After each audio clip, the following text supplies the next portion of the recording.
So this is me playing through Explorers of the Spirit. I've talked about this a little bit on stream before, how I wanted to do this because I've never actually played the game before.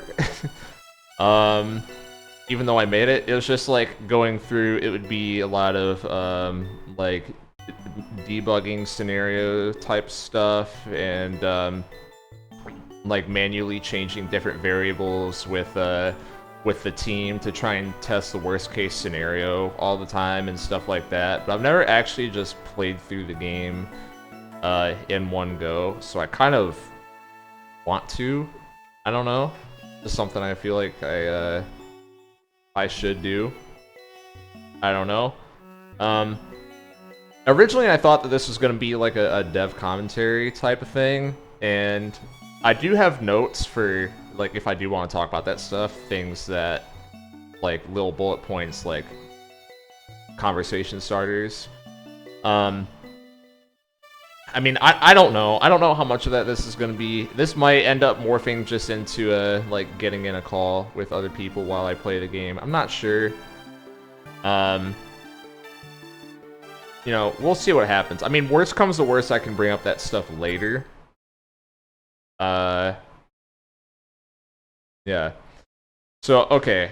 Maybe I am gonna end up talking, because I already want to say, this shit's fucking hilarious. The story here is, someone, I forget who, but someone was having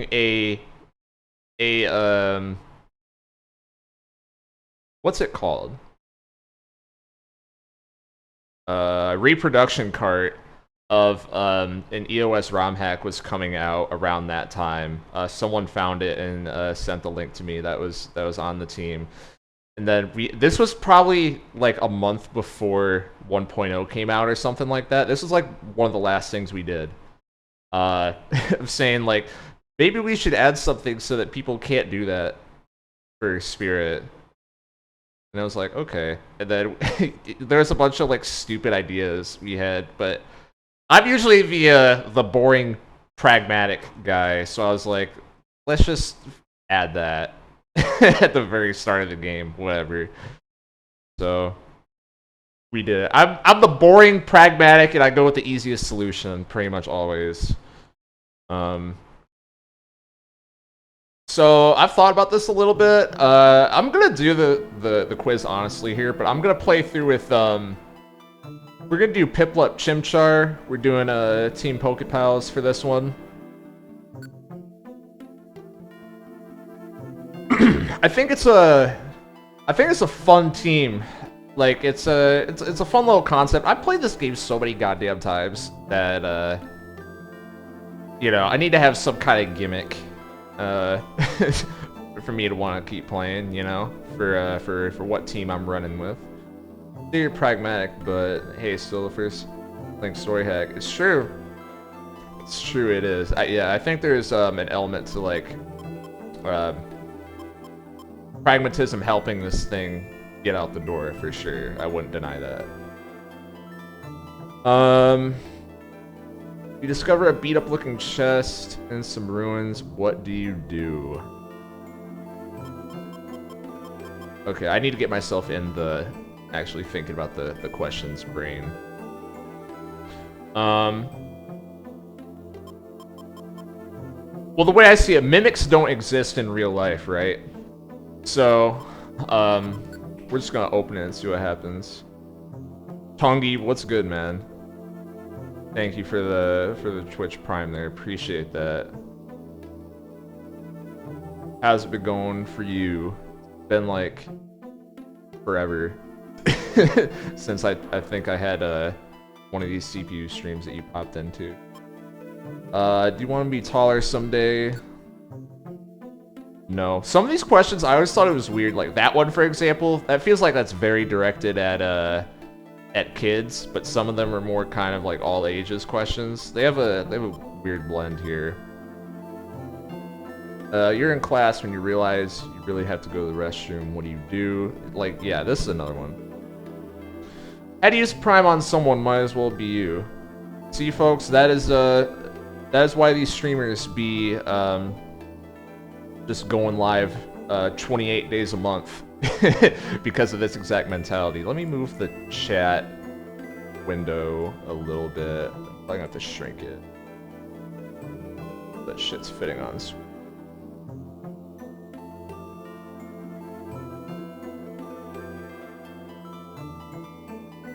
Appreciate that.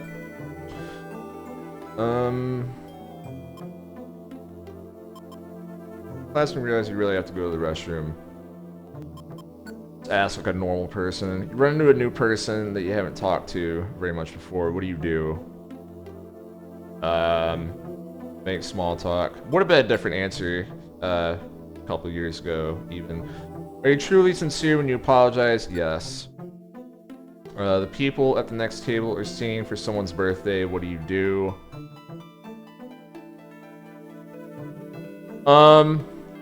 At the next table. I mean, depends if I know them, right? At the next table, what are we talking about? Are we talking about like, is that a restaurant, the next table? You know? Like, what do we mean the next table here? Are we talking like, at a park, the next table? What kind of table? I kind of don't like this question. This is worded badly. What's up, Trilo? Some random guy, probably. Probably just stand on the sidelines then. What's your studying style?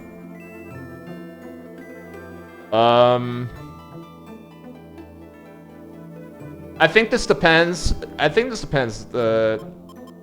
On like. For me, there's two kinds of studying, right? There's when I'm actually wanting to learn something, and when I'm trying to get my when I'm trying to get my required credentials. You know, the two different mentalities there. One is I want to get my credit and get out, and the other is learning stuff. So I don't know. I'm gonna assume that this is about actually trying to learn. So, working hard every day. Your friend suddenly won't listen to you when everything was fine. Yesterday, what happened? I usually err on just like leaving them alone when that happens. Your aura is the energy that you radiate. Relax, calm yourself, press your hip gently. Oh.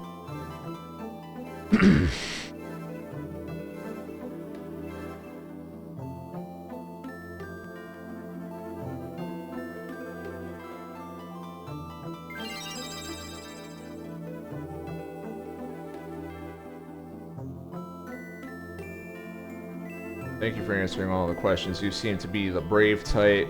You don't know the meaning of fear. You're not afraid to keep moving in the face of danger. I don't think I've ever gotten brave on this before. You have a strong sense of justice, can turn a blind eye to someone in trouble. You sometimes push your own personal sense of justice a little too hard. You know what? You know what's so funny about how all the personality types here are like, they're basically horoscopes, right? They're like so generalized that they can apply to everyone. But if you like really squint, you can fit a lot of these onto the main character. We'll go, oh my god, just like me for real.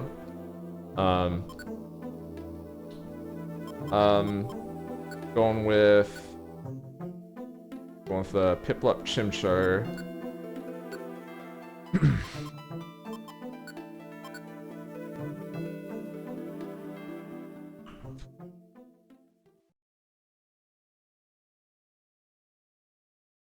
Chimchar, not Torchic. No, that Piplup Torchic team that I use in testing, that was just because that was, in my head, that was like the next tier above.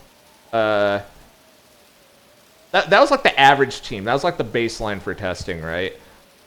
So I played with like Eevee and Fanpy so many times. I'm really just not interested in doing that again. And also, I just don't think it's fun to to really use them anymore. Because I've done so many challenge runs and all that stuff over the years. And I thought that like Torchic is probably one tier above that. Like, not good, you know. I'm not like testing the game using someone that's top tier or anything, but just not Phanpy and Eevee. And I knew that Phanpy and Eevee clearly needed to get buffed to make them interesting to use. And Chikorita too, I'd also throw in that same category. All those three are fucking boring as hell in Vanilla Sky. Piplup, kind of the same idea. Piplup I thought was bad, but I learned through the my testing playthrough that Piplup's got a fucking bazooka. That's what you do with that guy. He's actually really fun.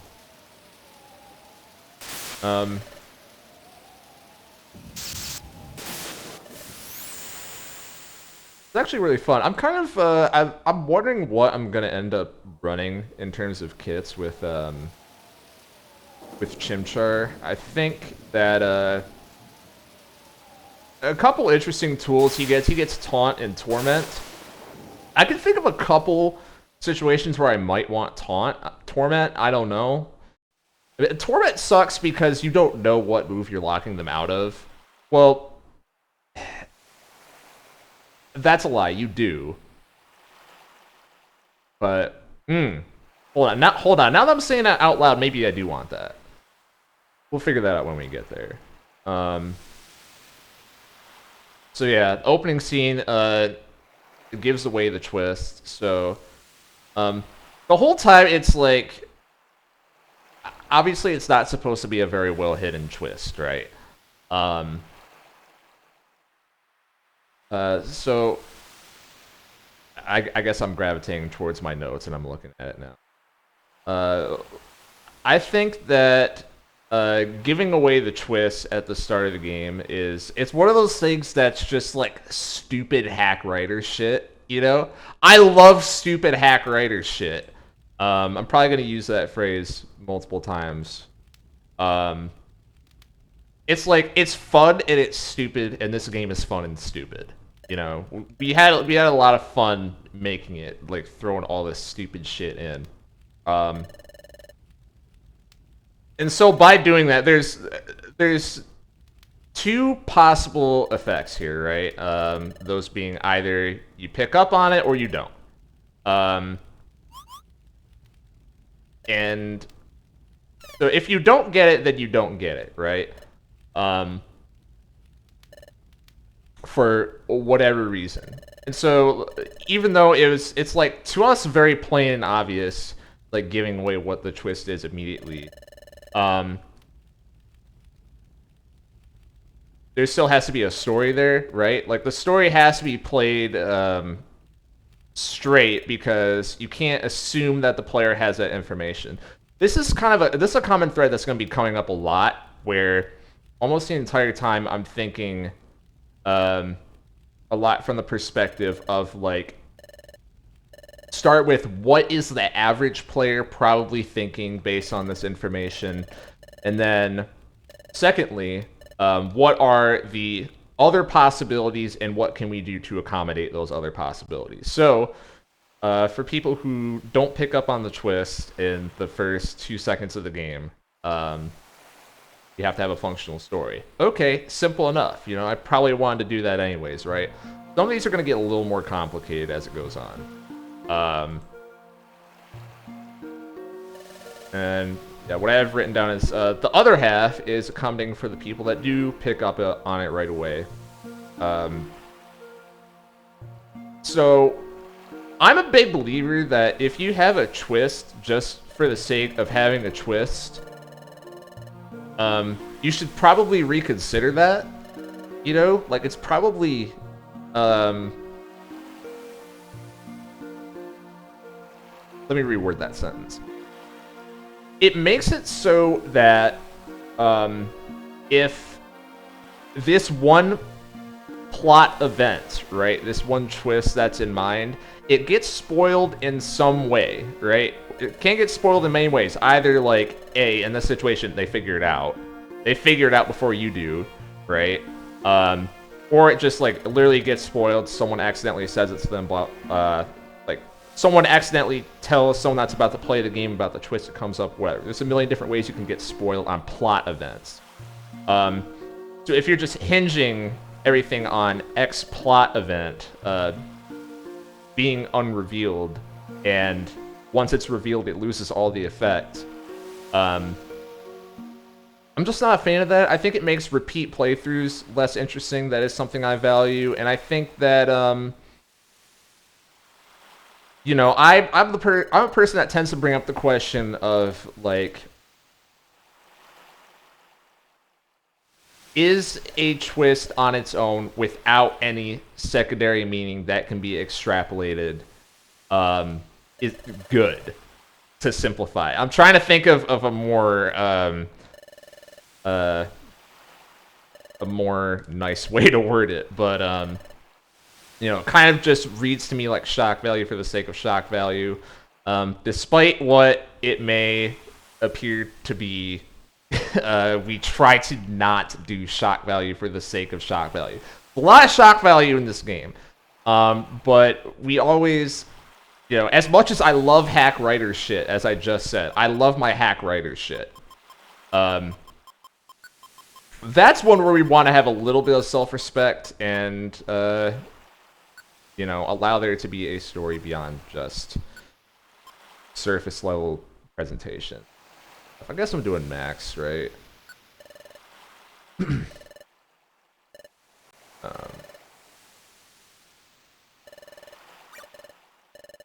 So, whatever, that point being said, the other thing is,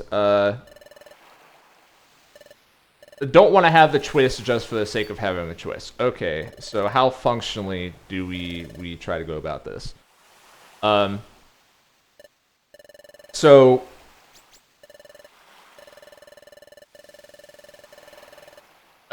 okay, let me say before I go on that this stream is not going to be me spelling out the themes of the game, because I don't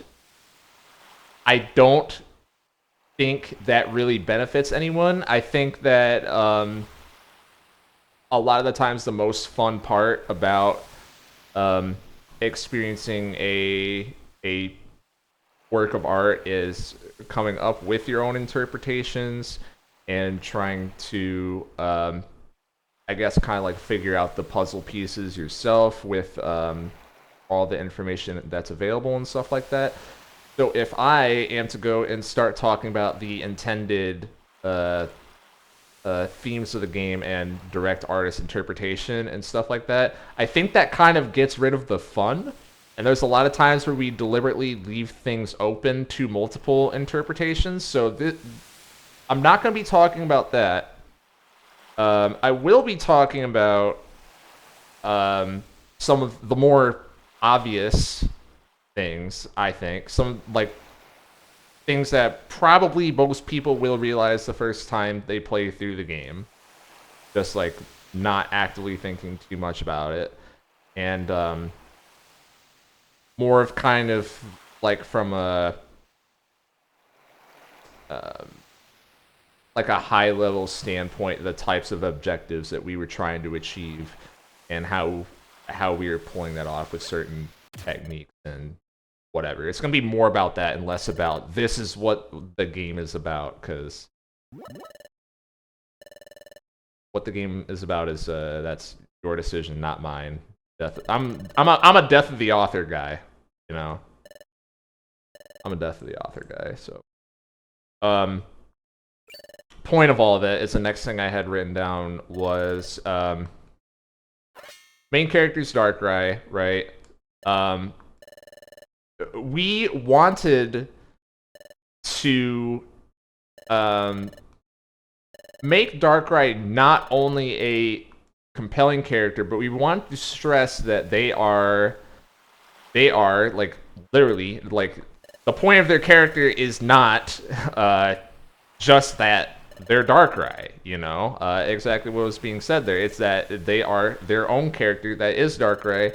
They are also all these other things, and obviously it starts getting a little, you know, more meta when that's the direction that the plot goes. That's also a theme that comes up in this game because I love that shit. So, start of the game. Let me change it. I'm gonna hurry up. Sorry, I know that there's a lot of cutscene in this, so I'm gonna try to not pause very much. Talk about this stuff as I'm.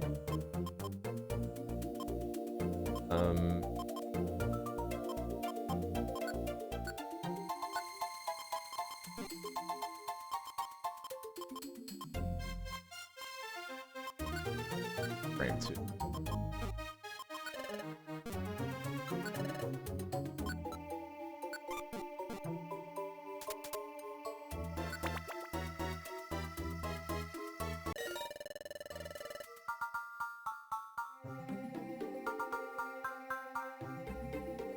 What's up, Gemini? Gemini, you finished this game sometime last year, right? I think I remember you talking in that Discord before. The Spark Notes on EOS. I don't know what that's in reference to. Oh, on EOTS, okay. Finish around late October, nice. Glad to see you're interested in this stream.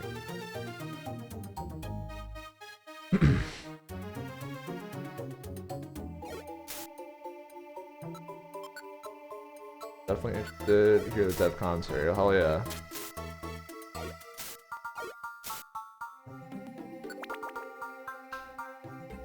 Spinion, yeah.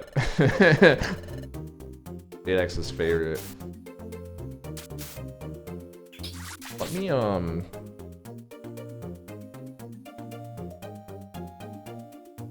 have my notes. Would be cool some questions? Yeah, absolutely. Absolutely. Yeah, I have shit written down, but that's basically just to fill time so that this stream's not just nothing.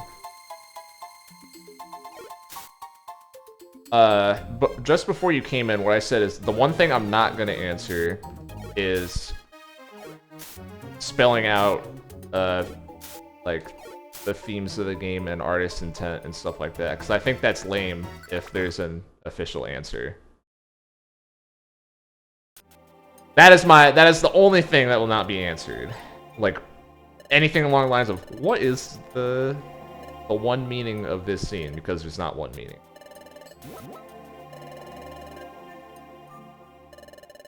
Hip-Hop Chipshire comp was Team for Explorers of Darkness. Hell yeah. Yeah, I just picked this one because I wanted to try a Team Pokepals run this time and see how it's gonna go.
I'm still kind of thinking about movesets.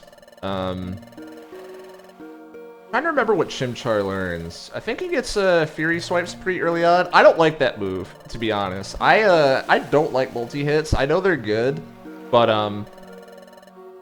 I get very, very angry when I miss all my shit, and that shit is like fucking Focus Blast. It has 0 accuracy. So I'm not trying to run that as my main DPS ever. I don't care. I don't care. When I low roll, when all I need is 1 hit to kill a guy, then I don't kill him, that makes me mad. Yeah, exactly. When the enemy uses them, they have like 500% accuracy. Shit's garbage.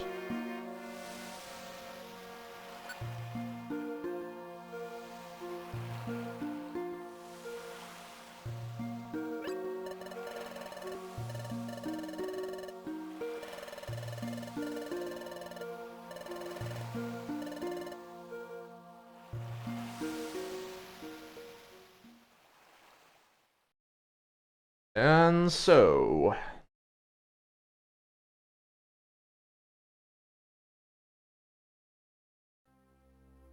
uh, title screen here. A thing that I had written was, uh, um, I thought it would be, I thought it would be a little funny thing to have two separate title cards, you know. And this is just, in my opinion, I think a lot of the times, by the way, that meanwhile used to not be there in an earlier build of the game. I thought it was hilarious to see people's reactions of this scene just come up unprompted. Like, a lot of people thought that, like, oh, did this scene just get placed in the wrong area? Why is this here? I thought it created a really cool effect when Grovile shows up again. And then people are like, wait, that was on purpose. But pretty much everyone else on the team was like, that's stupid, dude. That's stupid. You should probably just like make it clear that this is supposed to be here, cause that's dumb. I'm like, okay, okay, fine. We did have some fights over that. Sometimes I'm the one with the stupid idea. Sometimes it's other people on the team that have this stupid idea. But we all kind of talk each other down from a lot of really dumb shit. There's God, there's so many stupid things that we had planned. But yeah, so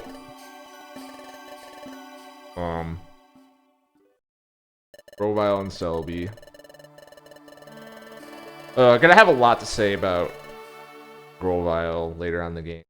Sure. But yeah, the title screen. Having two separate title screens, I really think that I wear my influences on my sleeve very obviously. But maybe that's just because it's me and I know it's coming from my head, so I don't know. That one was basically just ripped from Mother 3, because I remember the first time I played that game and I saw the second Mother 3 logo that's more naturalistic after you beat the game. I thought that was like the coolest shit I've ever seen. The first time I played that game. So I'm like, we're just gonna copy this. We're gonna have the first one be in the normal Explorers of Sky font, and then at the end of the game, once everything has transformed, we're gonna have the new custom logo.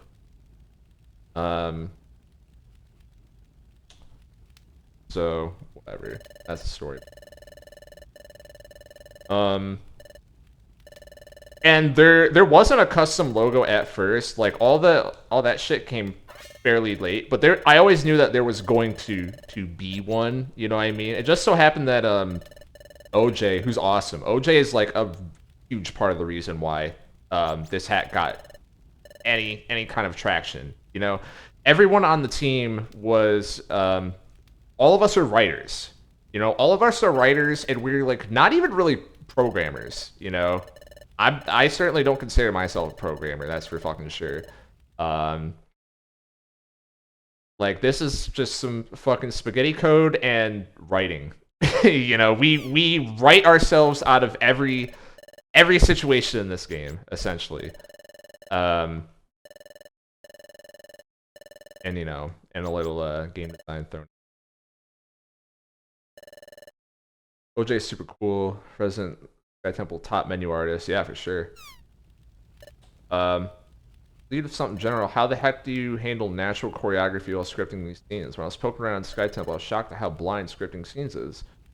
Do you really have to try stuff, boot the game, match through text, get back to that part, see if it worked? Yes. So there's a debug prompt to start at the script that you're looking at.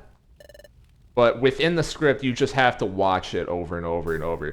And over time, just through repetition, because that's especially stuff that was picked up on in the early game, because a lot of the choreography is similar to the original game. So there's a lot of time to think about theory of like what do they usually do in terms of like um, how do they have pauses in all these different situations? Pauses between dialogue boxes, you know, switching to a different speaker, switching between the end of speaking to actions, stuff like that. What are the usual like walking speed everyone has? What kind of screen transitions happen and stuff like that. Like and think about stuff even like what are the usual standing positions that that Mons are in and the camera is in, like when everything fades in and stuff like that. So that was early on. It was a lot of just kind of like copy the work of the game, and then from there, once we had to go into our own thing, there was like a rough. There was I won't even say rough, a style sheet that was just followed like made an SOP, basically a standard operating procedure for, you know, if this kind of action, then this formatting, you know, and that started going into effect probably around like chapter 6. Well, not chapter 6, start of the expedition, so chapter 7. And to me, that's really important, right? I think that not having that is one of the biggest, things that can ruin immersion and remind you that, that like, oh yeah, right, I'm playing a fan game. That's a thing that I really wanted to avoid. I think we tap into the good side of like this is stupid fan service hack writing garbage. Because like I said, I'm gonna say it about a million more times. I love that stuff. But without the bad side of this execution sucks, you know? Because when you're going into a fan work and you're going into a ROM hack, you're looking for hack writing. You know? That is the junk food that you are aiming for. In my opinion, at least. Or at least that's the assumption that I had had going in. So didn't want to like pretend that I was above that shit. And we had fun with it in that respect. But you know, let's also have some self-respect and let people get immersed. They're trying to get immersed in a bunch of fanfic shit, so let's let them and not ruin it.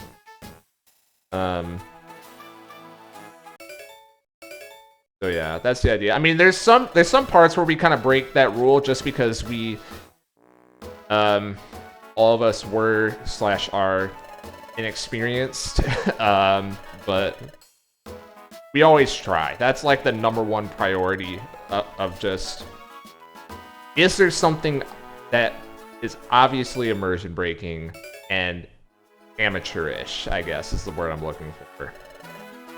We wanted to LARP as non-amateurs.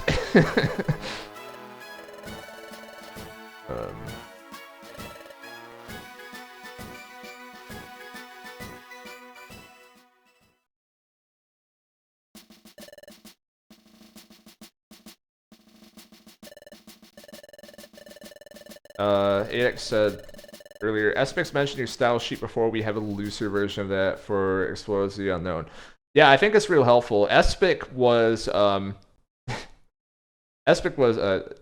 shouts to him. He was, I can understand why he wants a looser one, because he saw the guidelines I had written down that I follow, and then he was just like, how's anyone gonna remember this shit?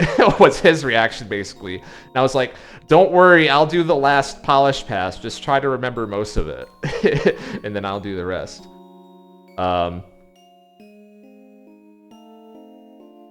Yeah.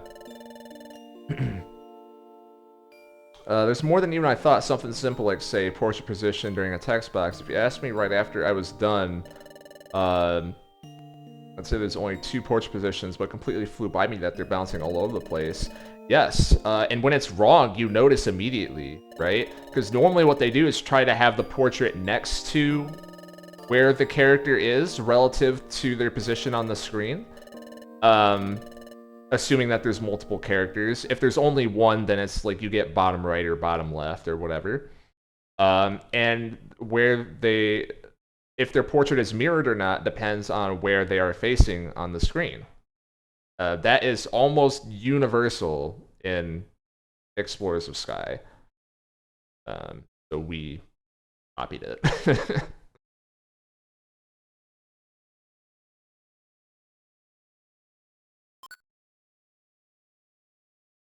There's a couple times we play around with it in ways that the game doesn't. Like we do sometimes of like someone will be like facing straight and they're facing 2 people. And so we'll have the portrait start on the right when they're talking to the person on the right, and then like their sprite doesn't change position, but their portrait turns left to indicate that they're talking to the other person. So we play around a little bit outside the confines of the game, but it was also, you know, didn't want to go too far because, again, like, breaking immersion. Here I figured the portraits are changed just to get out of the way of sprites if they overlap. It's also that. Also that, yeah.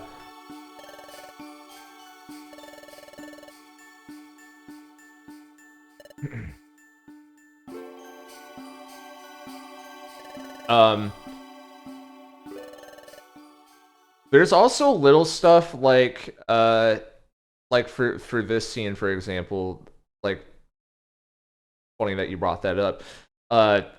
This scene is kind of like an exception to that rule I just said because they are both at the top left and top right, and it's a little like, I forget if they actually do this in like this part of the game in actual EOS. But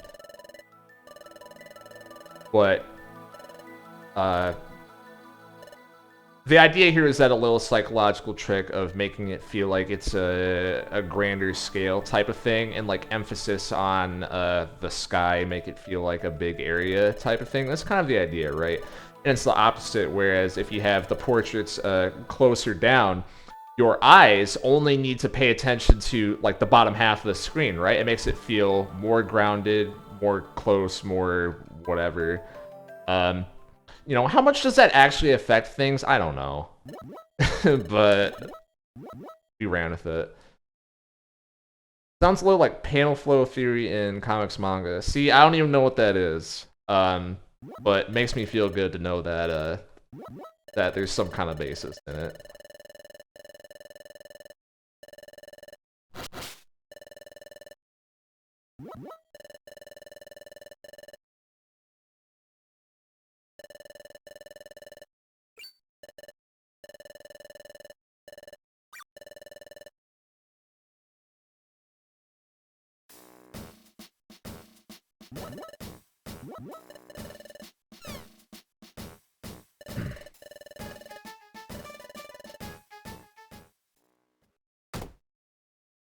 Kind of how drawings lead your eyes from panel to panel. People much smarter than me have broken down how that makes for good scene framing. Makes sense.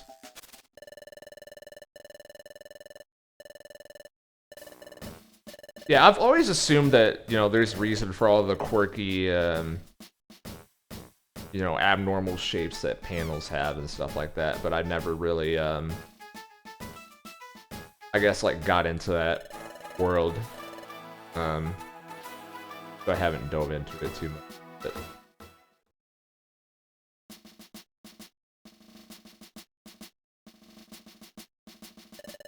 about to have Drench Bluff.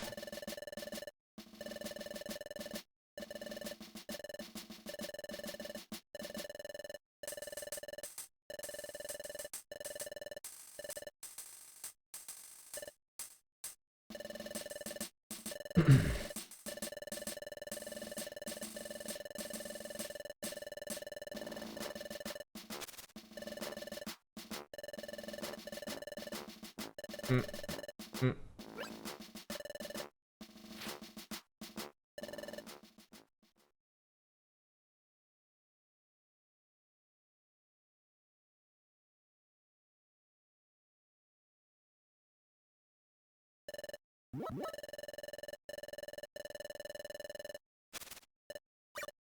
Something I'm kind of scared of is because I haven't played these early dungeons in so long. I'm really scared I'm gonna die and they're unbalanced, and we just haven't gotten flamed enough for that.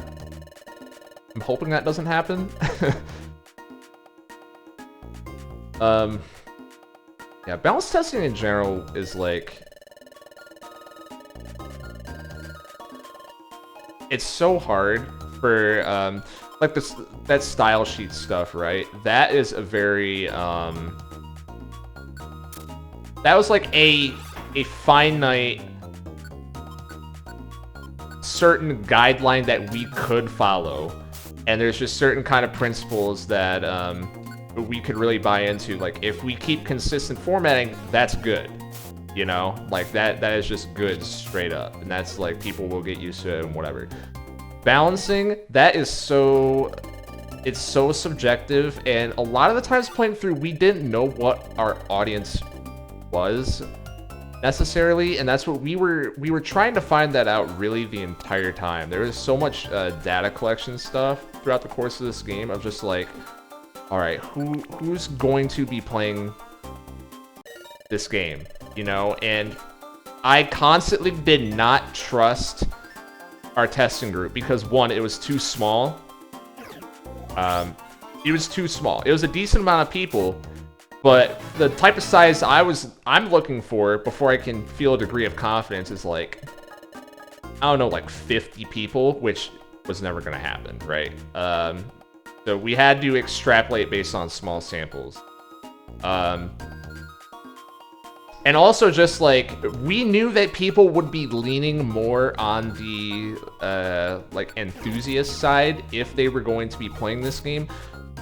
But in the back of my mind, I always had the idea of like, well, is that exactly who's going to be playing this game, right? And then you have to think about for like Pokemon Mystery Dungeon in particular, there's a lot of people who, and this is kind of the elephant in the room, right? There's a lot of people who are able to get through this game and really all the other Mystery Dungeon games without understanding a lot about the mechanics, right? And that's where it gets really tricky of, if we can do something that we, as more experienced players, know is fair and is easily handled within the mechanics of the game and all the tools that we give the player, but do they know that, right? Do they know that, and how do we teach them about the tools? And that was probably the #1 source of frustration throughout this whole game, because we didn't have a good way to identify where those issues were cropping up until the game launched, and then everyone was saying that the balance is shit, so whatever. You know, in the time since then, there's ways I've thought about, well, in hindsight, maybe we could have done this, maybe blah, blah, blah, blah, blah, but I mean, at the end of the day, we just didn't have the data, and I think that's where it all starts. We needed to know earlier, which it's hard to know. I'm talking in circles at this point. Chimchar got Ember.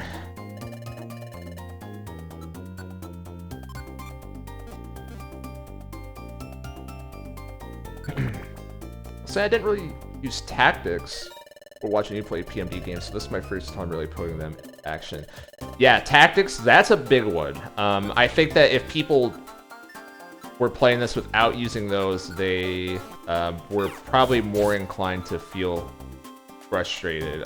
The intended tutorial for that, we thought that people would stumble into that in like Waterfall Cave during the Monster House, figure out how to like make your partner stand still and stuff like that.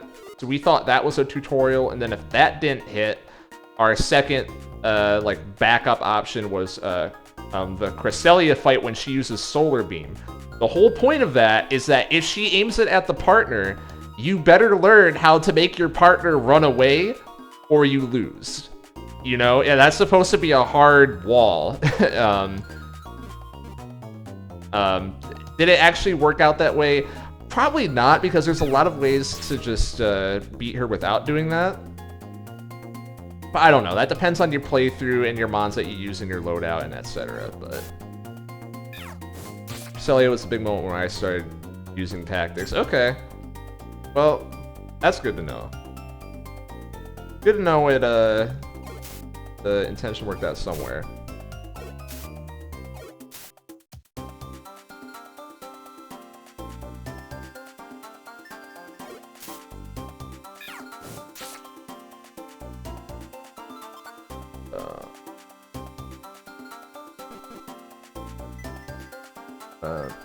I've not played PMD for 10 years. Biggest sticking point for me was the Hail Forest. Yes. Oh my god.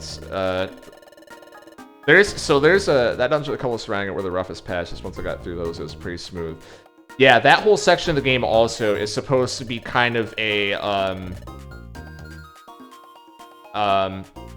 those are obviously harder levels, but it's also more of an extended tutorial for when those types of mechanics get integrated into the layer game, right? Murky Forest, we were kind of just screaming, essentially, about just saying that like some of these weather things are like these are mechanics that you do have to understand. And that's why there's just a million weather orbs on the floor and stuff like that, because that's the weather dungeon, right? But there's a couple times later in the game when like Sandstorm comes up again, when in post game especially we have some more weather parts that I remember, but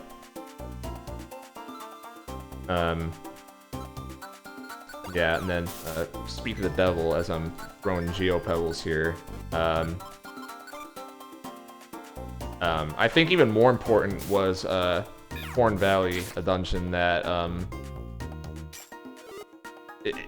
you know, this is kind of like, I guess now that I'm vocalizing it, the whole time we thought of just like our way of tutorializing was make the solution very obvious and you better do it or it's gonna be way harder than it should be, and maybe people are gonna naturally realize like it kind of starts with the level design aspect of it, like what are the variables we have control of.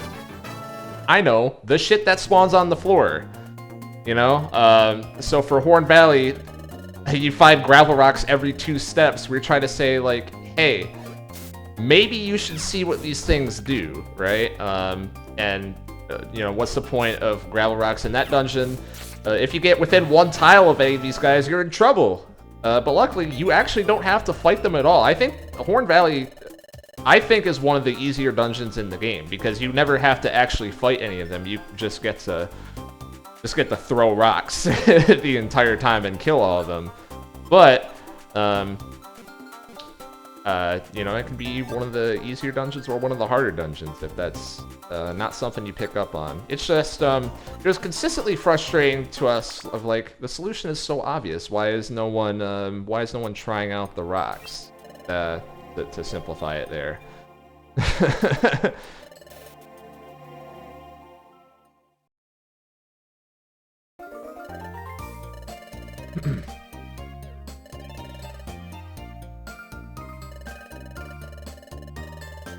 There's Spoink. I'm gonna read chat more in a second. I have something here about this scene right here. This where this where I don't know. This where a lot of people drop the game, or a lot of people start I should say a lot of people start passing judgment on the game.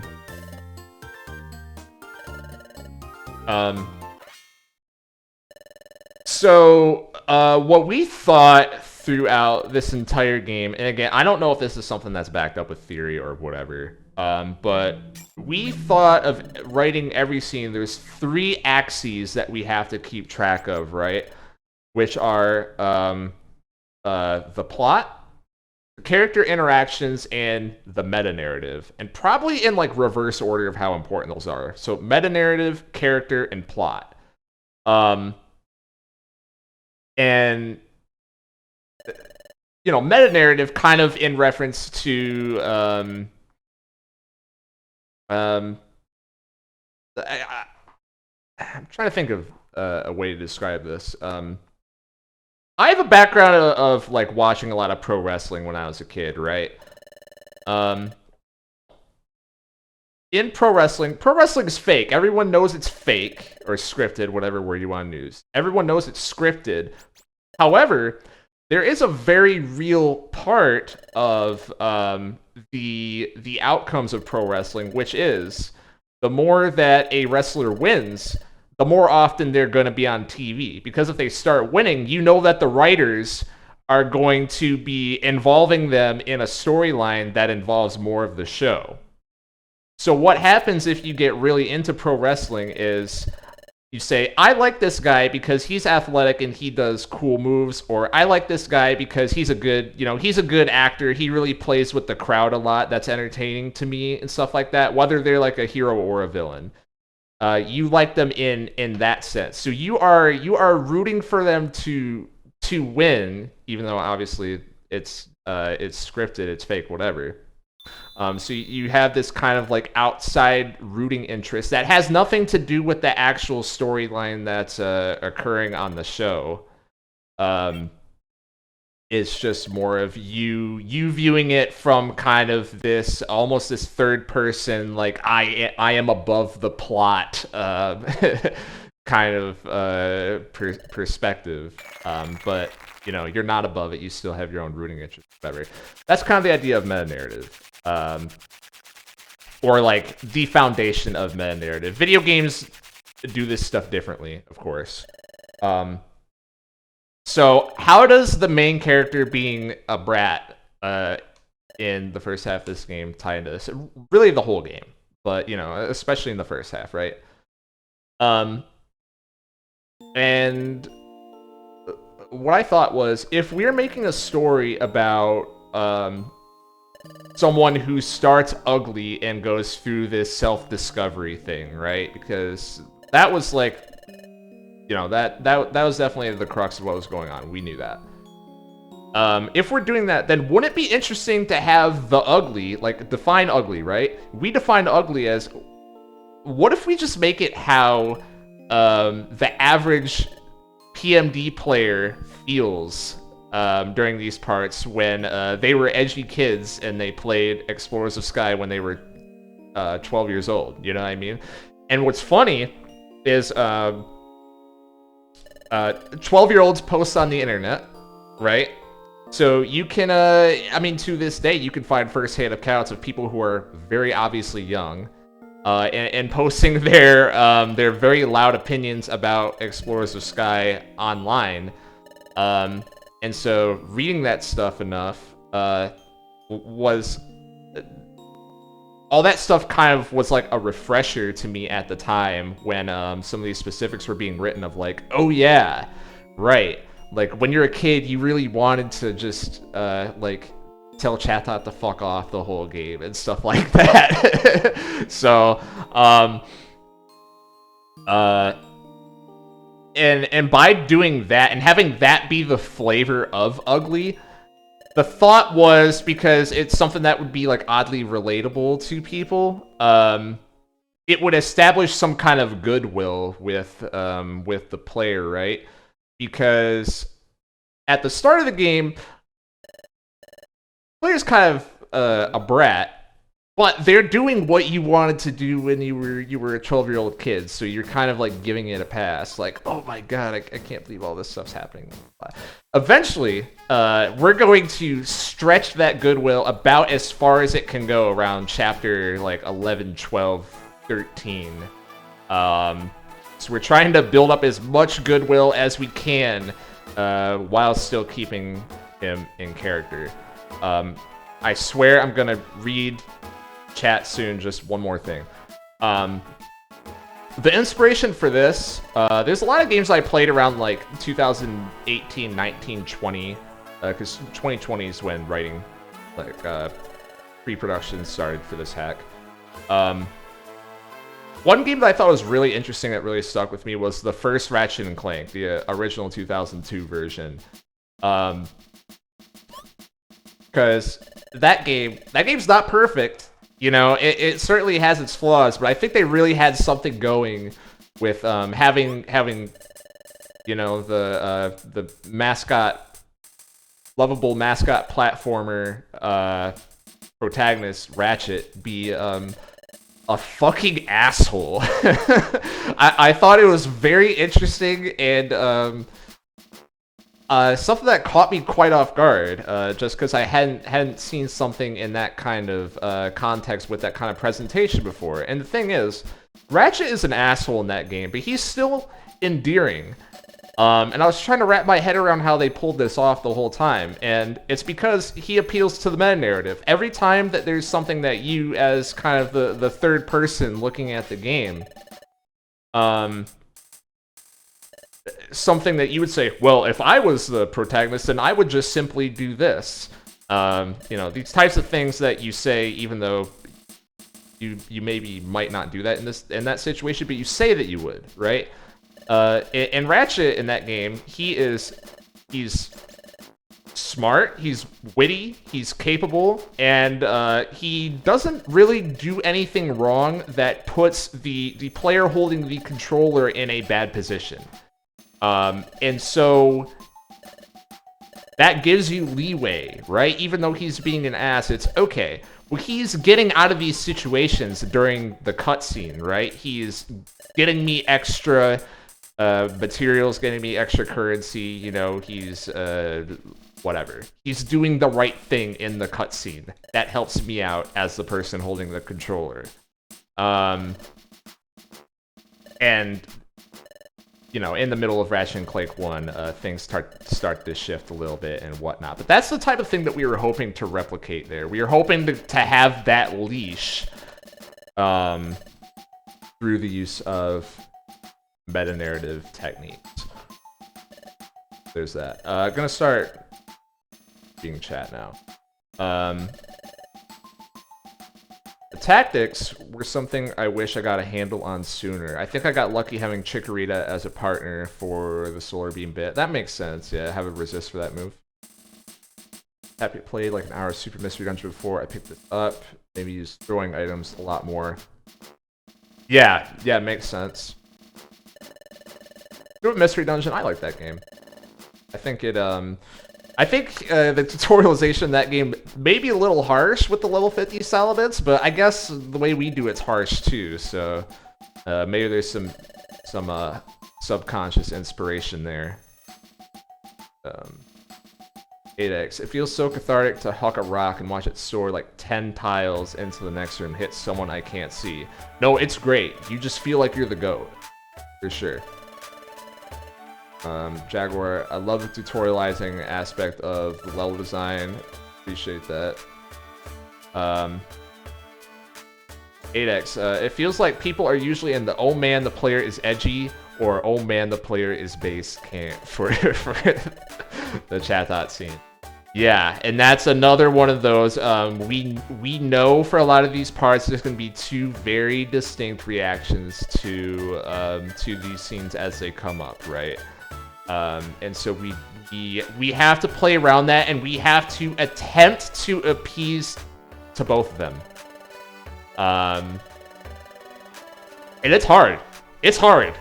You know, I underestimated how hard it was. There's a lot of times where the writing got very stressful here when like I was convinced, like, dude, we have written ourselves into a corner that we cannot get out of, and then someone else on the team has some kind of brilliant idea that bails me out, and I'm like, holy shit, I'm so glad I'm not working by myself. We pull these solutions out of our ass so often. It's ridiculous. I was about to say, that moment with Chata is the place I got hooked. I was absolutely on MC's side. Like, finally someone says it, and then it unravels from there. Exactly. I personally wasn't having any of the main character's shit right from the chat moment. I found it so out of line. Seeing you explain what you want to do with the character, though, I definitely get it. And yeah, that's the thing too, because we can't assume, like, to that point, we can't assume that everyone likes that. So that's part of why there's so many hints throughout the start of this game of like, hey, this isn't the entire story. Hey. I look back on it and I think like, man, did we push this angle a little too much of like, don't worry, there's more to the story. Look at all these hints. This is one of them, by the way. Hey, by the way, he doesn't have the dimensional scream. Hey, here's all these other things. Just in case, because I was still like, oh my god, people will not give you the benefit of the doubt when you're making a fan creation, right? So I kind of wanted to stress over and over, there's more to the story going on. Please don't stop playing the game. In a way that I look back on it now, and I think, like, does this reek of desperation a little bit? But at the same time, people get through this, and they get to even the Team Skull part, and they still confidently say, that there's not more to the story. So I don't know. Maybe we didn't do it enough. I don't know. Just depends on the player, I suppose. And that goes back to the point of, like, we didn't know what our audience was. We had to try and accommodate for everyone, and that's the #1 difficulty.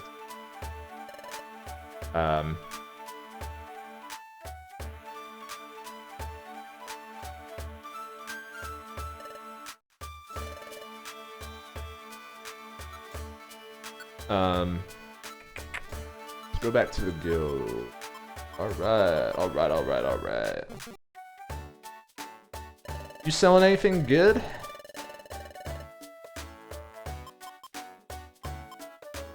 All mock orb. Oh, nice.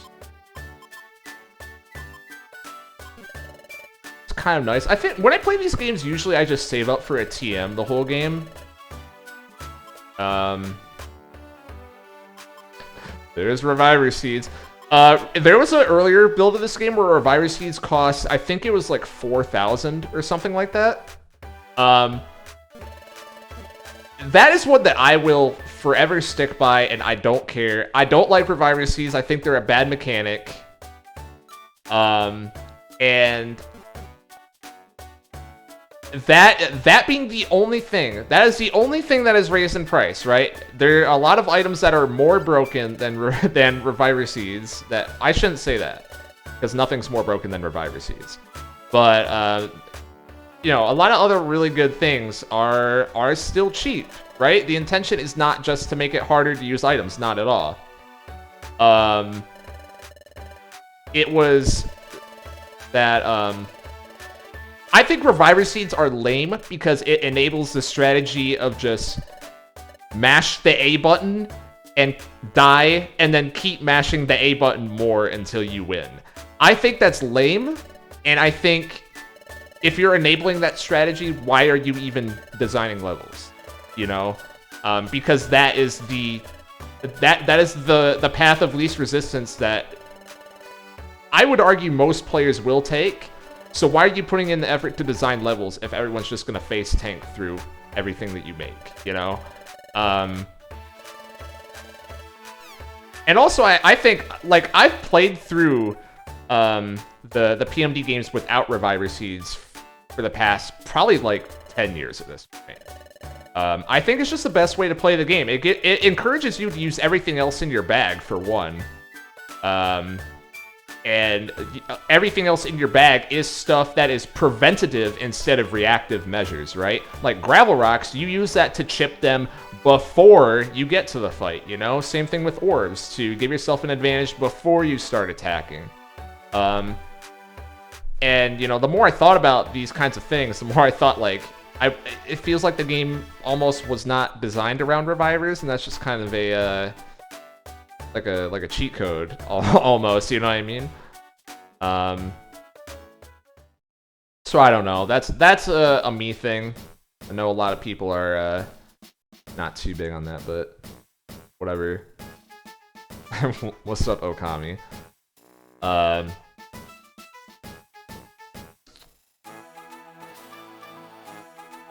Some things in chat that I not read earlier. I'm gonna level with you. I did not notice. It's a classic narrative one too. The character intrigue of telling Chad not to stuff it, and then the plot intrigue of no-dimensional scream. Well, that's good then. Only TMs I used for my playthrough were Stealth Rock for fan piece. Stealth Rock, really? I mean, it's not bad. I've never used Stealth Rock before Blorg, before that ROM hack. But my eyes have been opened to how, because you know, enemies in this game have fixed movement patterns. Stealth Rock's actually not bad. You know, it's probably not my first option for sure, just because it doesn't do enough damage.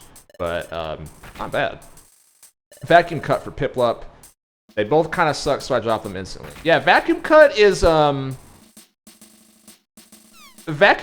mostly there just as like a safety measure for teams that suck and don't have any moves, so that they it doesn't feel unfair going against the Electric fight. And that's pretty much all it's there for. I'm sure you can get some use of it if you keep it on your Mon, but I didn't really anticipate that anyone would. It feels a bit double-edged. I can totally get where that comes from. But also, Revider Seed is one of the only ways of minimizing some very bad luck RNG and dungeons. Yeah, and that is the other side of the argument, definitely. The thought was just we had to do the hard work and just minimize that and figure out like what is. Why I was talking at the start about like worst case scenario type of testing. We would always test like worst case scenario, what is the max damage roll on like crit, super effective, whatever. What are the max damage rolls that enemies can get? And if anything is a one-hit kill, better fucking change that shit. That's something we were adamant about, that. No fucking one-hit kills. Get that bullshit out of here. I think we had a couple exceptions in there. There's a couple one-hit kills that are left in the game that I remember. Like assuming the level curve that we were testing with. One of them is Shaman Seed Flare crit, which Shaman Seed Flare crit on a water type, I should say. That's something that can one-hit kill, which in hindsight probably not a good idea because Shaman gets to go first in that fight. Probably not a good idea that we kept that in, but, you know, whatever. I remember we had a reason for it. We had a reason for it, but I can't recall what it is, which is probably not a good sign. But, whatever. And then the other one, I think, is, Chryselia's Solar Beam. That's another one. And, what else? I think, like, Pinsir's crit X Scissor on a grass type in Treasure Town Ruins. We kept that in because Pinsir has, like, 30 health or something like that. I'm very surprised. I watch playthroughs of people going through this sometimes. I'm shocked at how many people just walk up to Pinsir and don't notice how little health he has. But, you know, again, like, how would you know? It's not like there's health bars in this game, so. Another one of those things where, like, we tried a bunch of things during balancing, and some of them stick, some of them, maybe not. Like, maybe there's better ways to convey the ideas that we were going for. Whatever. Jaguar. I was kind of desperate to see if Stealth Rock was good because Fanpi's move pool was so shallow. Yeah, definitely. That's part of why Mud Slap and Ice Shard were added. I think Mud Slap's actually a very good move in this game. I think, because you get the guaranteed accuracy drop. That shit is a godsend against bosses. And Fampy's a pretty decently defensive guy as well. So he can take advantage of that, I think. But yeah, I mean, Fampy's still Fampy. It's hard to make him good.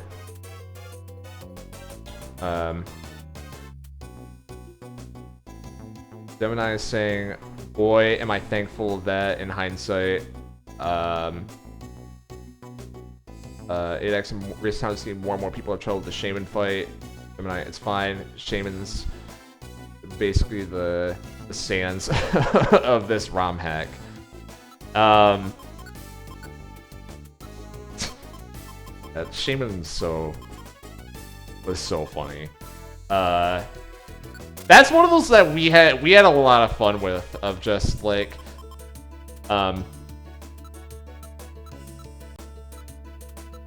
we all have a lot of ideas for bosses, you know what I mean? Just a lot of like I was saying before, there's a lot of just throwing shit at the wall in this game. Chimchar is a physical attacker, and you're gonna be using bubble beams and shit, so I'll give that to you. Doing this before I forget. Already run out of bags.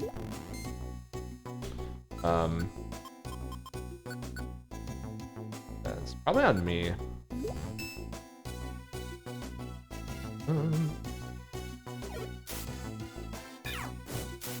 Yeah, and for Shaman, we just wanted to say, like, how can we, it started with the presentation for that, like, how can we make Shaman, because Shaman has 2 times speed when you play them natively in Sky, right? That's what that's just what Shaman Sky form is when you use the Gracidia item. So it's like, oh man, speed is just the scariest thing in this game. What if we just like play up that aspect of it and make Shaman the super speed demon? And obviously, because that's broken, we had to severely nerf everything else about Shaman to try and make that fight playable and not just a frustrating disaster. You know, it's one of those where, like, we were so committed to the concept, we were like, we can make this work. You know, we could start with someone that has this high speed, and you can't status them because they're going to break out after 1 turn and all this other stuff, and still balance around it. We were just so committed to make it work that, like, we didn't throw away concepts very often, I guess. Which is, you know, is that good or is that bad? It's up to you. You know, in a perfect world, if people can look at the good and the bad at what we did and build upon it, right? You're already out of embers, goddamn.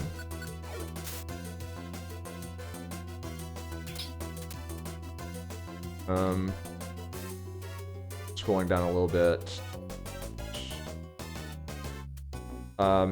Am I planning on going through the whole game this stream? No, I'm not going to stream for that long. Probably, I mean, about a couple hours for sure, though.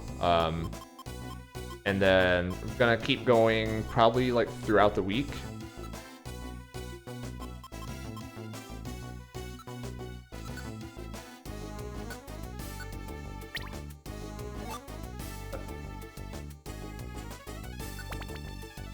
Also about that Shaman fight, I remember that really niche glitch where Freeze Tested became Shaman at the... Yes, because Shaman Sky, as found out, one of the little quirks of this game, Shaman Sky, you're not supposed to be able to fight against one, right? Because the only time that you can turn into Shaman Sky is by using the Residia, like, as the player. So apparently the game doesn't have an idea of what to do during the state when Shaman Sky form turns back into Shaman Land form, because that shouldn't be possible, because, you know, that's the only time that can happen is when you are playing as Shaman, right? So what we found is that one strat, which it's very disappointing we had to remove this, because this was kind of built into the level design at first. Of like, if you have an ice type move, then you could just freeze Shaman, and then Shaman Land is just a joke. It's a joke, you know. It's just like the easiest boss in the game, you know. Have that little funny cheese against Sans, as Gemini said, right? I love that shit. Have the little niche cheese strat that people can use and be, you know, they can say that they're good at the game and all that stuff.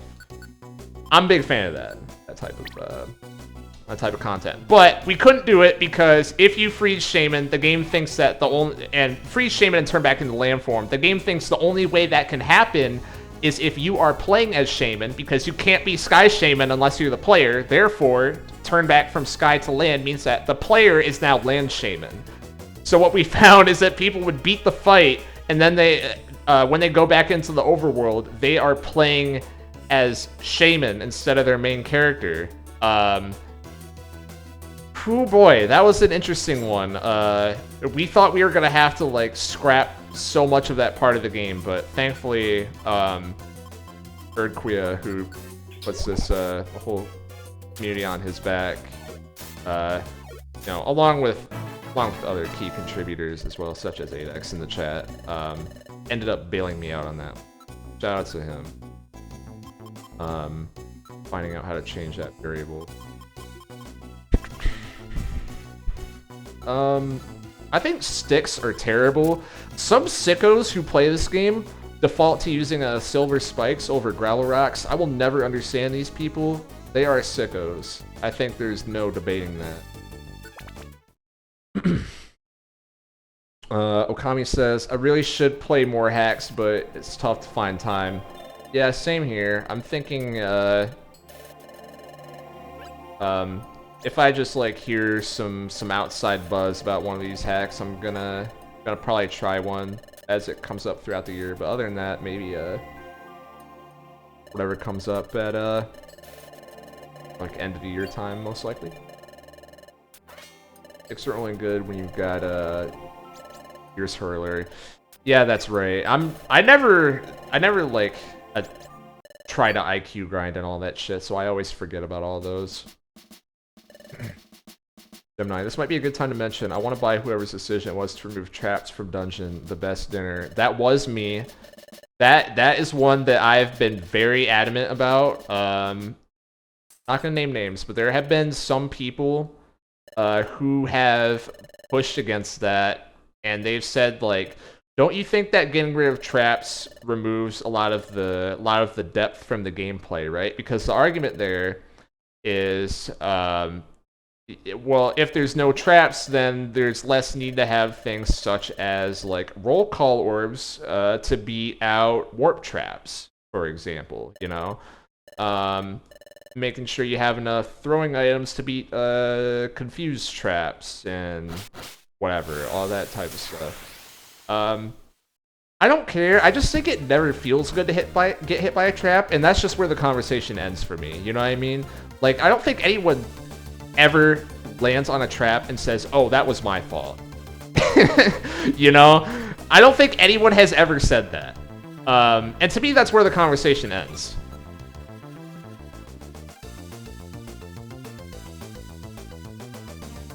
Thanks for the sub. Maybe it's not the best, but here's something. Appreciate that. $2.50? Shit. I'm gonna buy I don't know what. 1/3 of a burger. Something inflation. Something. We're gonna get a small fry with that $2.50. I don't even think that covers a small fry ever. It was so nice going through knowing at least I won't get screwed by an awful trap at the last second. Yeah, I think that's a half a Wendy's big.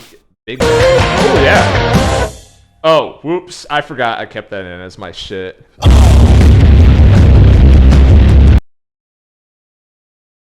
That's my Streamlabs notification for anyone that's wondering from like 5 years ago. That's gonna get the VOD muted. Oh, fuck. Oh well, whatever. That hasn't gotten VODs muted in the past, so maybe it won't.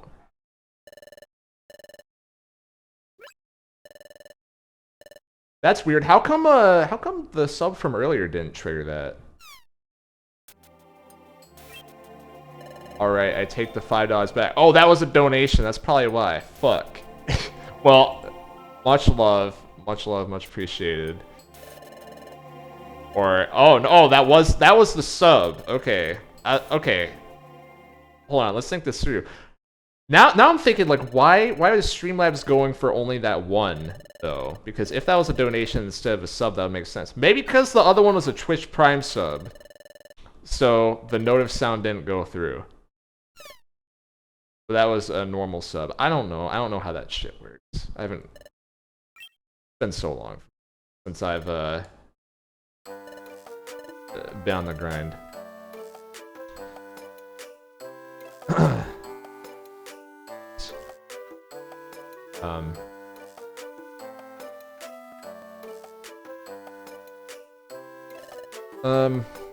This scene. I think this is the first indication that MC might be a bit over the edge. Yes. Yeah. So I have things written for this one. Talked a little bit about shock value earlier, right? So what I have written down is, with the start of this game being so similar to Explorers of Sky, I thought there needed to be a couple shock value moments to keep people engaged. I already talked about that a little bit. And something that we do a lot in this game, especially in the early going, is play off the weird as normal. Because I think if you do that, it inherently raises questions and hopefully does it in a way that doesn't feel patronizing, right? When something weird happens, you know that it's weird, right? You don't need someone to tell you that it's weird. You know that it's weird. And what it leads you to do is start, as a player, or at least this was the thought. I'm saying this very matter-of-factly, but it's not matter-of-fact. It's just what the assumptions that we were that we were working off of. We assumed that people would start asking questions on their own, because something that I think I don't like in video game writing a lot of the times is when the questions get asked through this scene too is just kind of an extension of that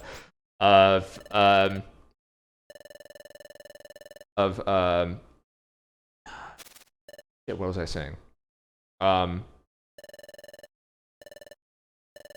We wanted the player to have a conversation with the game, right? As opposed to a character that was, you know, written by the writers speaking to the player holding the controller in a thinly veiled way and, you know, communicating directly. You should be thinking about this. Whenever that happens in video games, I kind of, more often than not, I kind of roll my eyes and I think, like, there has to be a more elegant way you could have done that. And so, trying to put my money where my mouth is, mystery was just kind of the go-to of, here is this thing.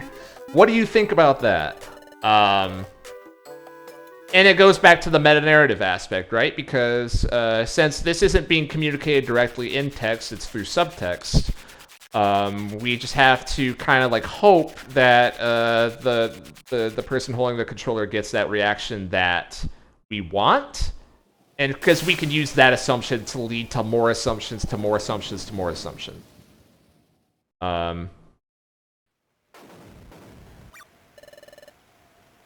Yeah, exactly, Gemini. Yeah, because in my opinion, you don't need to do that at all. All you need to do is just have that little exclamation mark above his head and a surprise portrait, and that says everything. You know, that says everything. There's no need to add anything else. And it's, I mean, it's funny because this is a very text-based game. Over the course of making this hack, I did grow to appreciate the stuff that you can do with text boxes from a player perspective. Probably the best thing is that, like, I'll get more into that later, actually. here's Grovile, by the way. Going back to find the player character in Tree Shroud Forest.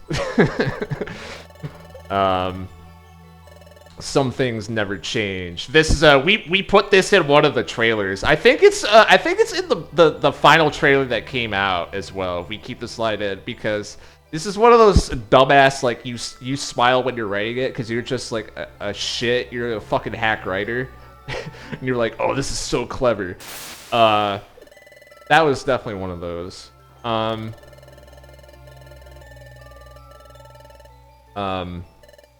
Yeah. Gemini says, instead they just look kind of freaked out, try to redirect their attention, get them off drowsy. It's settled, but it's there. Right, that's the idea. Oh, here's Darkrai.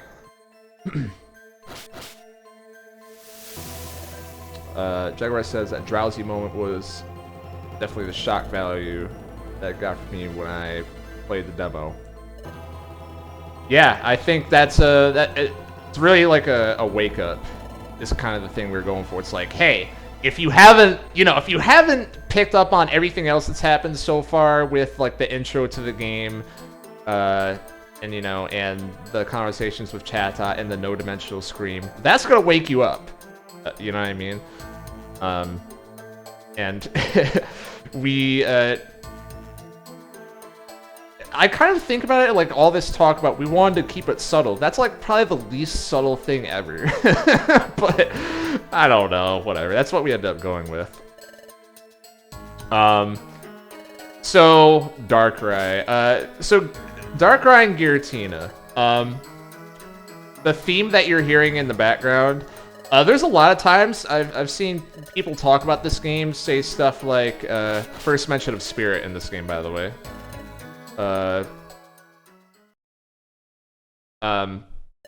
There's a lot of tracks in the special episodes that are used like one time. And this is a little fact for y'all. So this is a game that I'd like to think keeps pretty close to the lore of the series, right? I think it keeps very close. There's a lot of like little connections. Some things that you have to reach for a little bit, but some things that like you definitely pick up on, and if you get it, you get it. Some of them more important to the plot than others. But I think less people. Piggy is the best. You got any money on you, brother? One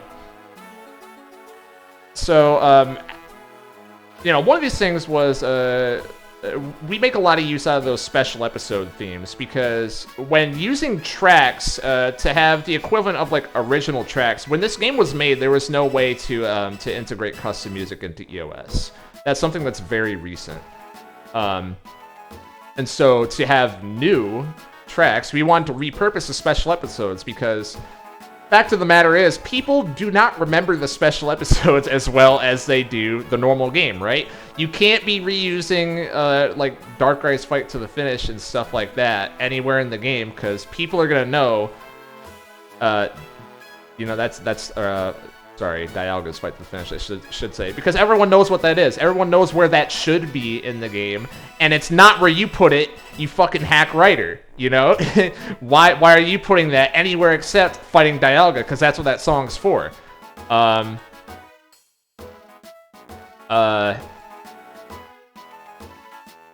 other half of that is like with those special episode themes. Some people do remember them, sure, but what I was very proud of was a lot of people played through this game and was asking like, are those custom songs or like what are those songs? Because I think that's maybe from Original Sky, but I don't know where it's from. And sometimes it gets to the extent of like, I associate this song more with the ROM hack or with this character because that song that was playing, that's Darkrai's theme, right? That comes up every time Darkrai shows up. You get that same BGM playing. Same thing with a lot of characters in this game. They do it in EOS for like Wigglytuff. And then we do that also for Breloom. We do it for Weavile. We do it for Team Charm. We do it for like basically everyone. I didn't pay attention. Am I doing missions? Doesn't say a floor. I'm not doing that shit. Fuck that. Find white gummy. Okay.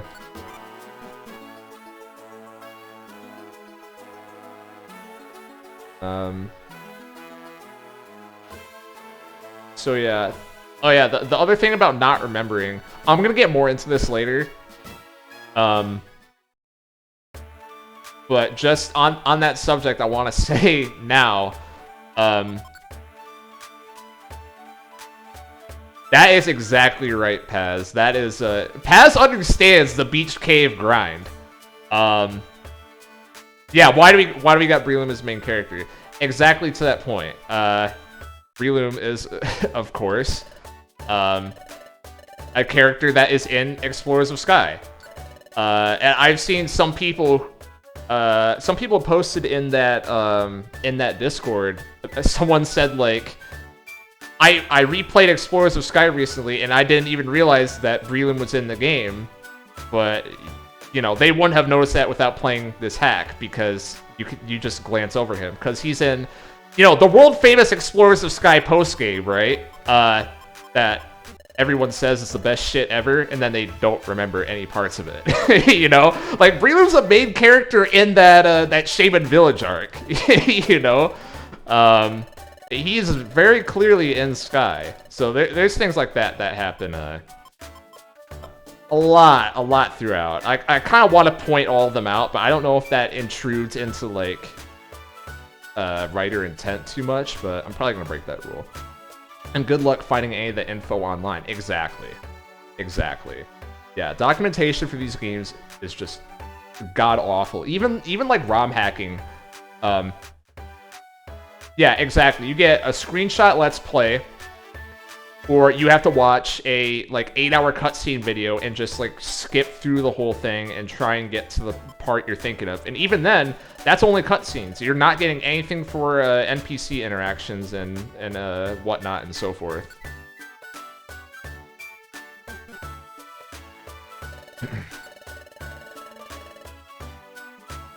Why am I here? What was I looking for? I don't need any of this shit. Fuck out of here. The link shop doesn't open up until, I think, Team Skull, if I remember right, so... Let me save. Do I spy a new potential project in my free time? Baby!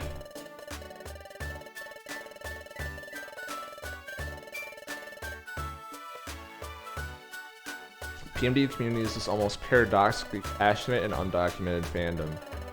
Yeah, I agree. I've always thought it's really weird. Something that I've talked a lot about on the Sky Temple podcast and stuff like that is just this idea of, I mean, PMD, find me one other community that started with video games, and you have people online who will say, oh, I got into this community not through playing the video game, but through reading the comic based on the video game.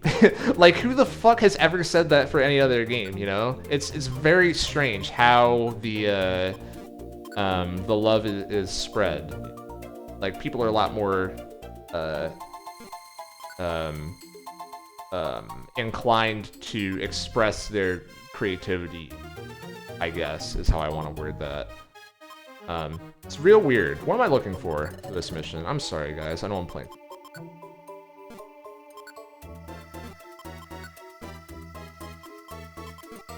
Hello? Do I not have... Oh, I didn't take the mission, did I? Damn.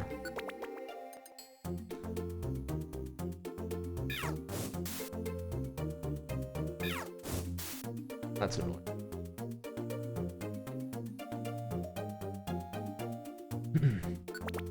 Pokemon's in this unique situation where its artistic side is more important than actual game side. Digimon too. That barely has any games above 6 out of 10, so it barely gets considered. Yeah, I've always I heard someone say a couple years ago, and it's a quote that kind of stuck with me. It's that Pokemon is a merchandising company that masquerades as being this like multimedia enterprise, which, I mean, I don't have the numbers on me, but I would not be surprised if that type of stuff like merchandising does similar, if not better, than the video games and whatever else nowadays. This is fucking 10 billion, but I think that's what it starts with. So is Team Frontier Breloom not in the game? He is Team Frontier. He is Team Frontier Breloom. He's the same one.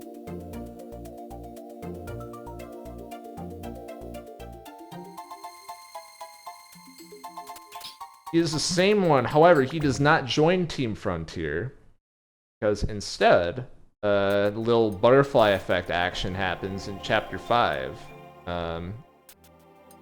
So everything changes.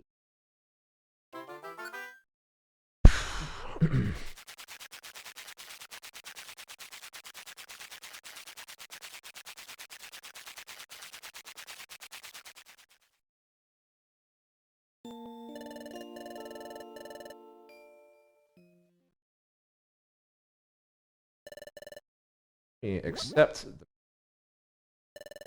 that. Yeah, I know. No Okami. Oh, I did accept. Oh, it was in Drench Bluff. That's why. Fuck. Oh no, it was in Drench Bluff. Fuck. Damn it, bro. All right. Tabs on. All right, understood, chat. I think. Give me some more Drench Bluff missions, then. Give me some more Drench Bluff missions. I want to get out of this shit. So there's a part in the game where, what am I saying? There's a part in this game where we reduce the amount of side missions you can do. We keep it in a certain amount of grinding early. I shouldn't say grinding. The option to grind early on in the game. Just because we didn't know what our audience was balancing thing that I was talking about earlier. We were a little scared that people were going to, as soon as they get to like Waterfall Cave and Apple Woods, they were going to think that it was way too much of a difficulty spike. And so our way to counteract that was like, we wanted to keep in countermeasures for people who want them, right? Like some people, they play through JRPGs, and the way they do that is, I want to grind. And, you know, who am I to say that's wrong? You know, who am I to say that's wrong that you want to grind? So the grinding opportunity is here if you want that. And this is a part where I thought, like, players probably would want it here before Waterfall Cave, because that's a little bit of a jump from the last 3 dungeons. But as always, it's built in that is not necessary. All testing for this hack was done without grinding. And even me playing through now, I'm just trying to rush through this shit, because that's how I normally play these games, you know? Get me to the curated content as soon as possible. That's how I play. You know that one meme where it's like Daniel and the cooler Daniel? EOS and EOTS Raylan. Daniel and the cooler Daniel. I know exactly what you're talking about too. While testing done without grinding, Espion intensifies. Yeah, Paz is for those who are not aware, Paz is someone who did work on this game as well. Team Charm's hideout was a real fun one for us. Where like, you guys have no idea how much that dungeon got nerfed. The first version of that was really unhinged in hindsight, because I was so set on the idea of like, this is going to be like a wall if people aren't picking up, if people aren't like using all the techniques that were supposed to have been taught to them throughout this point. Like if they didn't learn it before, they're gonna learn it here. Same thing I said about Cresselia, right? If you didn't learn about tactics before, you're gonna learn then. It turned out to be definitely overtuned at first, and it got nerfed a lot, but that's the point of testing, right? That was the destination for it. God damn it. Okay, I got 5 and 6 still. Okay, we're good. Got 5 and 6. Oh, good one.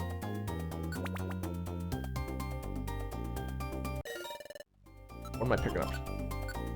White gummy.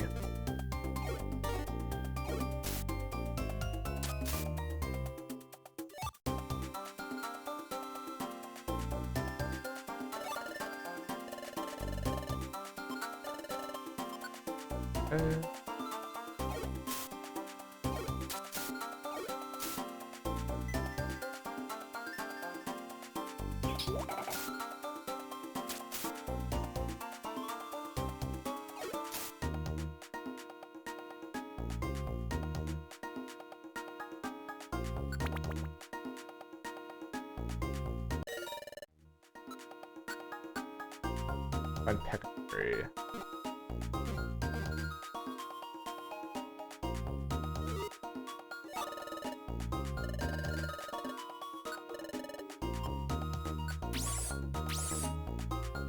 Most frustrating part of game dev. You put a wall between a mouse and a piece of cheese. Only some of the mice will climb the wall for it. The other ones will find a way to dig underground or bash through the wall. Yep. Yep. Yeah, so that's something that I would like to think we learned kind of early on. And so we just defaulted to, I don't know, whatever. Let's just, like, let's leave a bunch of solutions open to everyone. And we almost had this, like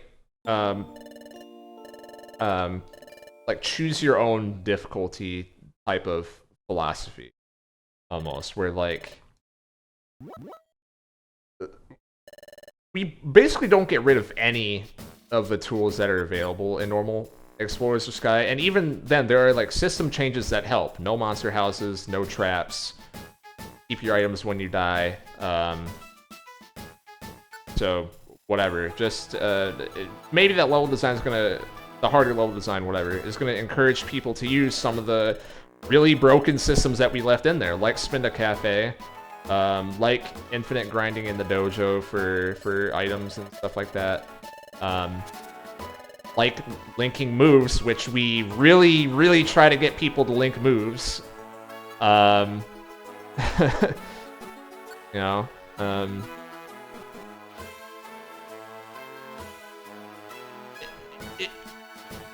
I'm kind of hesitant saying all these things because I just keep asking myself, like, I don't know, did it work or did it not work?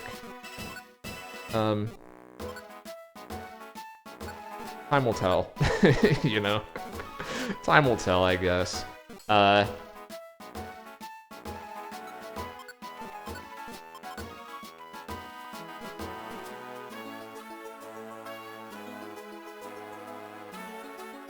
My playthrough is carried by Shink's charge plus Spark plus 1, LMAO. See, there you go. That is a classic. Every Shink's player loves their charge Spark. That shit is extremely broken. that can just get you past a lot of the game.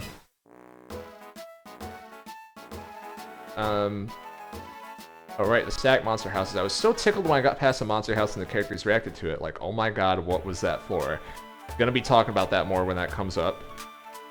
If it means anything, it got me to take linking seriously. I thought it was always, like, niche and optional, but the game made such a big deal out of me. I decided to go for it. Decided to be a good choice. Yeah, and the thing is, we designed the balance around linked moves. In terms of, if you're not having linked moves, if you try to play this game without linked moves, I would guess that your reaction is, why are these enemies so tanky? Or something along those lines. Because I think that linked moves are a really cool mechanic. There's a lot of people who just want to throw the thing in the trash because it's not balanced. It's never going to be balanced, right? Linked moves are never going to be balanced. Let's get that straight. Very broken. You get 2 turns, they get 1 turn. That's fundamental RPG kind of broken shit. But a way to make it so you can use linked moves and it doesn't feel like the game totally melts in front of you, you know, what we are trying to go for is that feeling of you feeling so broken. I think people like to feel overpowered. You know what I mean? I think people like to feel overpowered, but they don't want it to feel like a cheat code and like the game is ruined for them. That's something that I believe in. Do other people think that way? I don't know. But again, that's the assumption that we worked off of. We wanted to like always find a way to empower the player, right? It's part of the reason why we focus on, for the bosses, on presentation of like what I was saying about Shaman.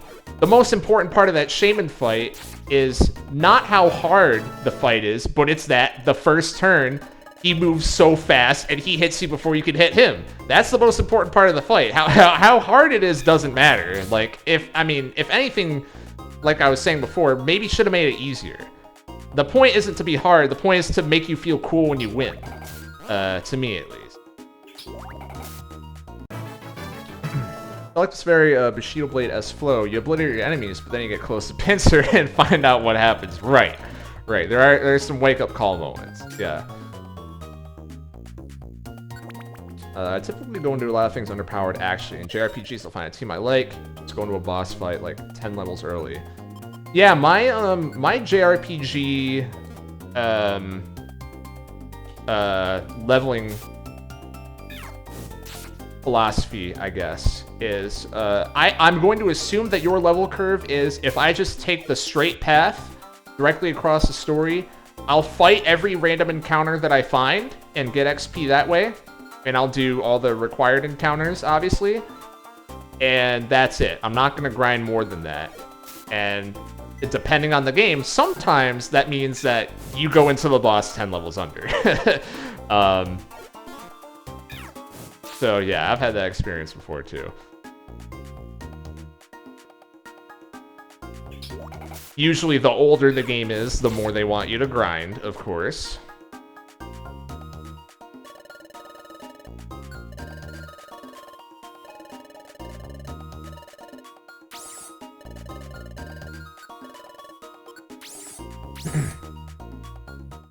Are we done? Speaking of grind.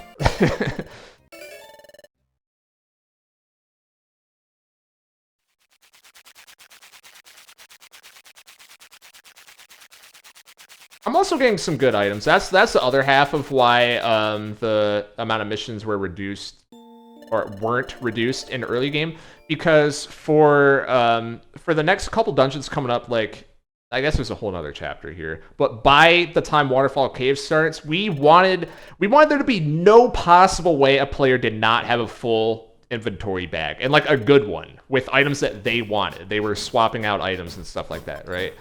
Because around there is the part where items start becoming a little more important. So it's just the contingency, like worst possible scenario. Again, like they need to have items. There you go. Squirrel says, which charge spark Dialga +6 did 2 damage with War of Time while doing 70 to my partner. Yeah, yeah. That sounds about right. 2 damage with War of Time. That's hilarious.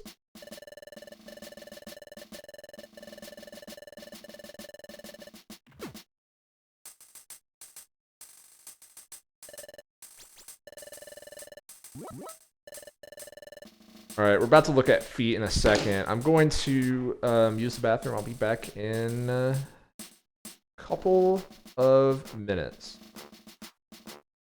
Correct. There it is. Alright, yeah. Be right back.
We're back.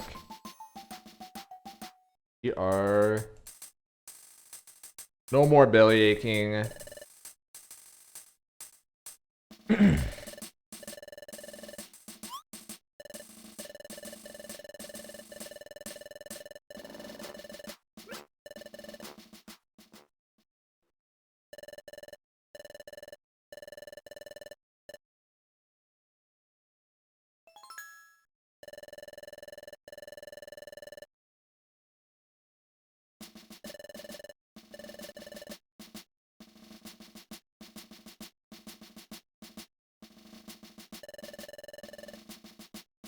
Now I'm curious what level I'm gonna be at for Waterfall Cave. That's kind of the thing I'm thinking about right now. Just from the perspective of like what moves am I gonna have. I might start getting to the point soon where I'm gonna have to choose between moves and what I'm gonna be running, because Electivire I believe opens up in chapter 6, so be able to read that when I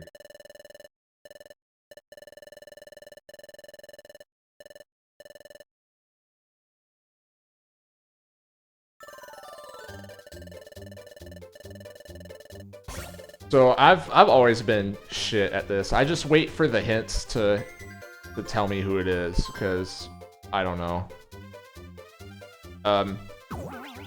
I will say, I always thought this was a weird, no, that's him. I don't know why it is. I just thought it was kind of strange that they did this, because, correct me if I'm wrong, I don't think Gen 4, I know in Gen 3, in the Pokedex while you're scrolling through, they had a thing for the footprint of each Mon. I thought they got rid of that for Diamond, Pearl, Platinum. I might be wrong on that. So I always thought it was kind of strange how they got rid of it in that game, but they put the feat minigame into the Gen 4 mystery. I don't know. Wonder what the story is there. Or I'm just wrong, and they kept that in Diamond, Pearl, Platinum.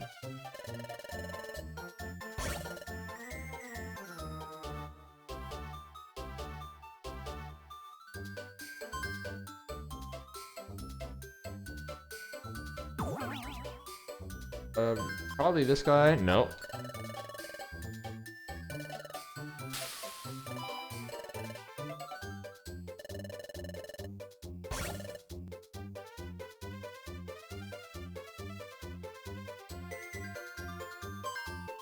Yeah, what's interesting is that,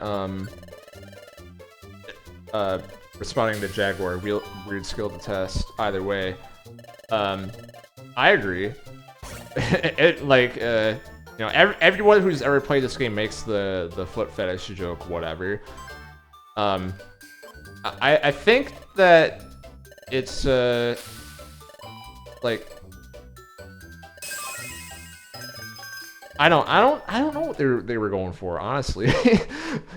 Like, I guess it's cool to try and think of Pokemon as like more than just the fucking PNG, the one shot that you get of them. They a lot of the old, before they had 3D models, a lot of the old Pokemon games try and do this, give you little extra like shots of them just to make them feel more real, and maybe that's part of that. I thought it was a strange way to go about it. Most ineffective security system, just like look out a window at who it is. Yeah. Yeah. Correct. I got so many rewards there. It's crazy, but it's true.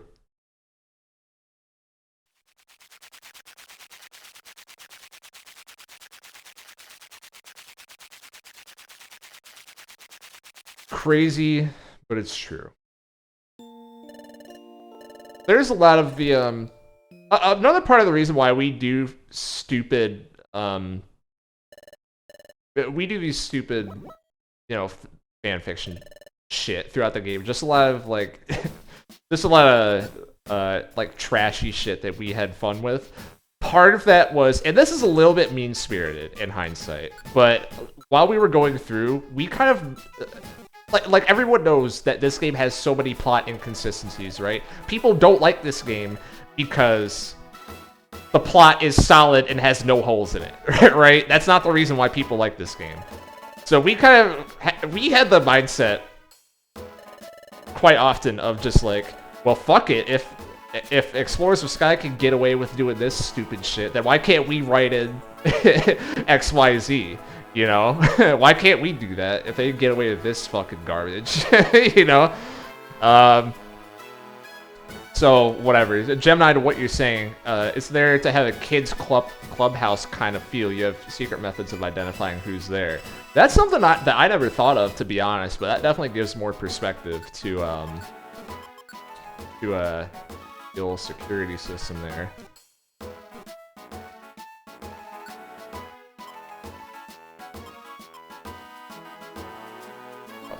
Let's couple of these, couple of. What level am I? Footprints in the Dex and Platinum are a thing. Got it.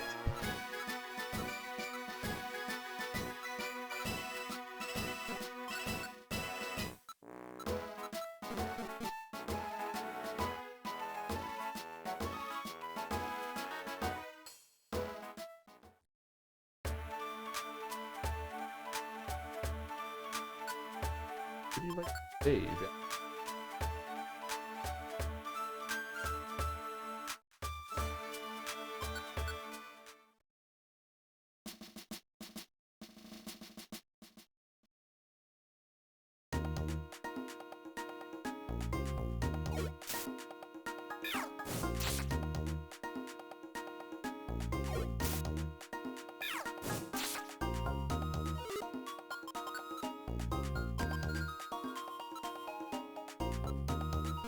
I'm still thinking about if I want to keep Taunt on him.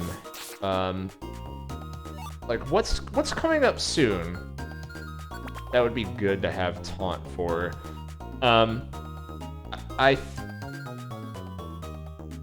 mean, not soon. I think the first time I would want Taunt is for Cresselia, so I can keep her from Calm Minding. Probably.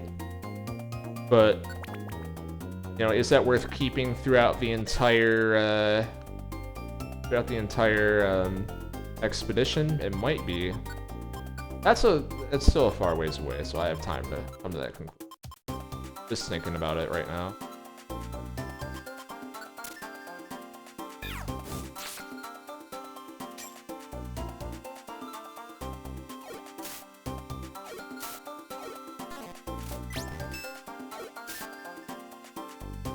Also, a couple enemies in the normal dungeons as well. Like that would be nice for the Bronzors that have Confuse Ray. Or did we get rid of that?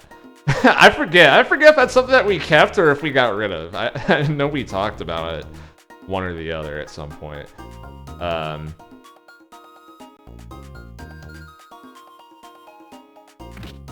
Guess I'm about to find out. Get there.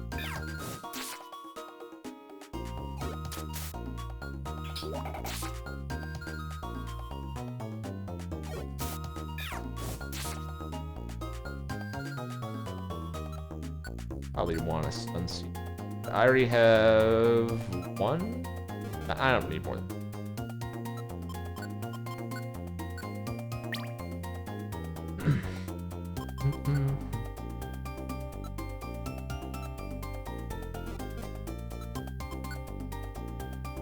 Did I already pass one of these stupid? I did. Oh, one of them doesn't have a floor. Fuck. I'm probably only doing one mission today.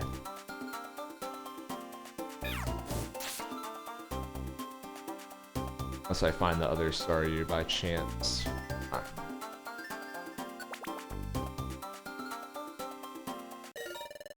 Oh, never mind, it's here. Okay. Right? Yeah, Staryu's on this floor. Okay, okay. Getting too done.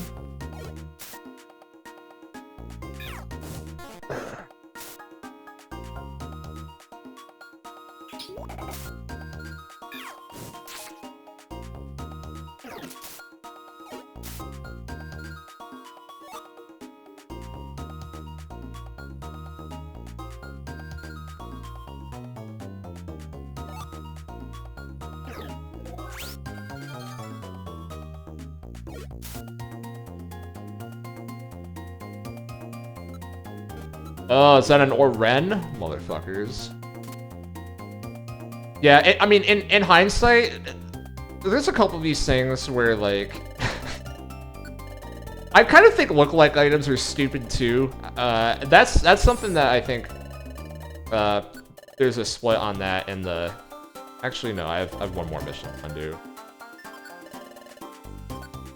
Like, if I were to...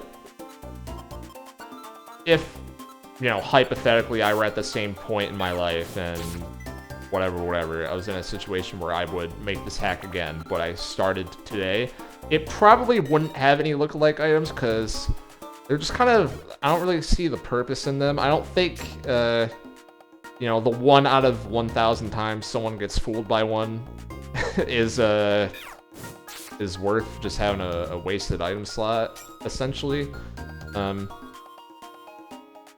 I don't know. I'm sure that there's probably some depth in there that I don't understand, because I never really use those.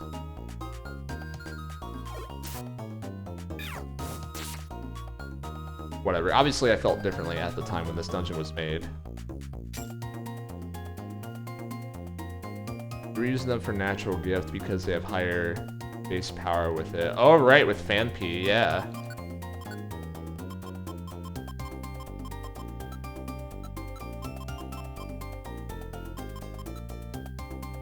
And on the Reviver Seed thing, we keep, this is like, well, this is a story one, but, or a fixed one, I should say.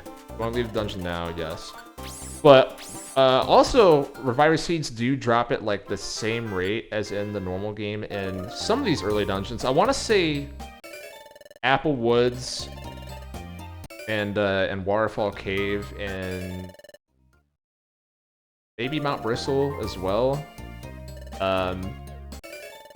Just because, like, for the other half of the Reviver Seed thing that we were talking about earlier, like, you know what? Let's give players a stash early on, right? And if they're the type of people to burn through revivers right away, they're gonna be hurt.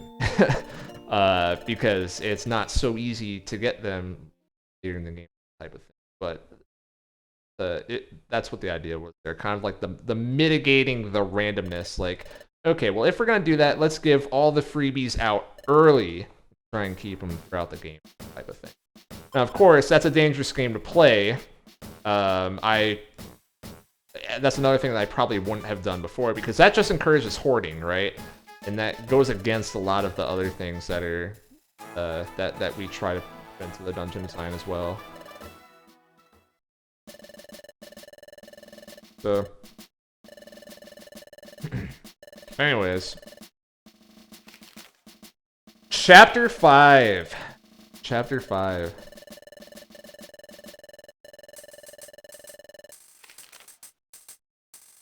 The other thing with lookalike seeds is that we needed to have revisor seeds for sure, because those are funny. Those are funny. I don't care what anyone says. Revisor seeds are funny. There's I forget who, but someone in that Discord server, they posted a screenshot of the caption was like, "I beat the game," and it was Darkrai saying Darkrai going down, and it says, "But there was an S." Or something like that. Or whatever the revisor seed thing is. And I was just cracking up like that because exactly, that's what revisor seeds are for. It's so that you can just flex on the boss. That's the whole point. That's why they're there. You know? Yes, give Darkrai the revisor seed. That's the dev intended strat. That's what you're supposed to do right there. So that's perfect.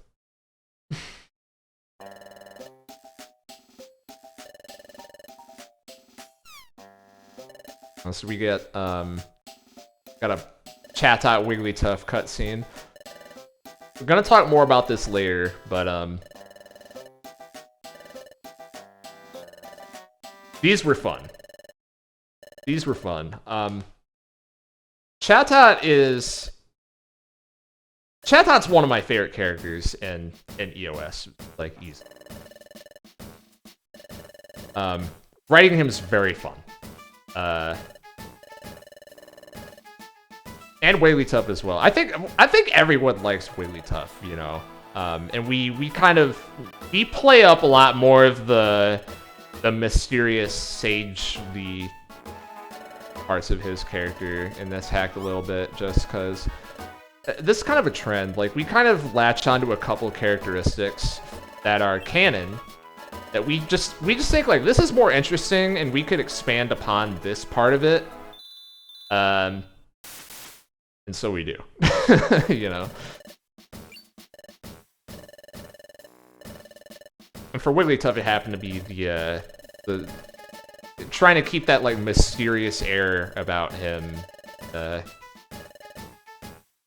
have him be kind of this, like, this shadowy figure almost. I don't know. Makes it fun to write while keeping the same tone, of course. Fun stuff.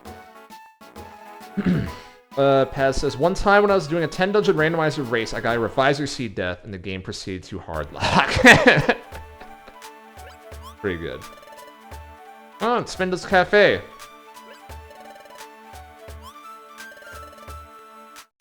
Oh wait, not yet. This is opening soon. Right.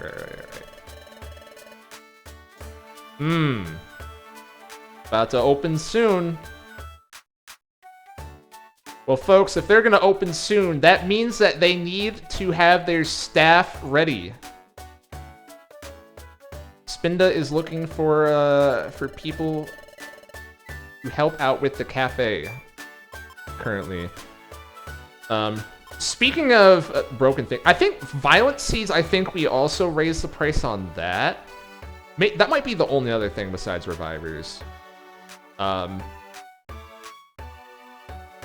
But this is one where I feel like it was higher before, because I look at 800 and even now I think that's way too cheap, because you basically just get a free win against a boss by using that.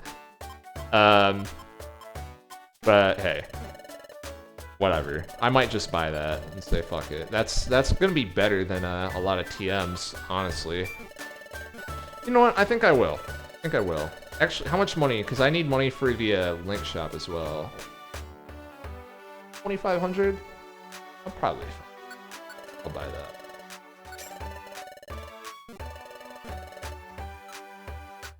I will buy that.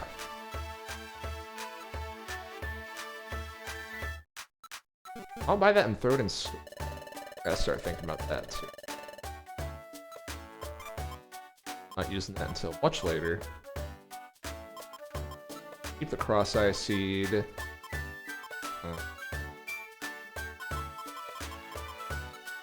A lot of this other stuff's probably fine. I don't know if I need that many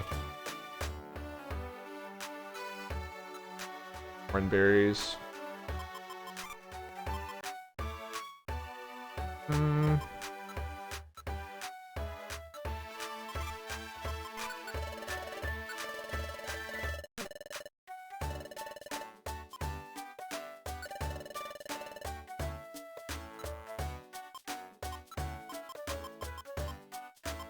Oh, ginseng, right. I'm gonna save that until much later in the game, I think. Life Seed, that's better now. Joy Seed, that's better now. Well, Joy Seed, actually, I will wait as well until, like, right after leveling up. Or until later game, rather. Gold Ribbon. Might as well sell that now, right?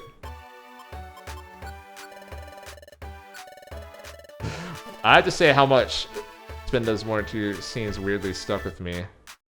Violent Seeds were only 200 in vanilla. Okay, yeah, so we did change that. Thank you for looking that up, Squirrel. The idea that this random bartender with 2 lines of pertinent dialogue, something like, "Oh yeah, I dabbled in dream therapy," could so easily come off like an ass pull. But somehow it just felt so real. Like, yeah, of course the barista studied stuff in college or whatever. Yeah, that's kind of that's kind of what we were going for, and we were laughing because of that exact thing of like, it's very transparently like an ass pull, but it kind of worked, you know. Um, uh, that's part of why like I said at the start, we just had a lot of fun writing this game. You know, I don't think. I really hope that this game doesn't come off as being just super, super like up its own ass or anything with how the end of the game goes, because, I mean that's definitely not the intent. You know, there's some things that I wanted to get across, like some things that I think are important that kind of, like there's a reason why the themes are what they are in this game. But at the same time, like, we're just kind of shitposting and making a fucking fanfiction, so there's only, you can only take that so seriously, right? Yeah, exactly. Why did that work?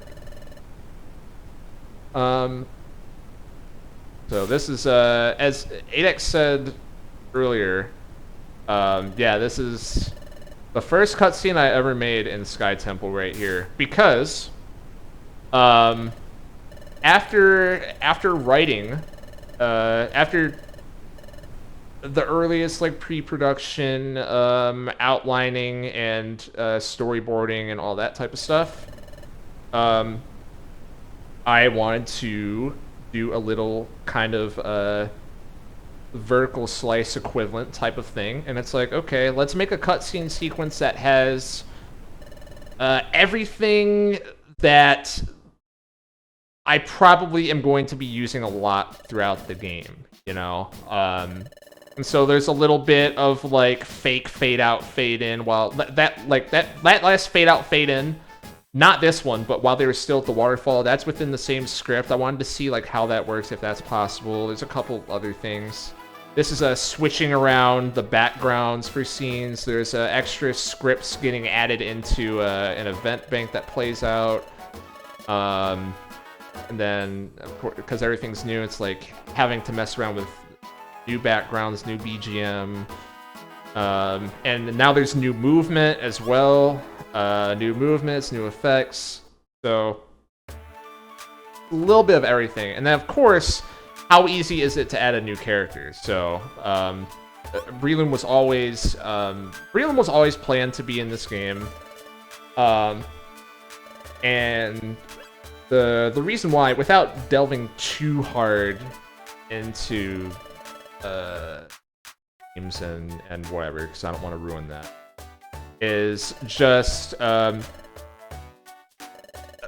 way that we concluded. Well, at the time it was me, because there wasn't a team yet. I concluded Breloom should be in the game, was just working backwards from Grovile's arc, right? Since this right here this is an alternate timeline that is, it's fine without Grovile, right? The world goes on without Grovile, and he's free to move on, and stop going through Explorers of Sky. We needed our Grovile replacement, right? So, of course, the thing I default to is, okay, here's Breloom. He's a third gen grass type. You know, he's third gen, just like Grovile. He's a grass type, just like Grovile. Stands on two legs, just like Grovile. He's similar height to Grovile. He's like the closest we're going to get to Grovile. And then from there, it was like, okay, well, is this gonna work? Because I really wanted to stay within the lore of Sky as much as possible with the direction the story was going. And then I remembered, oh yeah, Team Frontier. So there we go. It just happened to work out. It was it was just kind of a stroke of luck the way all of that worked out. And the other plus is that, you know, Team Frontier, Breloom doesn't have a lot of dialogue. There's a little bit of just like a certain general attitude and vibe to go off of, and that's it. So it's essentially a blank slate that we could do anything with. And that's really refreshing. You know, there's a lot of times where trying to write existing characters felt restricting in a very annoying way. We were so proud of that transition. We thought that was so cool, the whiteout.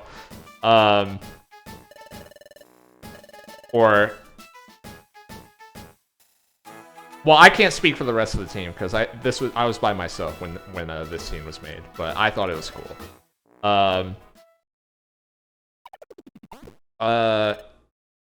That's very interesting background on Breloom. I never got the parallels of Grovile while playing, but it makes sense in reflection. It's cool to see a thought that went to putting him in. Yeah, exactly. It's I don't know. That stuff matters to me for some reason.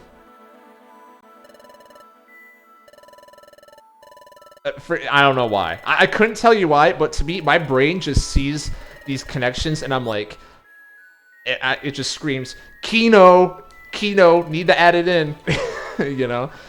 I have some things to say about the dungeon as well, but one last point about Breloom. One thing that has been asked to me so many times is, why does he talk like that? Why does he talk like that? Probably number one question I've heard.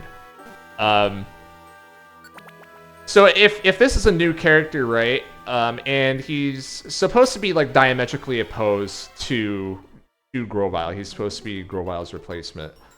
Again, I'm saying we, but it was me at the time. I wanted someone whose mannerisms and speech patterns felt really out of place in Explorers of Sky. Someone whose their vernacular is just not the same. Very, very easily distinguishable and sticks out like a sore thumb. And there's risk to this, right? Because the thing is, when this happens in fan works, like I said before, people don't give the benefit of the doubt if you're making a fan work. And people just assume that, you know, I wish I had $1 for every time someone said that Breloom is a self-insert, which he is not, just for clarification there. You know, people assume the worst when you interject this stuff into a fan work. So we thought Breloom was going to have a mixed reception at first, and we play this up, right? We play this up further with Breloom throughout the story of, like, we want there to be a mixed reception. We want there to be a reception that goes against the presentation of, like, if you look at just the base surface level text of, like, this part of the game especially, he's just supposed to be the cool guy companion, whatever, right? But there's obviously a lot extra going on. In the meta-narrative sense, you kind of don't like him because he doesn't fit in with the game. Later on, there's going to be, you know, in the expedition, his backstory with Chatot. Going to talk a lot more about that when we get there, but we thought that was, like, people would have a mixed reaction to that as well. So this contrast of, like, how the game presents itself versus how you perceive the character, because nobody likes it when the author is telling you that this guy is cool and you don't think he's cool, right? Everyone hates that shit. So we thought that either it's two options, right? Either you like Breloom, which cool. I mean, cool, that works, right? We made a character people like. Or you don't like him, and then we take advantage of that a little bit more throughout the game and play it up. Basically all the way up until, like, chapter 16 when that pays off. I'm gonna be talking about all this as it goes along. But probably the biggest thing is when we got a hold of OJ and we were talking about what is the title screen for the game going to be. We wanted it to be that scene from chapter 16. Obviously, it's like the most important scene in the game, but the way it had to be framed is it had to be framed in a way that one interpretation could be that Breloom is secretly evil. And because this is something that I did, it makes sense in hindsight, but at the time we were getting feedback, and there were some people who were theorizing of like, what if Breloom is like a twist villain, and that's the point of him being in the game. And I'm like, oh man, we can totally play that up because of the direction that his character is going, right? Like that's something that can synergize with that or whatever. So all these things together maybe create a situation where you know, people tend to get weird mixed vibes from this guy, not necessarily trust him. Yeah, and it all starts with him talking different, right? And like Gemini just said, the best way I can describe it is Breloom talks like a bro. Yeah. What he's based off of is another thing that's funny about like watching playthroughs of this game. I've seen people give like different accents and whatever to Breloom. I didn't have necessarily like one of those in mind, a certain accent. It was just based off of this is kind of a childish story, right? It's kind of childish, kind of a coming of age, whatever. So a lot of the times with the main character, I kind of went back to like interactions that I had during my high school years, and that kind of extends to Breloom because of the interaction I knew they were going to have with the main character, right? So Breloom's based off of some bros that I knew.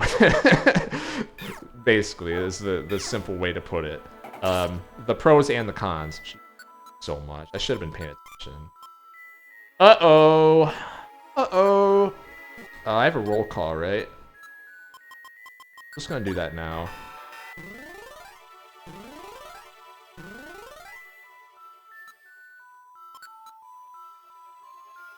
Okay, you left me alone. Alright, that works.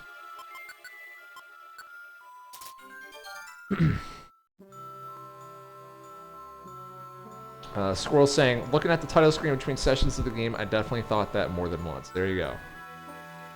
Gemini says, I don't know, I think the easiest way to avoid story is telling you he's cool thing is give him flaws and make him humble. Which, we try to do that as well. Again, it's hard for me to say how successful that was, but, you know. Yeah, he's good at exploring and doesn't do authority, but he's also a washout with confidence issues. Yeah.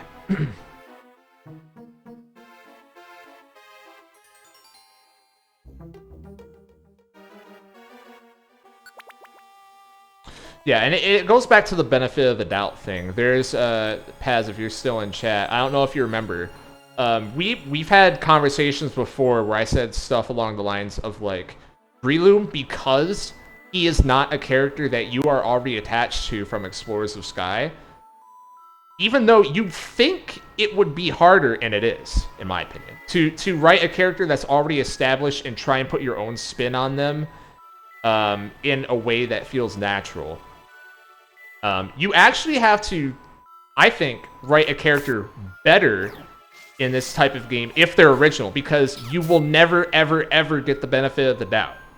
People are going to say, you know, again, why is this self-insert type of guy here instead of the characters that I know and love? That's just always, like, we had to put twice the amount of effort into writing every Breloom scene than every Grovile and Chatot scene, you know, for example.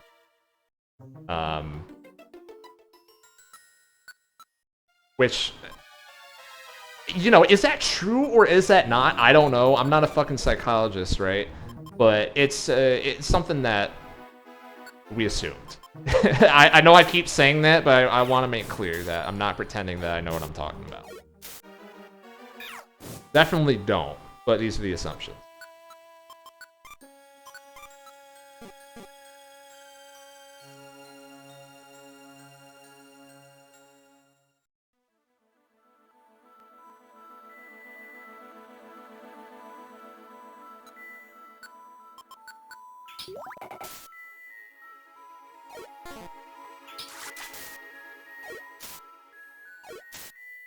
Better die. Ophir Orb. So I kind of want to throw away Spiel because Breloom's 4th in line, so I'm not getting any attacks from him. That's making this harder than it should be. So I'm actually gonna do that. Which leads into a point that I had written down here. The point of Waterfall Cave, I shouldn't say the point. Very absolute, but a thing that we wanted to achieve from a level design perspective was this is the tutorial for guest party members, because that's something that is going to come up multiple times throughout the game. Breloom is very simple, right? Super effective against everything. He has a 2-tile hitting move, so he can attack from the back. He has Absorb, so he can get his own health back. He basically just kills everyone on his own. All you have to do is actually use him, you know? Which is what I'm gonna start doing now, because get that Spiel out of here. Yeah, Spiel's not doing 60 damage to those guys. That's all I'm saying. Spiel ain't doing that shit.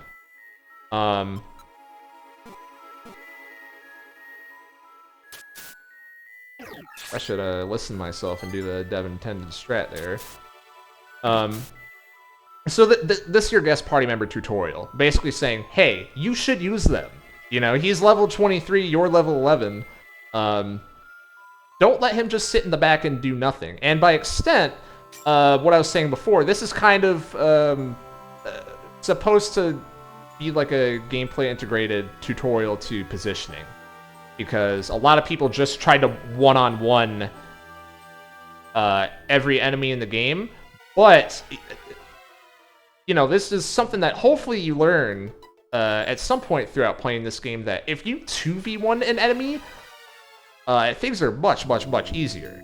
And it's not hard to set up a 2v1, right? The only time you can't do it is when you're in a hallway. That's what hallways are, the danger zone in PMD, right? As long as you can get them retreat back to the room, you're pretty much fine. But it's how well can we communicate that to people? Yeah. Gemini says, Breloom's almost symbolic of what I like about this hack. PMD's, he feels down to earth. PMD's got this thing about larger-than-life characters with big defining quirks. Like the contrast from time traveler sent to save the future to dude doing you some solids and getting over his drinking problem is definitely striking. Exactly, which is why he is the opposite to Grovile, right? He's the opposite to Grovile because he's taking his spot. It's something that's new. I'm gonna talk more about this later, but I really like diametrically opposing pairs. I think we maybe overuse it probably a bit much. I just fell in love with the technique so much, but I like that stuff in it, so. Adam says, I think the opposite TBH, hallway good. That is crazy. Hallway good, hallway bad. Hallway bad. See, I like open rooms like this one. You know what I mean? This is an open air environment. This is perfect. This is exactly what I want to see. So this is where everyone shits their pants on their first playthrough.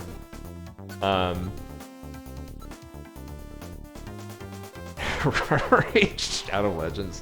What's up, Yakko? So I'm gonna growl. Actually, no, they only water gun, right? That's a special move. That doesn't matter. Chimchar's in not a very good position. I'm just gonna sandwich him in the middle, I think. So yeah, obviously we repurpose monster houses as mini bosses in this game. And this, you know, much like the rest of the dungeon, this is kind of just like a shock value set piece to introduce the idea, and it's pretty simple because Breloom kills all these guys by himself. Right. Have to get him in position. And whatever, that works. And yeah, same things I said before about positioning, already talked about that.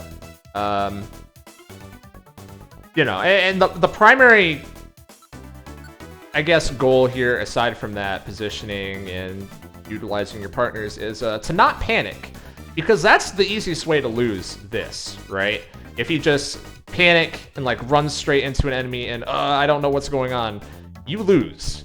Or if you know, you kill only a couple enemies and then try and run for the steps and, you know, just think that you're gonna take chip damage and survive all of them and hopefully I squeak by, you lose. You know, you have to take care of all of them.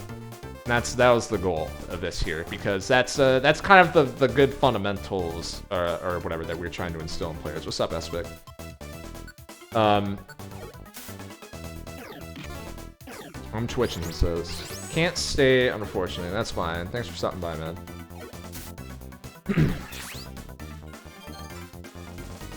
I think I got a couple more orange berries as well.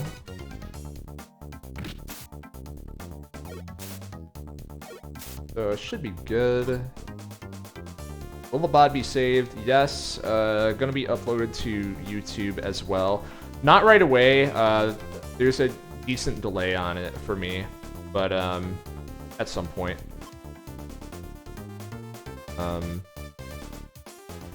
Why did I not? Oh, I was supposed to use. I'll use it now. Actually, no, I won't. That's throwing. I have Dorn.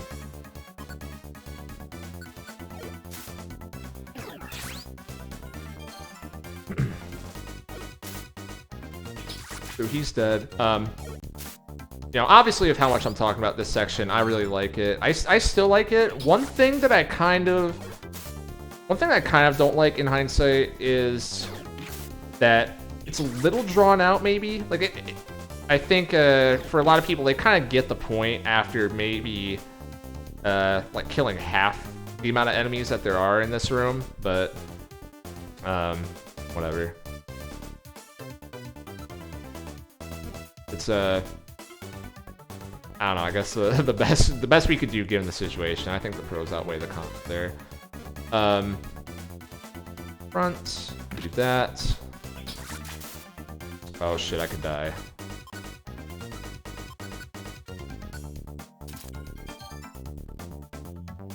What's up, Parker? And yep, Okami's still streaming.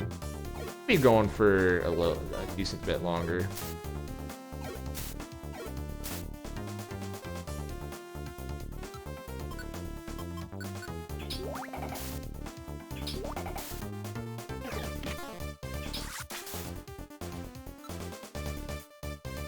All right. It's getting a little spicy. It's getting a little spicy. I'm gonna do this and back up, and hopefully Breland kills him. Okay, that works. That works. I'm just gonna hope he dies here. He should, unless Breland misses. Okay, that works. Fine. Okay, we got another wave coming of 5.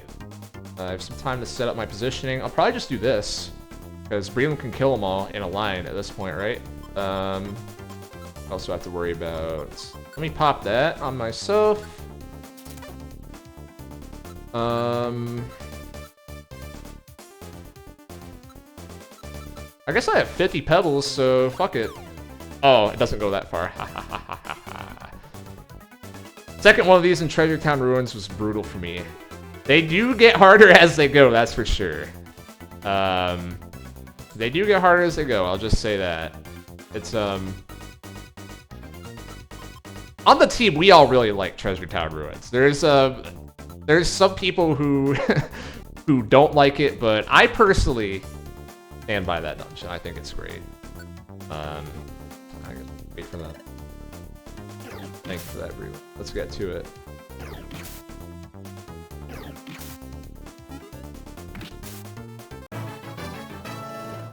The escalating random, not random, fixed monster houses, you know. It's just this recontextualization. Still with a broken ROM, that's so funny. Paz is quite the quality assurance guy. Just happens to find bugs that literally no one else finds, you know. it's been helpful to iron out the kinks. That and are we? Hold on, what's over here? All right, $59, not worth it. Not worth it. If I look around long enough, I'm gonna die to an enemy. That's just the law of video games. Gonna end up dying. Being greedy always pays off. See, that's very not true. It's very not true. It's actually opposite. Struggled for literal hours on the Cresselia boss fight. Talk about people always look at. That's interesting. That's interesting. The Cresselia boss is we talked about that a little bit earlier. It's definitely a we knew that would be a spike in difficulty, but we didn't want it. Like, that's supposed to be the end of the tutorial, basically, is how we think of it. That's not supposed to be anything super crazy. Got an insanity moment. Kept doing things over and over and over, expecting shit to change. Okay, got it. Yeah, that'll do it. That'll do it. So that thing of having them run down, this kind of thing here plays in what's most magnetic about fan fiction people, I think, which is that what if aspect. Exactly, Gemini. That's what I was about to say. You know, these things keep piling up. And getting the choreography right to have them not get washed up by the water and like run down there in time was. It took so fucking long, dude. It took so long. It was. I almost halfway think it's not worth it, but if enough people thought that was cool, then it is worth it. So anyways, Reloom was gonna go to the survey team tryouts, but he came with you instead. But he's gonna go back and he's going to definitely try to join the team. So good for him. Good for him.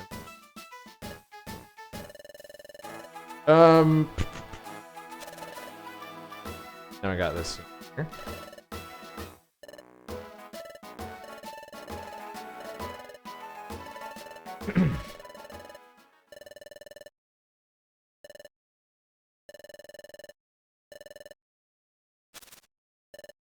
Reloom. Why won't he just go away already? Yakov says, for me it was the Dust Nor Save Life fight. Yeah, that's another one that a lot of people. So we haven't a lot of the times when I talk about feedback, there was like a anonymous feedback form that we use because I know that people tend to not want to be mean to your face, right? But I was open to the roasting. It's like, look, I need to know what needs to be made better for this game to hit. Because at the end of the day, I think the themes of this game are very important. I do personally believe in them. And in order for it to reach the most people possible, this needs to be an accessible product. It needs to be accessible, and it needs to be what people are looking for. You know, so that they are able to get to the point where those critical scenes happen and the themes really start hopefully hitting for people and it makes an impact on people. So part of that was like roast the shit out of this game, all the execution of everything, please. I want as many people to get to the end as possible. A lot of people did not like the Dust Nor Save Life fight. That got a lot of very negative feedback, which was disappointing because like the first version of that fight, that was like my favorite fight in the game, the original Dust Nor Save Life fight, which is it's very different now. I thought it was awesome and very cool. A lot of people were like, "This is terrible." So there's sometimes when I'm stubborn and don't listen to people, but it tends to be the more I listen, to people, the less people complain. So, funny how that works. If you just like listen to your players, you make a better game. Here's how that works. There's some times where I do think in hindsight that maybe we took it a little too far and we overcorrected. We'll get more into that near the end of the game. In the last like 5 chapters or so. Not even, like the last 3 chapters, 4 chapters. I don't know, I don't know, around there. But you know. That's a discussion for a different. Parker says, I didn't know what else to do. I had a Munchlax and a Fan Pea. I had to throw shit at a wall, otherwise hope I needed to grind for the next half hour. Fan Pea against Cresselia, that's probably tough because she levitates above your Mud Slap. I bet that is tough. It's always worth spending time to time a scene. You're right. You're right, it is. Okami says, I also find it difficult to find criticism in my hack. People are too nice sometimes, lol. Sometimes you want to hear negative stuff because there's no way everything is ever perfect. There's gotta be something. Yeah. Yeah, totally. It's a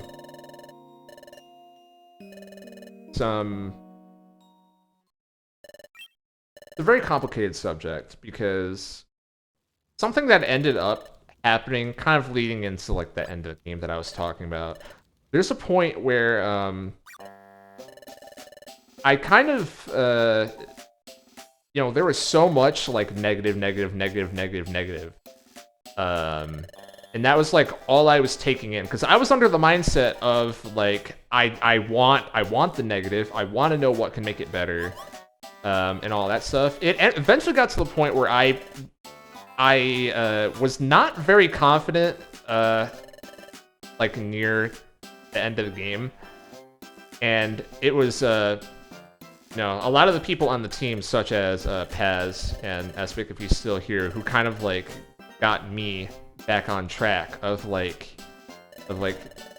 no, the hack's gonna be fine. You know, let's just like finish out with what was planned. It's gonna be fine. People are gonna like it. But you know, I needed to be reassured a lot because I was thinking like, man, maybe this hack sucks. You know, I was thinking that around that point in the game, making the ending. Like maybe this hack sucks, dude. Like maybe we need to just completely scrap everything, like make radical changes. So yeah, you gotta be careful you don't get to that point, I think, but how are you gonna know? This scene is so funny. This scene's so funny. What? just leading off with Azelf saying that, literally just no lead in at all, just a fucking punch to the face. Oh god.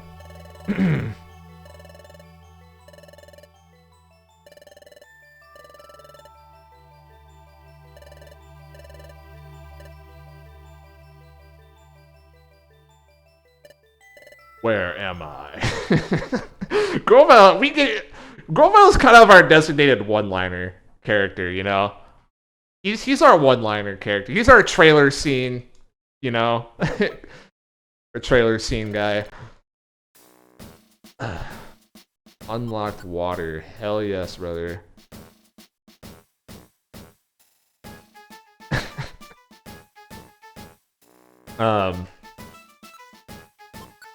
Parker says, kind of lucky in the fact I can get criticisms from my machinima directly from my various voice actors, but when I convert the seat to be a playable demo, I'm not going to need some criticism because I know nothing but actual hacked gameplay and stuff. Yeah. No, and talked about this around the start of the stream. It all starts with knowing what your audience is. That was the biggest struggle for dungeon balancing through here because we didn't know who we were making this for. Are we making it for people who played Sky once 10 years ago and this is their second playthrough? Are we making it for people who play Sky at least once a year, you know? Or, you know, who are we making it for? Are we making it for people who are, you know, maybe they play Sky, but they, Team Charm intro, by the way. This went through a lot of different versions, sailing on the black backdrop.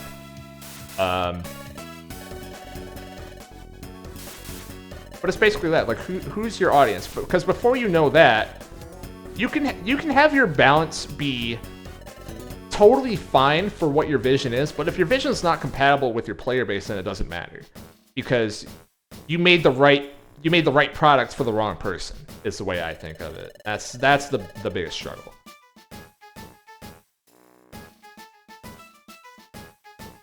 Don't ever forget that Team Charm killed an innocent Graveler. Okami, have you played this hack, by the way? I forget, because I know before you haven't. Or is this just your first exposure to it? But let me just say that if that is your impression of Team Charm, you you may be interested by this hack's interpretation of Team Charm throughout this story, because we kept that in mind, you know. we kept that in mind for sure.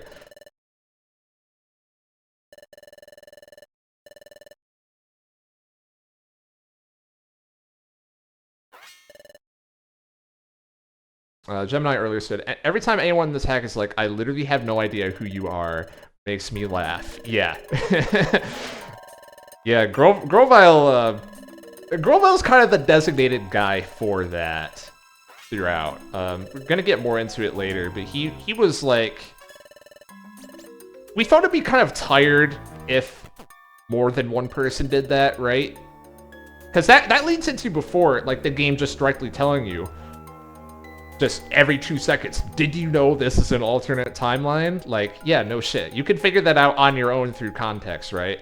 So it'd be kind of tired if more than one person kept talking about that. But Grovile doesn't show up very often in the first half of this game, so we thought we could get away with it doing that a couple times with him and not have it be tired. Squirrel says, Grovile realizing the alternate timeline was hilarious at times. Glad you liked that. Team Charms team slaps. Playing this game got me listening to Team Charms team everyday sense. It's very good. Very good. Yeah, Team Charms team is great. Literally, a slight exaggeration, but half the reason why Team Charm is in this game is because of their theme and their little battle transition going into a boss. Because I knew from the very start, Team Charm was put in this game. It was, if they're going to be in this game, they're going to have a boss fight. Why? Because that heart transition is cool, and that battle music is cool. Period. Like, we could work out everything else, but this end result, this presentation, is cool. Like, we can make that work. If the presentation sucks, you have to work way harder. You know, you have to work way harder in the writing to make it work. You know what I mean? But having good presentation makes everything easier.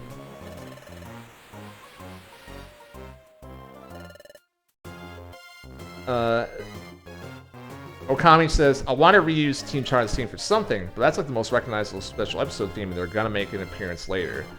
Up to you, but if it was me, I would not try to use the theme for anything besides Team Charm because of what you said. It's recognizable.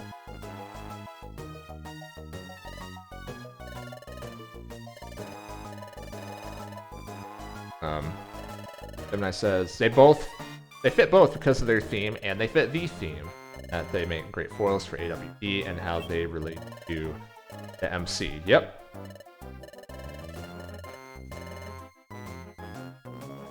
Yeah. Back to the diametrically opposed pairs thing again. You know, the AWD and Team Charm dynamic is one that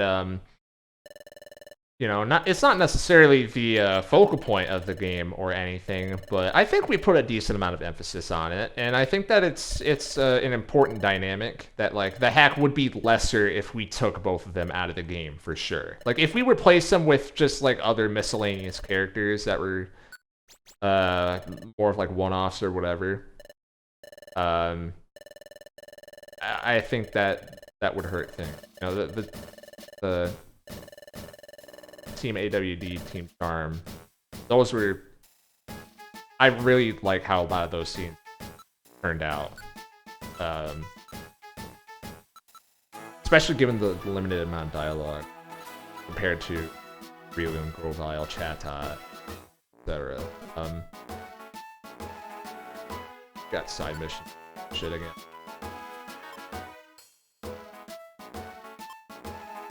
Mind Blast Scene.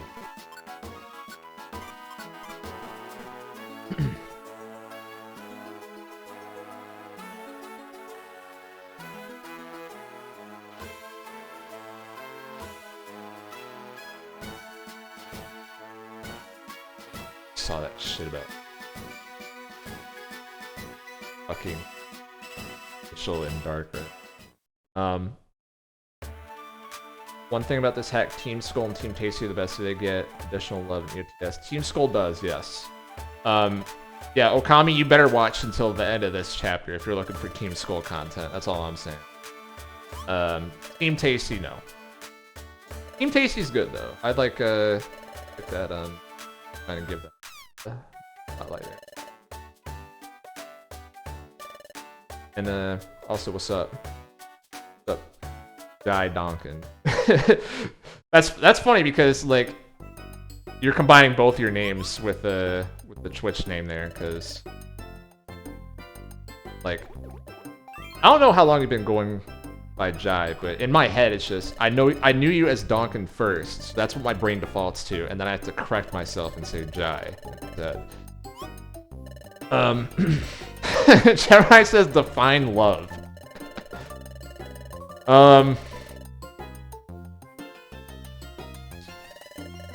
They get attention. They get attention. Back.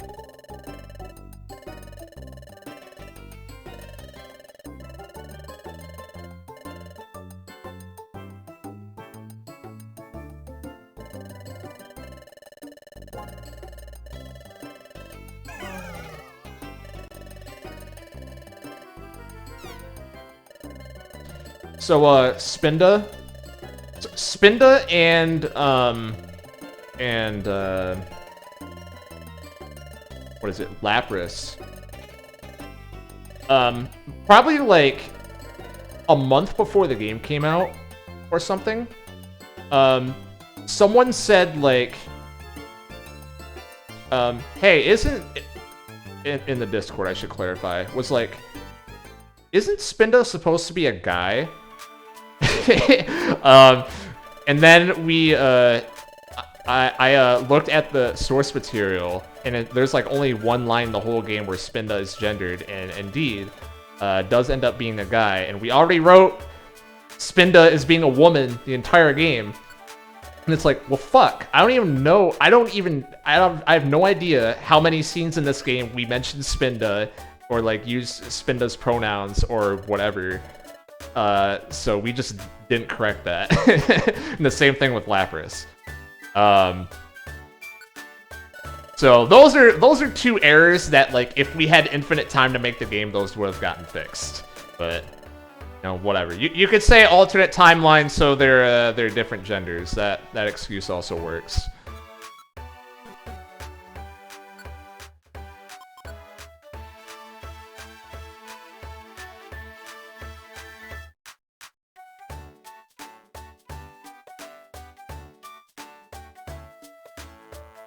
In a game where everyone else is pretty nice or at worst quirky, they definitely stand out talking about Team Skull.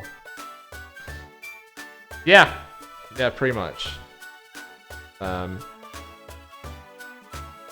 that's kind of skirt crap I'm talking about. How would anyone know that without spending a whole day digging through that stuff or just remembering from having played so much? It's the second one, because you have to remember, this is Pokemon Mystery Dungeon, right? Motherfuckers some motherfuckers, like, this is their life.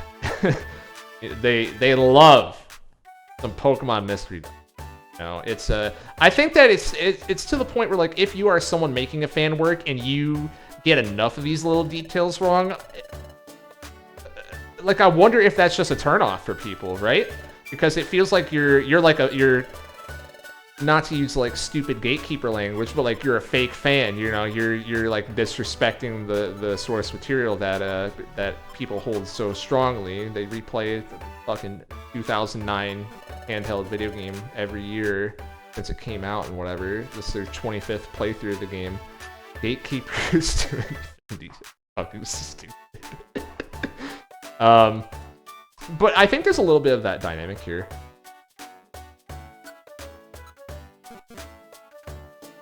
Probably part of why Spirit popped off like it did, a lot of attention to detail. I don't know if that's true. I don't know if that's true, to be honest. I mean, that's something that I would care about. I'm not sure how many people care about it. I think like I said, maybe like diehards care about that, but how many of those people are there? The thing is, diehards are like, that's how I think the snowball started. I think that's how it started, just because like something that people who've like listened to me talk on the Sky Temple podcast and stuff, there's a constant frustration I always have about how do we reach the casual PMD fans. I left early. What am I doing? I left early. Okay. You can tell how much I pay attention when I do side missions. Those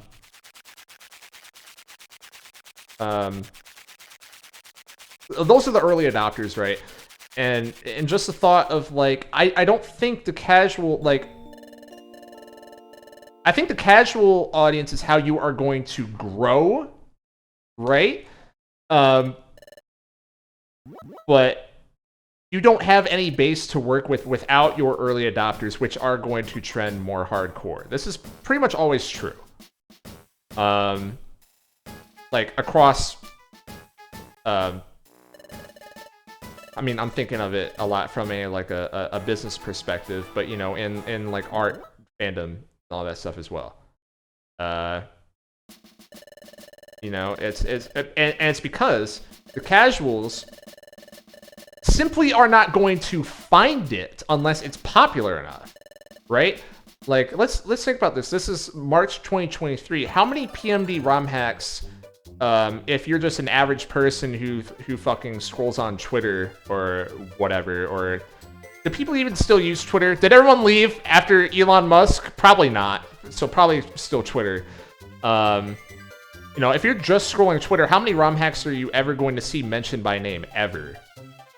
You know, I mean, maybe this one, I don't know, because I don't use that site anymore. And maybe a couple others. So you have to get to that point before casuals even matter. That's my opinion. I wouldn't.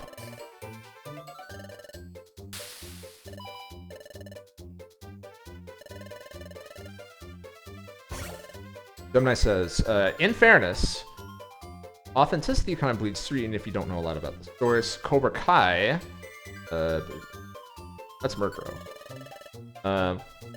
Cobra Kai is my favorite example. I never watched any of the original Karate Kid films, but the respect that show has for its source may be invested in the history of something I've never seen. You have authenticity. It'll radiate even to casuals to some degree. I do believe in that as well. I believe in that as well, just from personal experience. You know, there's a lot of, especially in music, you know, especially in hip hop, especially, just like people that are able to really let their passion for something or their certain like their experiences really bleed out into the work in an obvious way to where it feels real. You know, it feels real. There's authenticity is a big kind of like like foundational genre point of hip hop, especially, right? And that's stuff that has exposed me to new ideas. So that's, yeah, I do agree with that because of that. And I thought that, you know, you can't fake authenticity. I do believe that. So that's something that went into this game as well, especially around, you know, you get to the second half of the game and like chapters, like 14 onwards. A Prim Pokemon, what the fuck is that? Probably this guy. Alright, 6 out of 6, easy. Squirrel says, people still use it, talking about Twitter, but it's definitely gone down in use.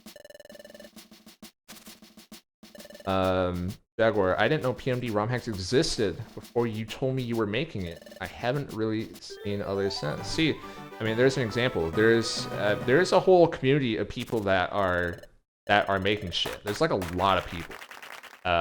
Just because the program's very easy to use. This is all stuff that has popped up in the past 3 years. Like, the entire scene has popped up in 3 years, and there's probably like 100 hacks. Like, we're pushing that at this point. A lot of them are like short or demos or whatever, but yeah, there's like that many projects that exist, which is crazy.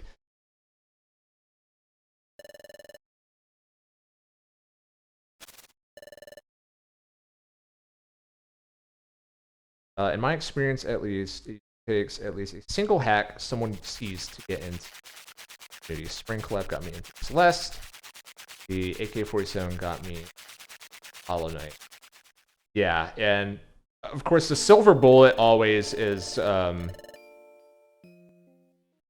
know, a lot of people prey on, I hope that, one YouTuber happens to make a video about my game and whatever, which I don't like counting on that because that's literally random. It's literally random.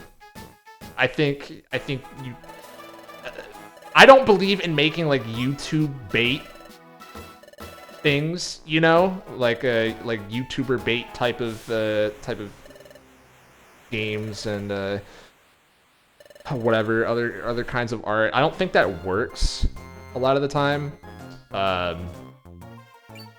It did 10 years ago. It did 10 years ago, but nowadays I don't think that works. I think that's pretty played out, and you have to be authentic and go from there. Different times call for a different strategy.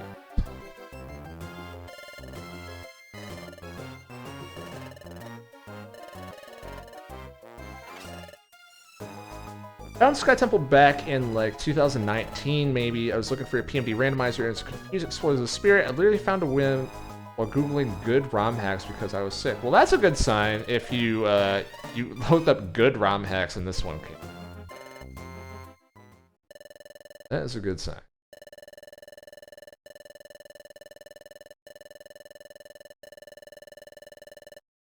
Sky Temple did not exist in 2019, but there was an older version of the PMD randomizer that's worse than the Sky Temple one. But that came out when? I mean, there was one version from like 2014 or something. That one was shit. And then there was one from like 2017 or 18. That might be what you're thinking of.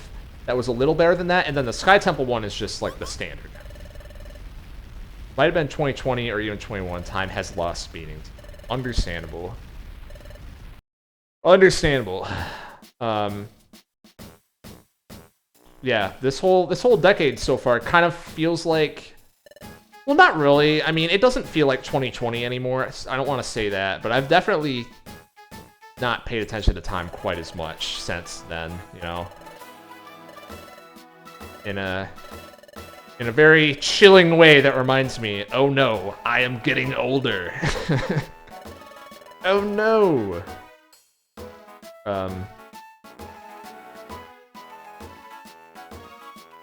Dagger says, I remember my exposure to Pokemon ROM hacks was seeing one of my friends play Pokemon Dark Rising. Holy shit. back in high school. Then I went to Poke Community to see what other kinds of hacks are out there for myself. Yep. Yep. I'm trying to think of what got me into hacks. Man, back in the day, it might have been I don't think it's the first one I tried, but the first one I liked was Ruby Destiny. I think there was some other ones from around that same era that I also tried. I just did like the same shit, Googled like best ROM hacks or whatever, best Pokemon ROM hacks, and then just kind of went one-on-one down the list. And even as a kid, I was like, some of these I would play for like an hour and I'd be like, this is shit, this is shit, this is shit, this is shit. Move on to the next one. ROM hacks have gotten a lot better since those days. That's for sure. Ruby Destiny, for the time, that was pretty cool though. I like that one. And for the time, I'm saying that was what, like 2010 or so, around there.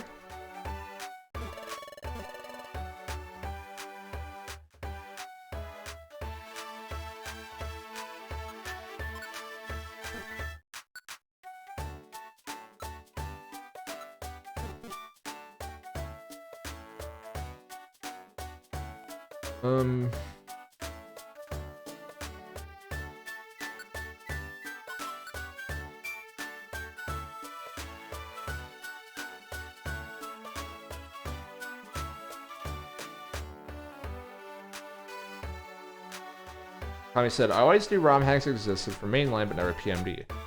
That PMD game vid. That was a PMD game. Vid in December. That was what made me know it was a thing. Yeah, he's gotten a lot of people. AX, I barely played any ROM hacks, so I have filthy stories to go off of. Filthy's just a fucking masochist. There are actual good ROM hacks as well. PMD hacks are mainly just why I played under Pokemon hacks. Gemini. It's wild how quick you can discern quality of something like that. Something you gotta keep in mind with any artistic endeavor. You're real lucky if people give you an hour before making judgment. Yeah, that is... I mean, trust me, I'm sure you realize, Gemini, after playing through this game, but that is something that, I'm well aware of that effect, and I find it very, very interesting how, you know, how quickly, we judge things.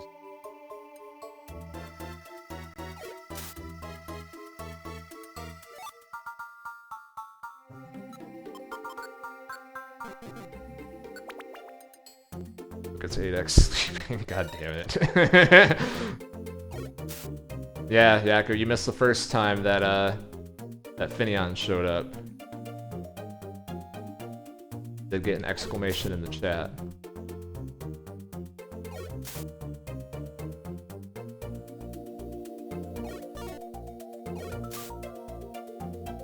I went through every room. Where's...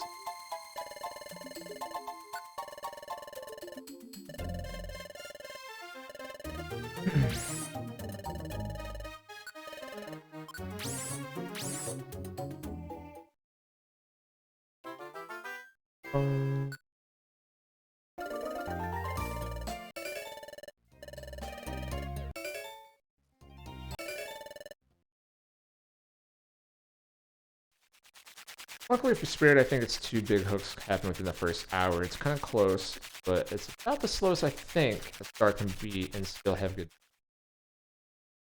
Yeah, that was, even not digging into the rest of the game and the judging people, whatever. I really want to bite my tongue instead of just listing out every example that's immediately fine. Talking about the first hour in particular, it was definitely a concern that it's too slow. And that's why I was talking before how, like, kind of the I felt kind of desperate with, like, the protags talking, and there's no dimensional screen, and the drowsy thing, and the chatot thing, and just trying to throw everything all this, and Grovile, and, you know, So I'm just like, oh my god, I really hope some of this sticks. Because I know this beginning is going to be slow, and I hate slow beginnings. For as much as a lot of my favorite games are JRPGs, right? I would never say JRPGs are my favorite genre, because I fucking hate most of them. Because they take way too long to get to the point and have too much filler. So, you know, I was trying to be cognizant of that for sure. What's up, Sticky Spirit?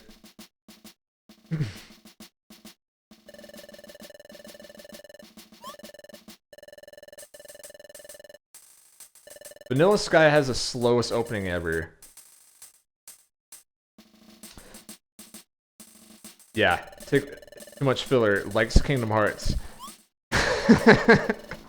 See, that's where you're wrong, Pez, because Kingdom Hearts, they always give you the zinger at the very start, and then it's 30 hours of filler. That's the difference. That's the difference. The zinger's at the start, so I'm thinking, okay, so I know this is gonna get resolved at some point. I think that's the difference for me. And yeah. By the way, for people in chat who don't know that, talking about influences wearing it hard on my sleeve and whatever.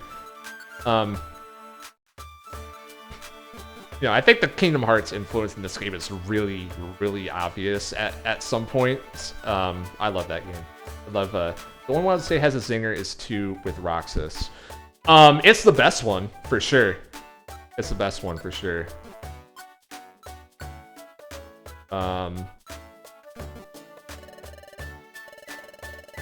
And to be fair, 2 is I don't want to get too sidetracked talking about Kingdom Hearts, so I'm just gonna drop that conversation. Okay, time to link moves. I think I'm going to just run with these 4. Actually, hold on here. Let me see when I learn a new move.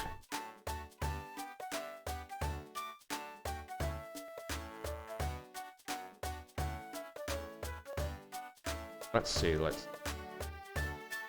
Next move is at level 15 for Chimchar, and Piplup it is.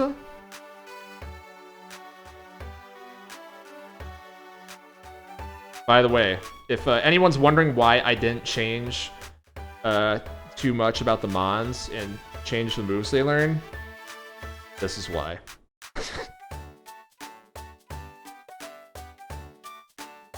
Piplup's next move is at 15 as well, so...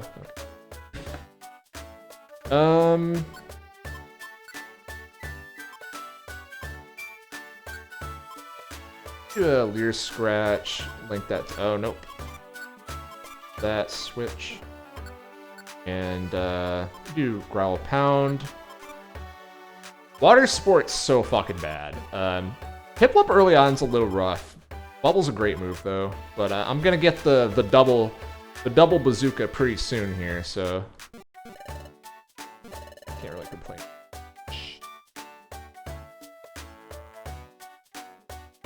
Okami says unintentional, but I'd love the Krogunk could solve the food mystery, but just doesn't bother telling anyone that Skull just admitted to everything right in front of them. Krogunk is that guy. He's a weirdo. He's another one where he exists in the game, but you could take his character basically any direction, and I don't think people would be inclined to complain much because they don't do anything with him, you know? And those are kind of the characters that are most fun to do your interpretation of, judging from my experience, back at least.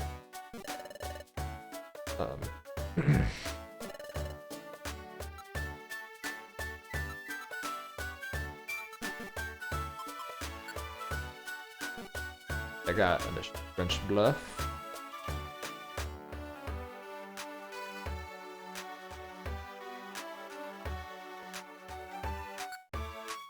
I'm gonna see if there's any more in Drenched Bluff before I go.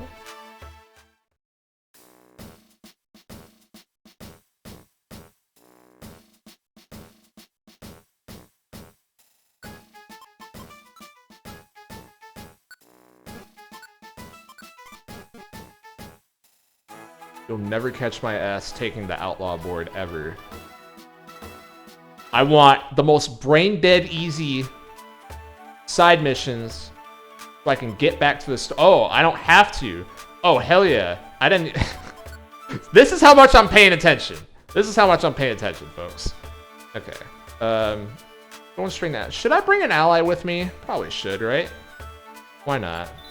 Bring an ally along. Go ahead and do that. Let's go, Spiel. LOL, you bring allies? Why not? Why not?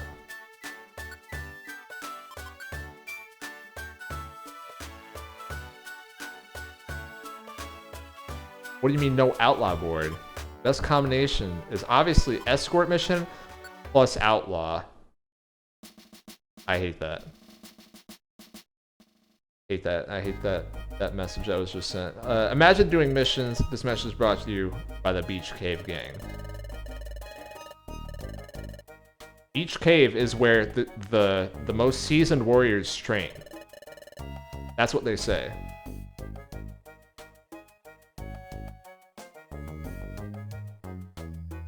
Oh man.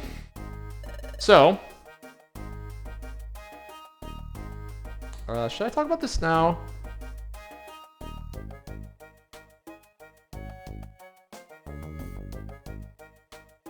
I guess I can wait. Steelhead.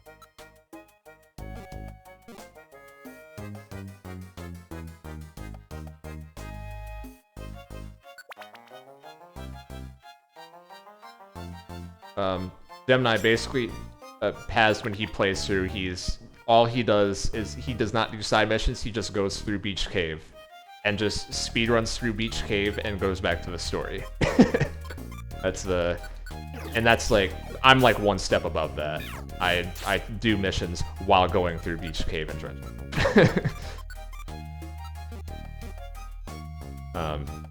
There were, it says, I learned to not take outlaw missions eventually. I lost in so many dungeons. Yeah, it's annoying. It's annoying, I don't like them. Oh, fuck. I look like a dumbass now. I fear not the man who has explored 10,000 dungeons once, but I fear the man who's explored one dungeon 10,000 times. Exactly, bro. You go to Beach Cave, you know that's his turf. You know what I'm saying? That's like he owns that joint now. He owns that joint. That's his.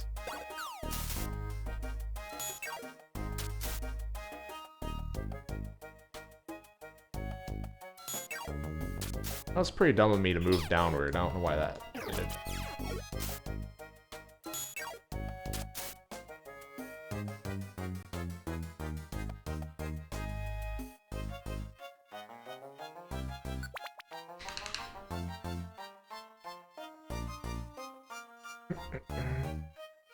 What seed is that? I actually don't care. I don't care what seed. He killed him. I was about to say, uh-oh, Spiel's dead, but luckily he's trash, so steal it? I'm not sure if that's a particularly good idea. Sure about that one. There might be a mechanic in this that discourages you.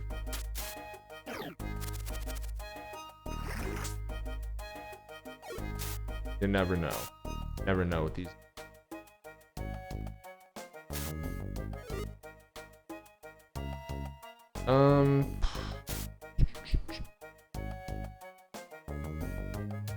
Something funny is that very early on in the game, there was someone who was testing. This was like before I even went public in Sky Temple, I think.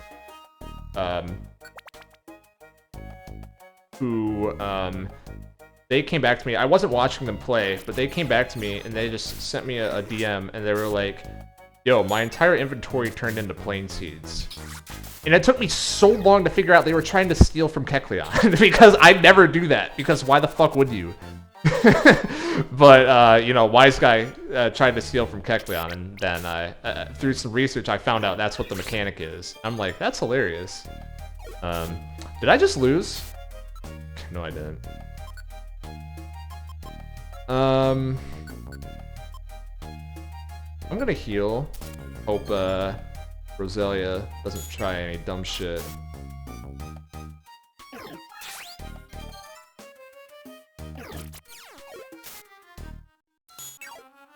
Welcome back, Jai.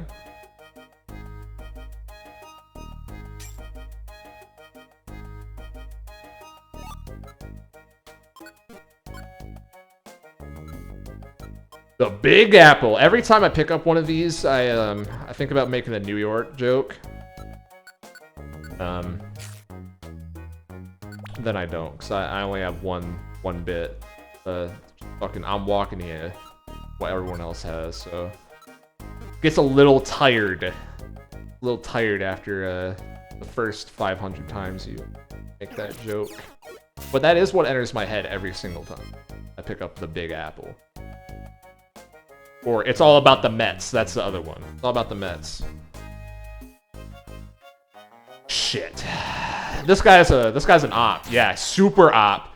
Goodbye, Spiel. Goodbye. You tried. This guy's a super op. Look out for that one.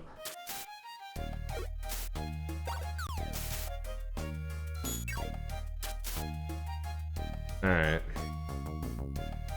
Yeah, water types don't want to be taking that move.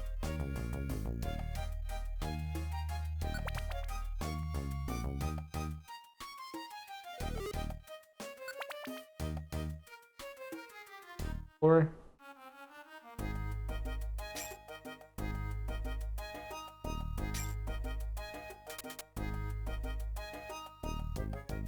dead in Miami 3 weeks later. Very true.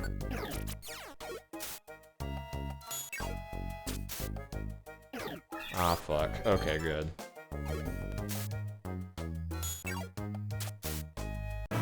Just a unique thing that comes with shitty AI, such as in Pokemon Mystery Dungeon, is that you have those moments of just like, you know that you made the wrong play, but then the game bails you out. To me, that feels good, you know?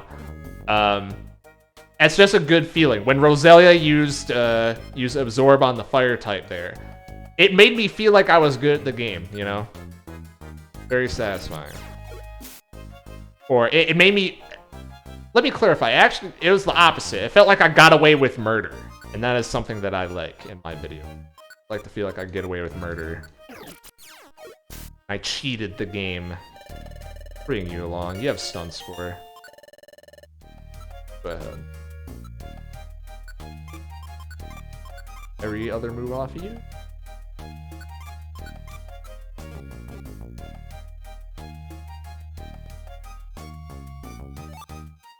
He did. He did. Nuzleaf, what can I say? He's, does big damage.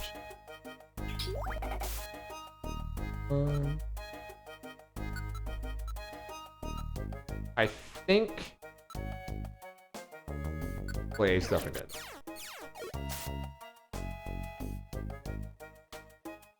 But, just in case... Crit there. Herb.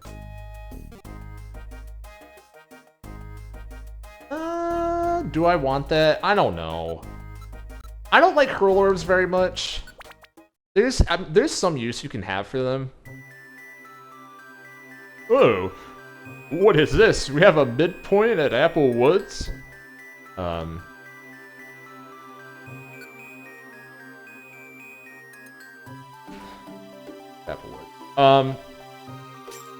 So I guess this is where I should start talking about this.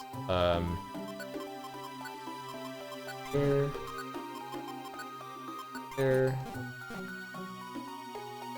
That didn't really help very much. It did. It did, that's a lie. But I don't like both of them targeting me. So I think I'm going to back up. Fucking didn't think about that. So Far Apple Woods, right? This game was originally released episodically. Came out in 5 different parts. The reason why it was episodic is because of what I was saying about, like, I need to know what my audience is. I need constant feedback, because that's the way that this is going to end up being good. It's gonna be like we're gonna get this information as we go, and I think that there are enough like natural kind of stopping points throughout the story to where it can be separate releases and have them all end on cliffhangers. That'll be good.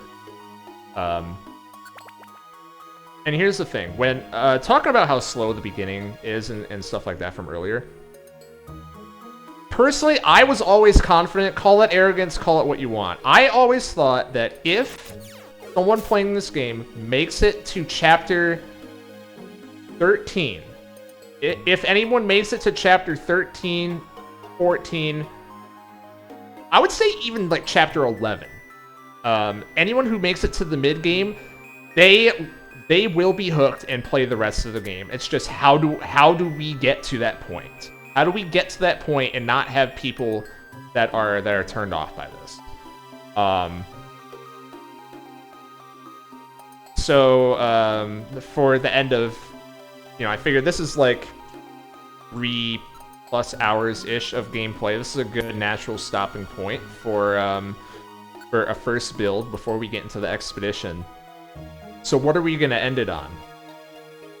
Well, obviously, already keeping in mind what the player character is, the whole thing about like edgy kid fantasy that you had when you were 12 years old and blah blah blah, and all the things that people say that they wanted to do when they were playing the game.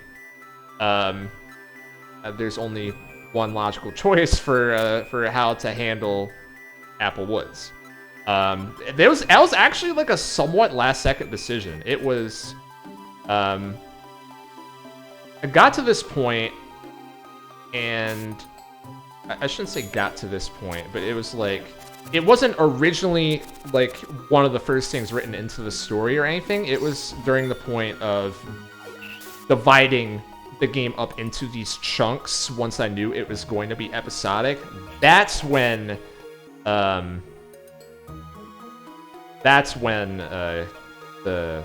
new Applewood zinger and that whole scenario got added in. Thankfully, it paid off, because that is a lot of people cited that as like what hooked them and what made them want to keep playing until chapter 11, 12, 13, which is, that was the goal, just bridge people to there. So yeah.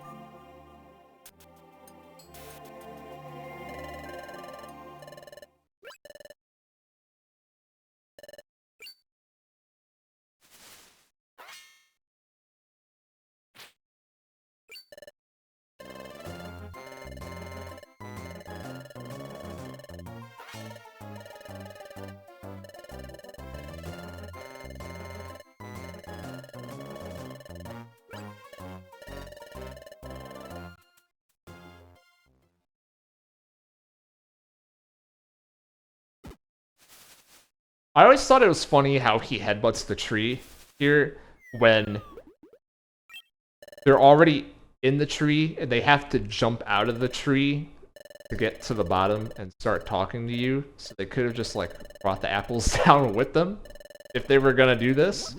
But then they wouldn't get to show off their cool effect of having the tree leaves shake. So understandable. They had to find a way to fit that in.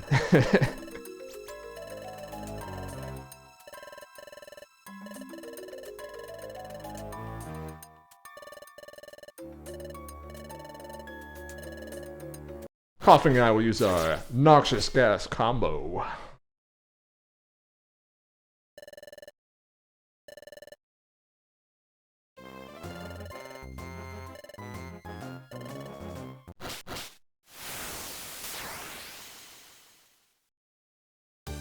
So here it is.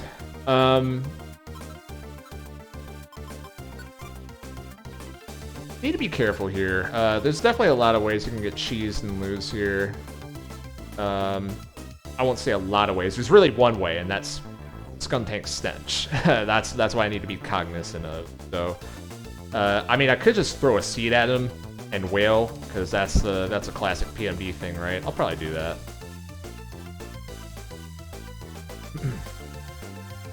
The midpoint's being a longer amount of floors first and only like 3-5 before the boss is nice for having a good checkpoint. It's not too punishing if you fail the boss. I agree. I pretty much just ripped that from Red and Blue Rescue Team because I thought they handled that the best. That's how they did it in that game.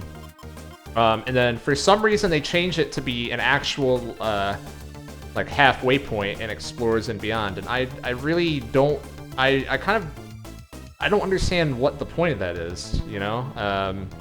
Like, I guess it makes more logical sense to have it be the middle when you get your breather, I suppose. But you're making the first half probably easier than it needs to be. It relieves a lot of tension there, and the second half is too punishing. So you're taking away both benefits of a Blue Rescue Team system, in my opinion. I am going to first. I'm going to let's see here. I think I'm gonna fish for a burn on Skuntank. Am I gonna do that? No, I'm not. I'm just gonna do DPS. Zubat should be dying. He's dying in another hit. I'm gonna do this. Hack down. Yeah, there's a switch. Get Paris up here.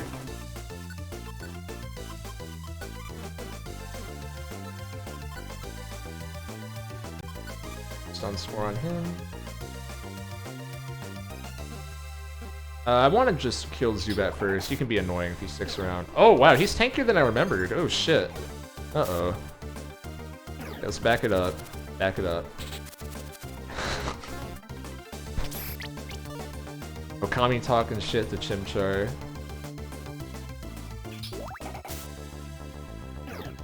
Killing Zubat first. How ominous. Oh, we're getting to that. We're getting to that. Don't worry.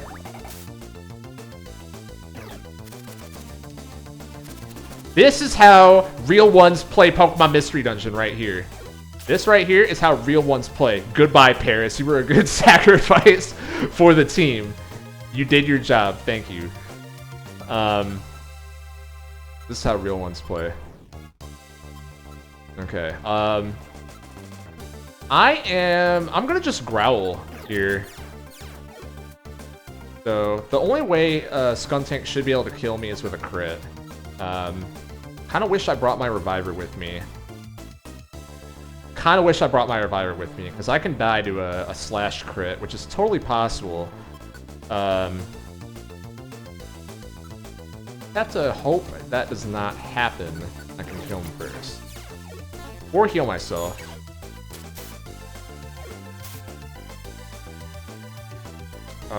Or alternatively, let me do this play and back up. I think. And coughing, I'll just go after coughing. Okay, perfect. Growl pound. Oh, you're targeting the wrong guy, Chimchar. Come on. Poison gas. Now I have to heal. I'm at like the halfway point, so that residual really matters. Shit. Now he's low too. Okay, watch this. Watch this play. Watch this play right here. Actually, I'm about to just throw a seed. Fuck this guy. I'm about to throw a seed. I don't know why I'm trying to fight, honestly. But, if I have... oh, I don't have Run Away yet. Uh-oh. That ain't good. Oh, wait.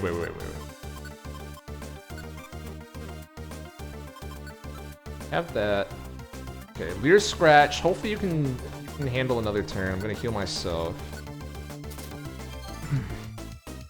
And alright, he's gonna attack. Damn. Alright, thankfully coughing didn't target him. That's about all I can ask for, really.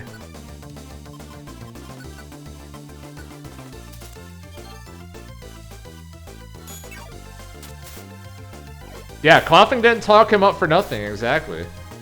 Could get risky with Torrent Blaze. No, we don't do that. We don't do that when the game gives you all of these generous Thornberries in the early game. Plus, I'm doing more damage because I've done so many Leers. I'm doing more damage with that anyway.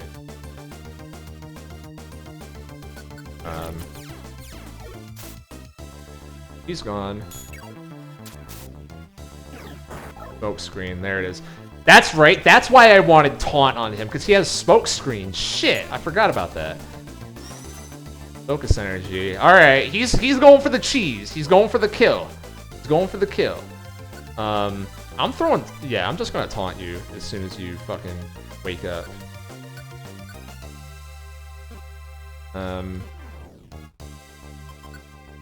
What do I do here? Do I move? I could try to fish for a speed drop here, but I'm gonna do less damage as well. So we will.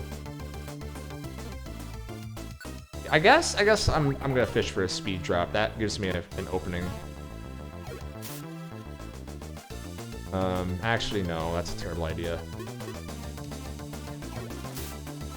Onto his ass.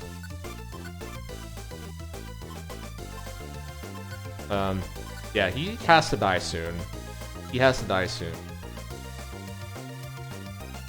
I'm actually gonna sleep seed him. Nice. Nice. I have another one. No, I don't have a cross set. But I will try that. Okay.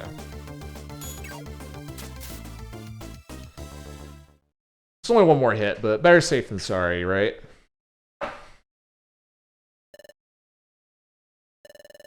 Okay. We got the Noxious Gas combo come in.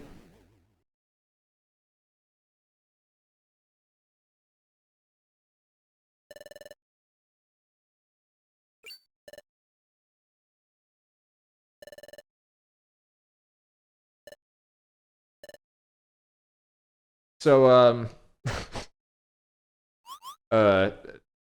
this part, man. This is another, like, this took so long to time up correctly. But,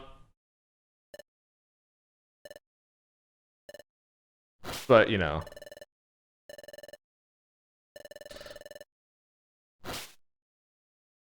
Game ends there. Coughing and Skuntank survive.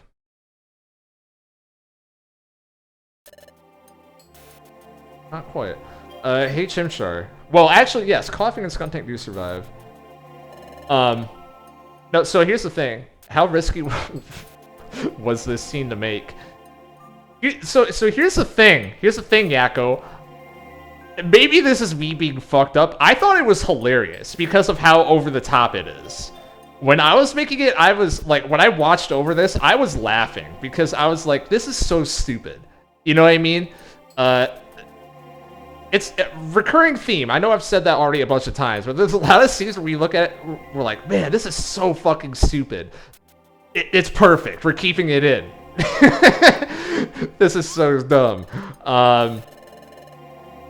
You know, and it's shocking, obviously, because the way that, like, the thing is, the main character, it's like very little actual movement he does, so you have to be looking at him instead of Zubat. This is the thing that we do throughout the game a lot, where there'll be a character that's talking on this part of the screen, and so you're inclined to, like, look at them because that's where their portrait is, and, you know, that's what they're saying. You're inclined to look at that character. Where are they? What are they doing? But at the same time, you'll have these other characters. Sometimes they'll have, like, a little effect happen. Sometimes they'll turn and look at a certain person. And those are things that maybe you pick up on it, maybe you don't. You don't necessarily need to know, but it's just those little things that I think that, like, again, on a second playthrough type of thing, it's really interesting. So and we kind of take advantage of that there because he turns to the right before Zubat starts running down, but you're not noticing that because you're looking at Zubat. So when he comes down, all he has to do is do the little attack animation, and it feels like, where did that come from? Where did that come from? Holy shit. And, you know where it came from, in a sense, because the drowsy thing already happened. And it's like, oh, well, I guess that's the next logical step. This is kind of fucked up. The hit sound effects felt so striking when it happened. I was actually able to kind of feel Zubat's pain there. It felt pretty unsettling for me when it happened. Yeah.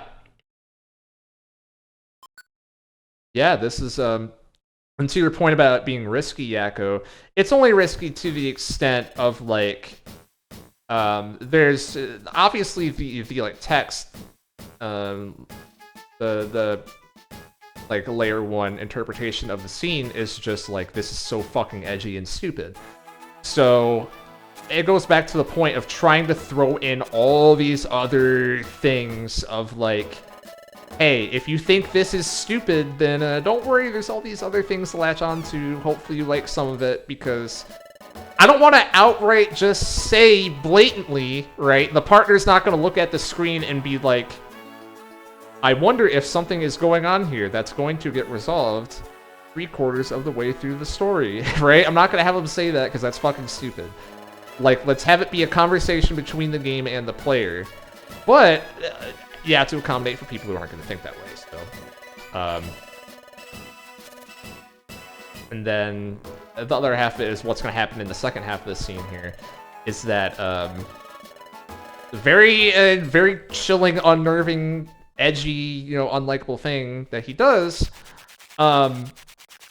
But he's about to do that he's about to rewrite this scene to be what you wanted it to be when you were 12 years old and thought you understood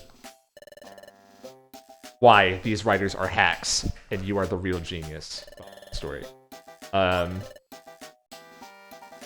there you go. Yeah, it sings Zubat is dead. So in hindsight, I guess I get it, but I was caught off guard at how many people thought that Zubat actually died there. Like, the intention was just for him to be knocked out for a while, and I thought that was the clear implication. But a lot of people are like, oh my god, he died. And then that's when I realized, like, oh, people really do think this hack is just that edgy, huh? Like, that someone would die in Pokemon Mystery Dungeon. You know, die for real, not fucking disappear, turn into sparkles and light particles and all that shit. Die. Like, okay, well, if they think that, you know, if that's what they think, I'm gonna talk a little bit about this later. Team Skull being at Amp Plains actually was not planned at first. That was something that was added after the demo for this came out, and we changed the story because, like, okay, we can play around with this idea then. If people think that Zubat actually died, then why don't we have that play into that middle part of the game where it's the text is more blatantly saying and more blatantly revealing the main character is troubled, and all that stuff.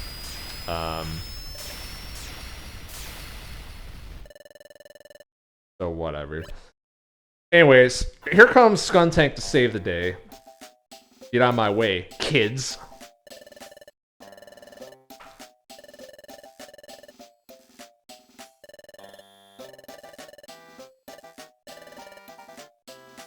This part here was this was fun to write.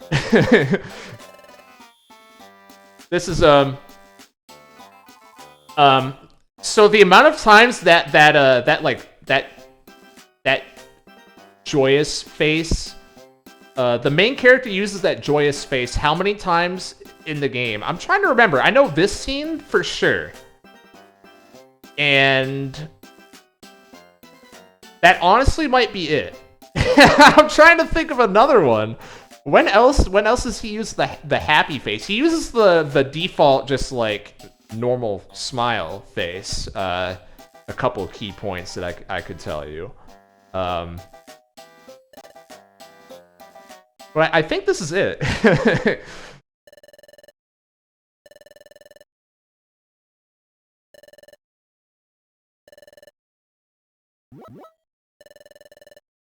And this is, they also never once say thank you. Yes, that is, oh my god, I didn't even write that down, but that was something that was on purpose. They never say thank you in this game, that's correct.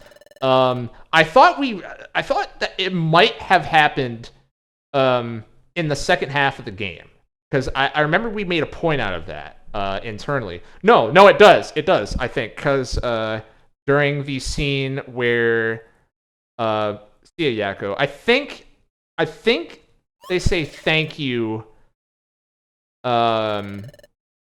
in the scene in Dark Crater where they're breaking down, and then the partner is saying like, "I'm not gonna leave your side," and whatever, and then the main character cries and says thank you. I think that's how it goes, unless we didn't actually use those words. If not, then that was definitely a conversation, at least. Yeah, we'll find out during this playthrough, exactly.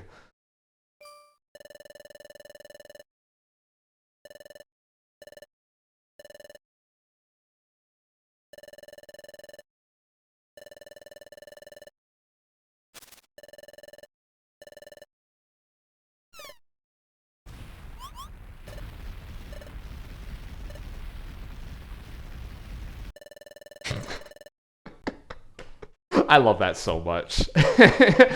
Just the instant stop to the animation. That's one of those things we wanted to tie just to Wigglytuff, because it seems so him, right? It seems very Wigglytuff to just have this ability to instantly cut off the reactor.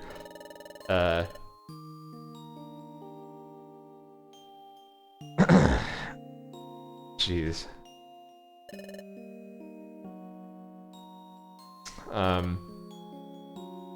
And also kind of the point of that scene, along with it being just, oh my god, exactly, this is what middle school me wanted them to write. Finally, this guy gets it. This main character, yes, he's doing what I would have done in that situation, blah, blah, blah. So there's that part of it, already talked about that. The other half is this conversation here, they talk about the partner is going, you know, hey, that's kind of weird that you kind of had all this already thought in mind. Yeah, as he says here, how did you know what would happen, especially that far in advance? I guess it just made sense to me, you know, almost like it comes natural for the main character to, you know, have this kind of deductive reasoning and be thinking about this stuff, and you know, not gonna get too far into explaining away every scene, but you know, that's definitely a part of it we wanted to drop before, because again, this is the end of the first demo, right? And right after this scene, the big guy's gonna show up, and you know, right after this point is brought up, the next image you see is gonna be Darkrai. So just a little cute thing. A little cute. I was proud of at the time. Still am. I think it's cool. Yeah, one of those hammy lines, exactly.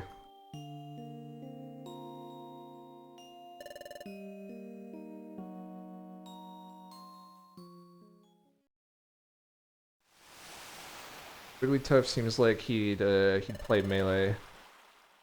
This is this was like a trailer line for a really long time. I forgot if this made it into the final trailer. It probably did. There's only one way that this is possible, the way that I envisioned it. I just said I'm not going to explain away everything. There's a scene much later in the game where we reference this line. In where is it? It's somewhere in chapter 14. We reference this line, but we reinterpret it. It's instead of "there's only one way this is possible," the way that I envisioned it, it's "there's only one way this is possible, the way that your memory suggests." Is how that line goes. That's another one that I thought was pretty clever.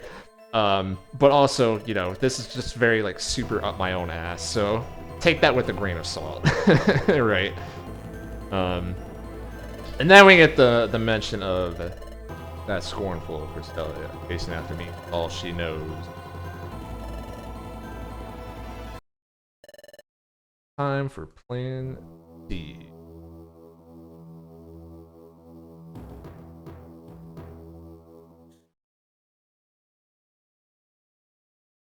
Next morning. That was the end of the first demo, folks. That was our zinger. Time for plan C. Feels like so long ago that this hack kind of blew up because of the Team Skull boss fight and that ending, essentially. You know? Or how many layers of the alphabet Dark I had planned. Oh, man. Who's to say, really? Did I not put that on? Come on now, what are we doing here? Imagine time for plan Q. Oh.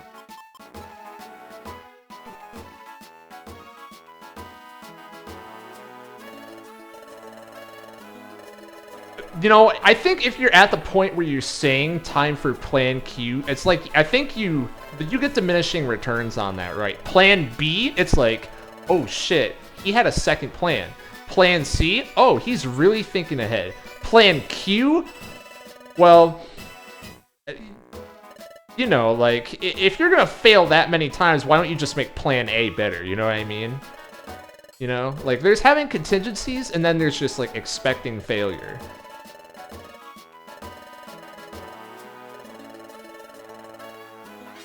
No one wants to be grouped with Team Pokepals. Mr. Crocker.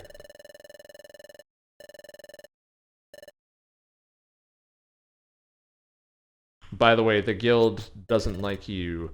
We wanted to stress, this question's presented here. Who do you think that was? What guild members would have a problem with us? There is no answer to this in the game. There's not supposed to be one.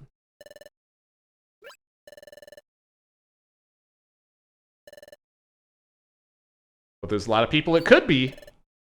A lot of people it could be. And, you know, maybe one or the other makes more sense depending on some of the finer details, but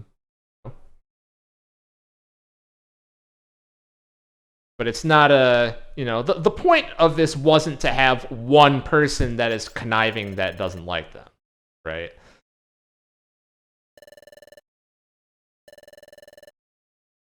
I heard a conversation with Chatot and...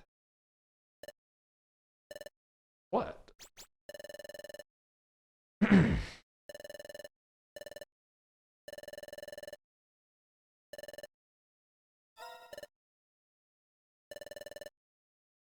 Notice how already at this part of the game, because remember the first build of this came out and ended at that Darkrai scene, so this is the start of the second wave of development essentially. Notice already there's a little bit of changes. There's more playing up how the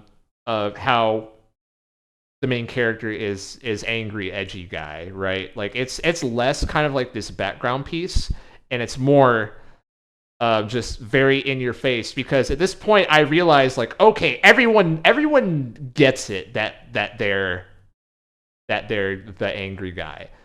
So let's ham it up a little bit this time. Now that everyone's on board with the idea, it has been, you know, the dressing has been set, got my shock value moments in. Now it's the expected, and that can be just the standard. And also, I think the quality of the cutscenes just goes up in general as the game goes along. Obviously, has more experience.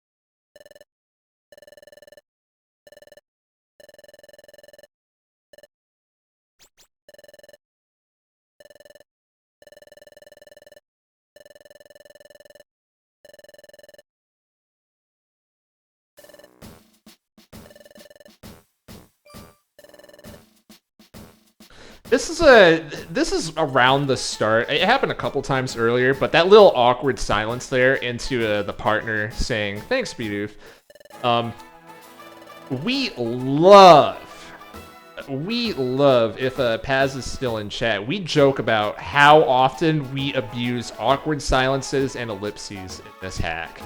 Like we are in love with those, because, you know, again, you don't need text to to convey exactly what you want to get across. You know, just the vibe says everything.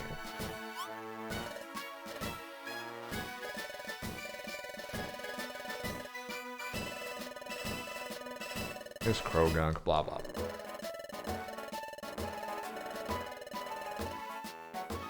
We got a couple side missions today.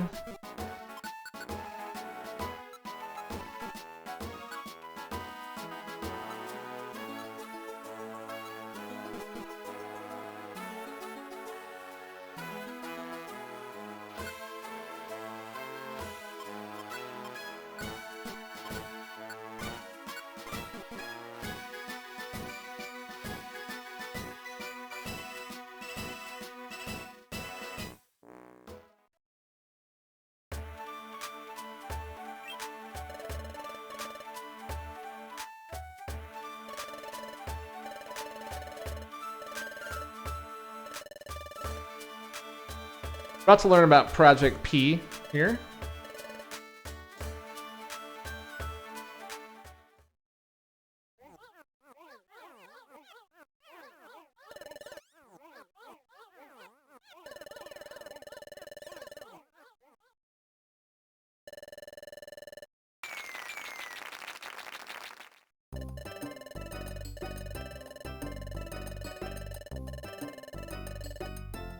Did you know that Project P involves creating the Spinda Cafe survey team to go and find these dungeons that you get from the recycle shop? Did you know? They all got C&D'd my Nintendo. No, Jaguar, that wasn't a C&D. Project M just voluntarily disbanded and canceled the project. That wasn't a C&D. You don't understand. Nintendo actually didn't step in and do anything.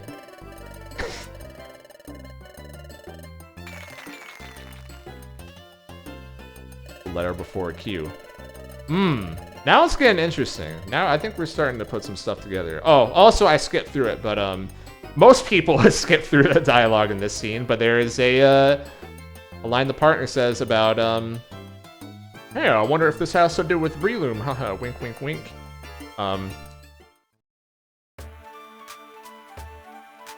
Whatever.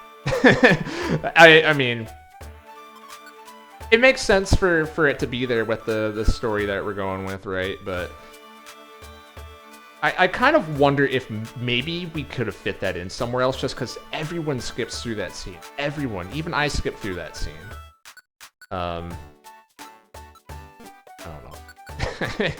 I don't know. Just these things you think about after the fact.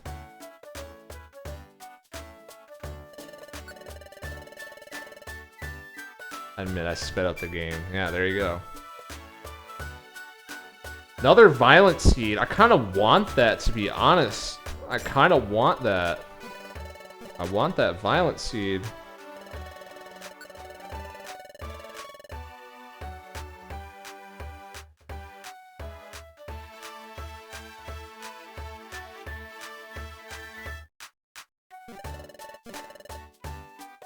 Do I have enough to sell? Probably not. I would really like water pulse here. Wonder how many people have done all of the dev dungeons. Yeah, all the post-game stuff. I'm not sure. I'm not sure. There haven't been a lot of people posting in that Discord server the last time I checked, at least, which was a while ago. How much does this scarf sell for? Gonna be worth anything?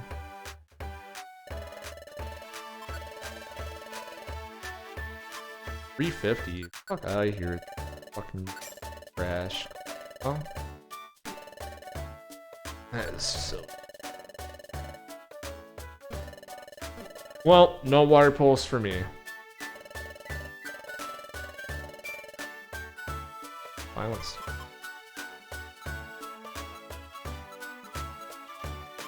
Don't need to close. Did the Mitchell one, never got around.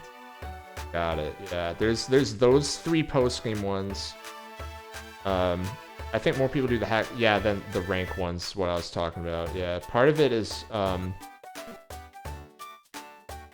we wanted to make the grinding easier for post-game, to get those rank dungeons. Because here's the thing, we had to work backwards and figure out what dungeons we have to work with. We didn't know how to make it so that reaching a higher rank didn't make it so those dungeons were unlocked, and stuff like that. So we repurpose it, and it's like, all right, well, let's make it so people can actually play these. I did a little testing at first because I never play the post game fucking game. No. Yeah, you know, I'm gonna. I don't think it's very good, so that's why I don't play it.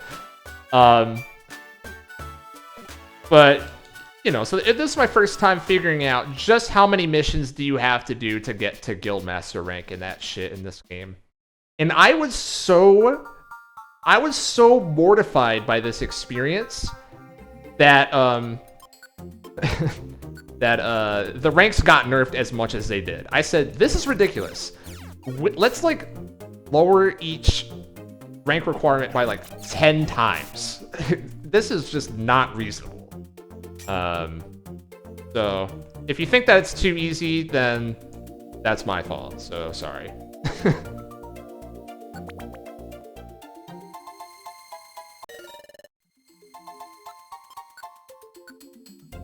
Let's use Stanley.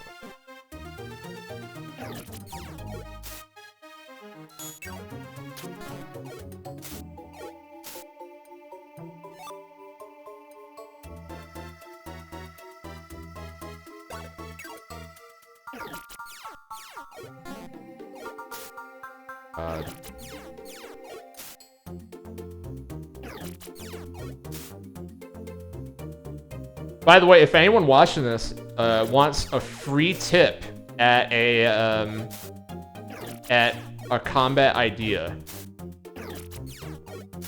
the number one thing that I hear people complain about, particularly the type of player who is like they haven't played PMD in a number of years and they came back to it,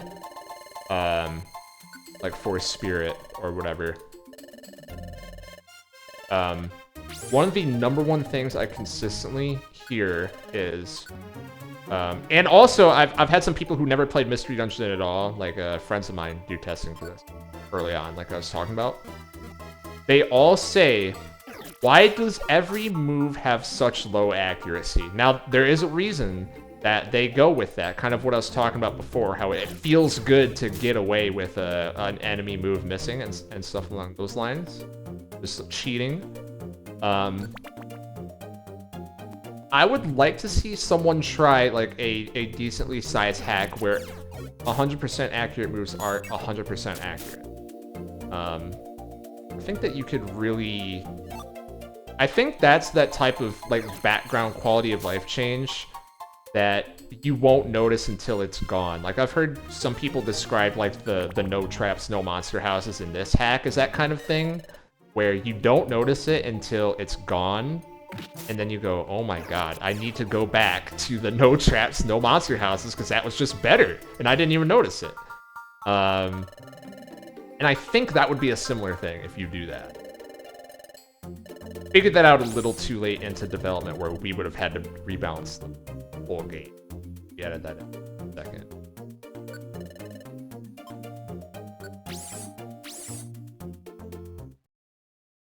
I think that's a winner for sure.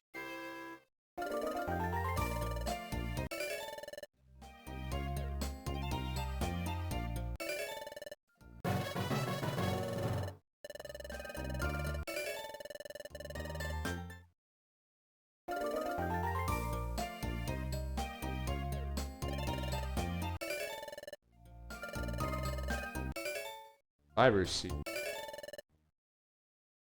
I didn't notice no chats for a while, and I'm like, no, and I realized there was none. Yeah, right. It's a background thing.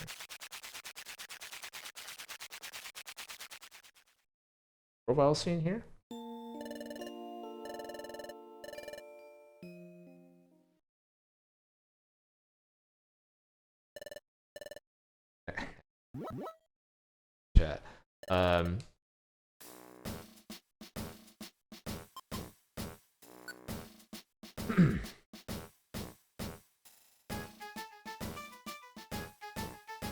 Um, yeah, Gemini. The thing about that, right? I think that's the number one thing where it's kind of a common thread where it's kind of frustrating throughout trying to figure out like why can't we just tutorialize these things and like have it be clear and have people understand. One of those things was like playing through.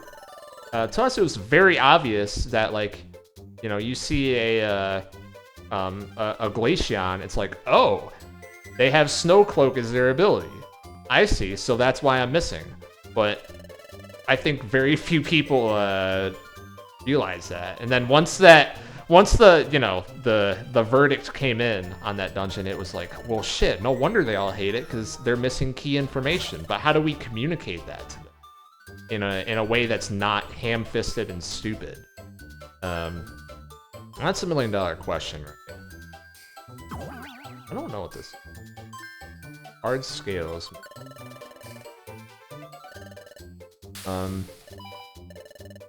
Earlier in chat, EX says, could also play around with having enemy accuracy be worse and player accuracy be higher. Probably other concerns with that. I'm sure there are too, but that's like, that seems like an interesting concept to balance around, you know what I mean? I wonder how, like, because in my head, it seems like it's something that would work nice. Lowering enemy accuracy, maybe not, because you can create a situation where, like, when you're doing playtesting, it's, you think that fight's fine, but it's just because you rolled more misses, type of thing. But I like, the way that they have it with occasional misses coming in is still, you know, it is satisfying, so it's weird. It's like you want to keep the best of both worlds, but I don't know if that's exactly how it would work if you... But no one really knows until someone tries it. That's said a bunch of times already. That's kind of the thing with a lot of these dungeons and especially the bosses. We want to try some weird stuff and say, you know, the main game, none of the official games really do this. These certain concepts for levels might be good, might be bad. No one's gonna know until someone tries it and brings it to the public. This is, you know, it's something that I stress to people that are designing like levels in Sky Temple when they ask me, of course, is just play more hacks, right? Play hacks and think like other people, they are laying the groundwork for you, right? Like part of the difficulty with this hack is that there was no groundwork. There was no groundwork. Everything is just based on theory, except for, you know, the groundwork is the official games. But, you know, the more that this groundwork is built up, I think we're gonna get closer and closer to getting these really super cool inventive dungeons. And I shouldn't say closer because we've already had a lot of, but you know what I mean. This is how it works. You build upon who came before you.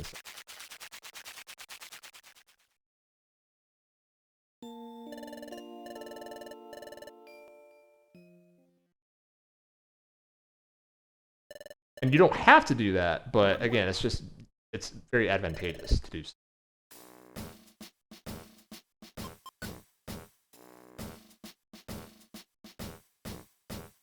You can actually use game programs by simple tiles. Interesting. Okay.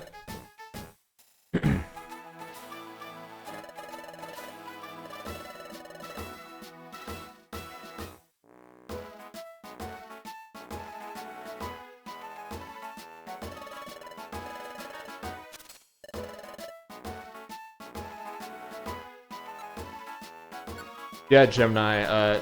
Like I said, none of us are programmers. I'm sure it just looks like spaghetti code garbage.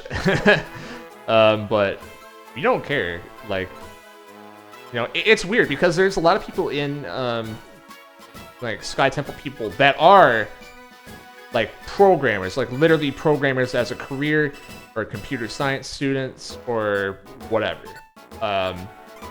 None of us are that. We are all like we we copy paste and oh, Paz, you are comp sci. Okay, well, whatever. At the time, that was like you were just entering school or whatever.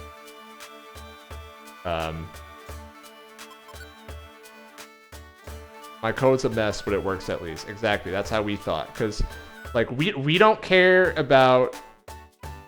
We don't care how clean it is. It's like, does it boot? Does it look good? Okay, we're done. Okay, you know? Which I'm sure if you are someone who, like, as a career, you have to optimize code, you hear that sentence and you hate me. But, you know, that's the truth. That's the truth. Like, we just didn't care about that very much. That's why we're making a ROM hack instead of our own game, you know? Because it's easier. We don't have to care about that shit.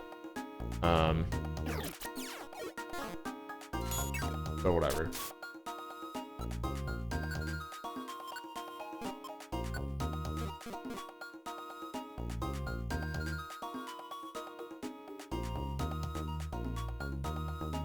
Exactly, Okami. Exactly. And I learned that lesson a little too late. What are you gonna do?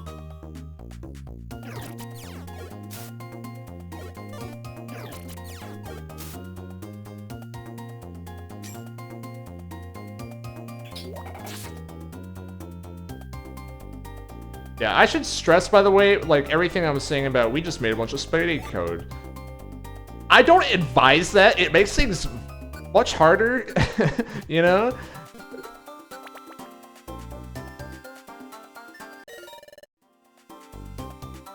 Definitely don't advise that. I'm just saying that's what it was because we were dumb and didn't really know. We didn't like even conceptualize that, you know? And also, like, I didn't see the value in it for a long time.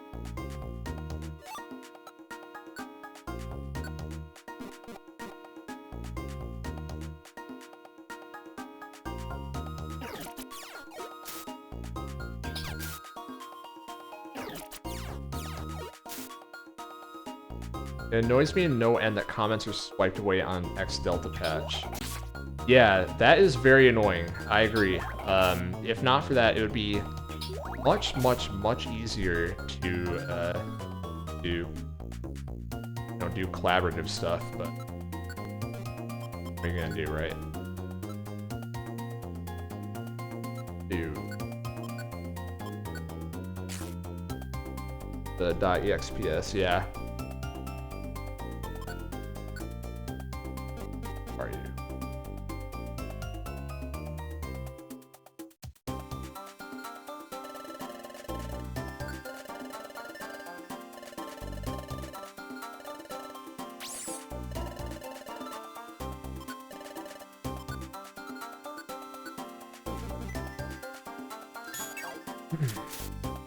So let's explore the spirit game I've seen on this battle page, but not around patching it.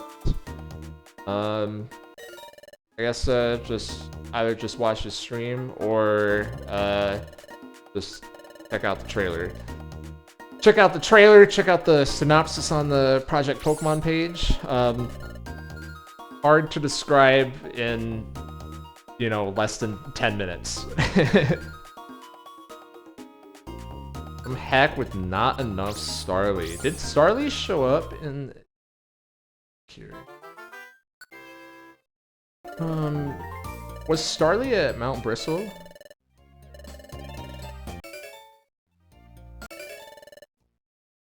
I'm wondering, is Staraptor gonna show up later in the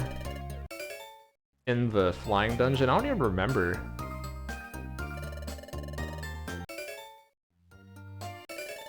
Power band. Even though I don't need the second one. I'm not running that on Piplup.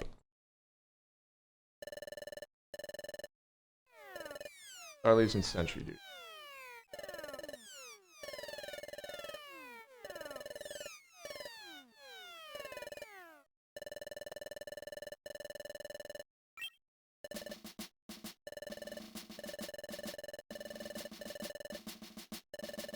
Who's gonna make it onto the expedition, everyone? Who is it?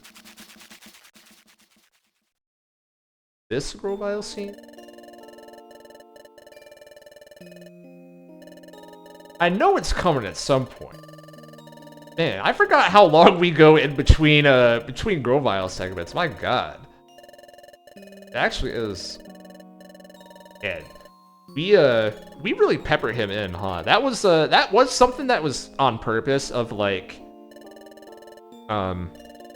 we have this thought of like there's certain characters that we wanted to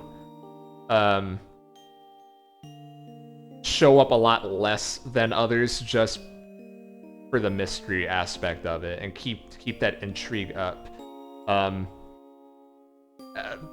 Probably the biggest example, I guess there's a couple biggest examples, but Giratina is the most obvious one, right? Where you know, he's only effective because he doesn't show up very often, to put it one way, right? And kind of the same with Grovile in like the early game here, because we know people want the Grovile scenes spread out. Yeah, and he's mostly just been like a little teaser. Again, he's only shown up in the beginning, basically, to... Does Spirit have an actual Team Skull boss fight? Do what? Look back about 1 hour in the VOD at Applewoods. We'll find your answer.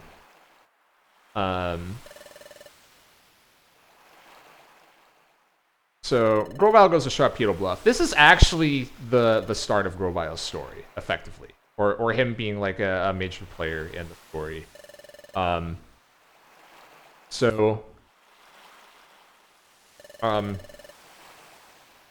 Seems kind of obvious, right? With Grovile is one of these characters. I'll just say first off,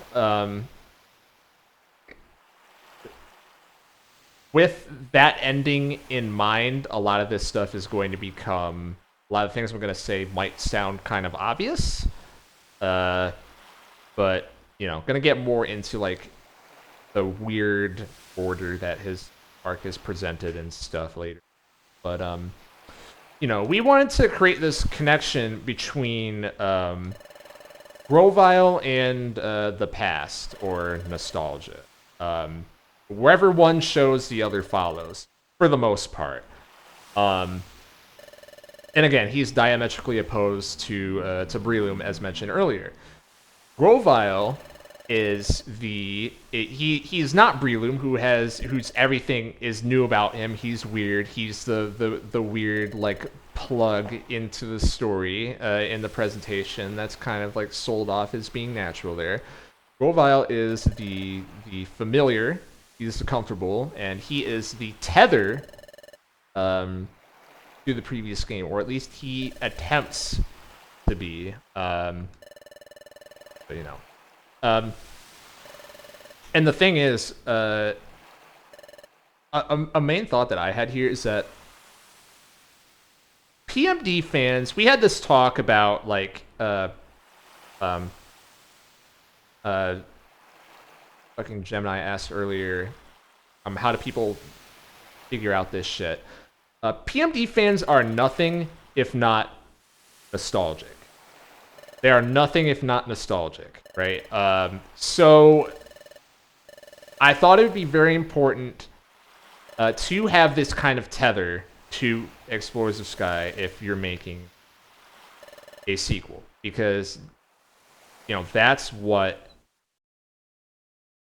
is necessary. That is what people want, and that is what is necessary to make a statement, in my opinion, which, you know, we do.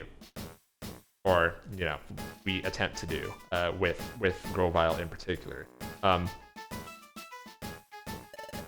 Grovile is is a very, very, very difficult character to write. There were times during production when we actually got really frustrated at these Grovile scenes. It got to the point where there was someone on the creative team who goes by Snow now, shout out to them, who is our designated Grovile person of like, because here's the thing, right? The thing about Grovile is that everyone has a different idea of what he is, what are his personality traits, what are his, like if you're gonna do a character sheet type of thing. Everyone has a different interpretation of what Grovile is. Which, it's weird, because he shows up so often in Explorers of Sky, right? But everyone still has these very different interpretations of what he is. So, trying to make him feel like the same character, I just had to ask around a lot. Everyone on the team asked him, like, what do you think Grovile is? What do you think he is? What do you think he is? And even some people that weren't working on the team, I would just ask, like, in conversation, hey, by the way, Grovile from Explorers of Sky, what would you say about his character? I'm telling you, it's a different answer from every single person I ask this question to. What's up, BP? I'm gonna answer the duet in a moment. Everyone had a different interpretation, right? So we ultimately just had to settle on a couple key things, and like with what I was saying about like Wigglytuff, for example, we took what we thought were the interesting parts of his character, and that we all kind of agreed, that most people agreed were a part of his character, whatever, and accentuated those more, and went from there, and went, okay, based on these particular ones that we laid out as like, okay, these are the ones that the hack is nailing in on. Based on those actions, what would he do? Because, right, if we're trying to make a conglomerate of like 20 people think Grovile's character is, you get nothing. Right? So you have to settle on some kind of character. And that's why he's hard, because Grovile, being this tethered to Explorers of Sky, he's a guy where, like, if you get him wrong, people are checking out of the hack, right? Because it's Grovile. People worship Grovile. Grovile is, oh my god, that he was so cool when I played Explorers of Sky when I was 12. So you have to get him right. So it's very frustrating when there wasn't a clear path to do that. But I think we did pretty well, honestly. Given those circumstances, how fucking hard it was to make, like, all of his scenes, I think we ended up in a good place. Like, I don't think going back to it would have been any better. There's that. Got some Bidoof slander in the chat.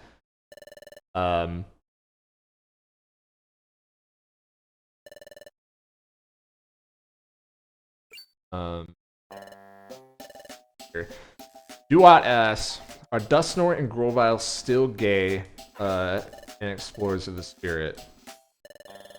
Unfortunately, Duat, they are not. That is going to get a little bit debunked in this game. The shippers came out in full force with Rage.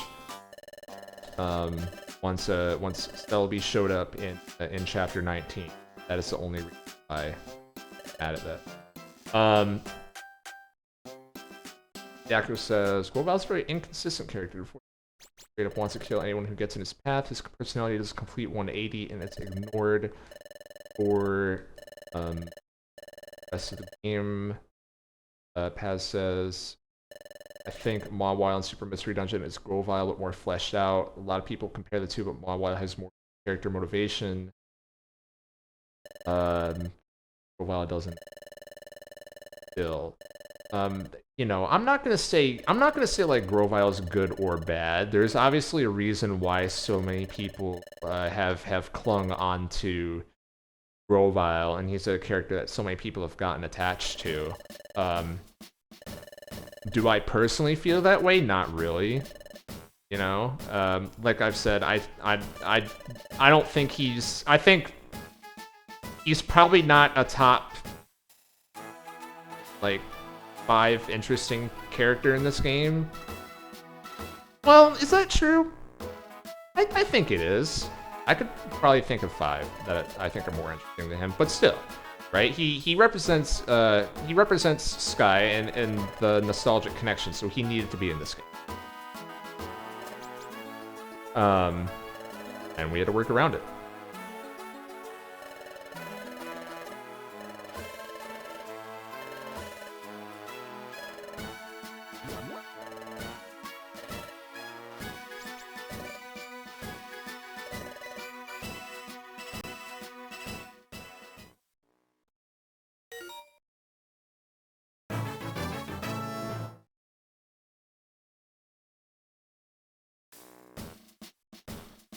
Bum, bum, bum.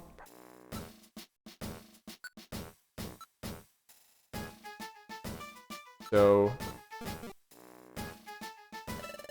y'all ready for this? Not yet. Get ready. Noah's Team Skull weren't in that scene. Oh man, do I? Yeah, you should say it.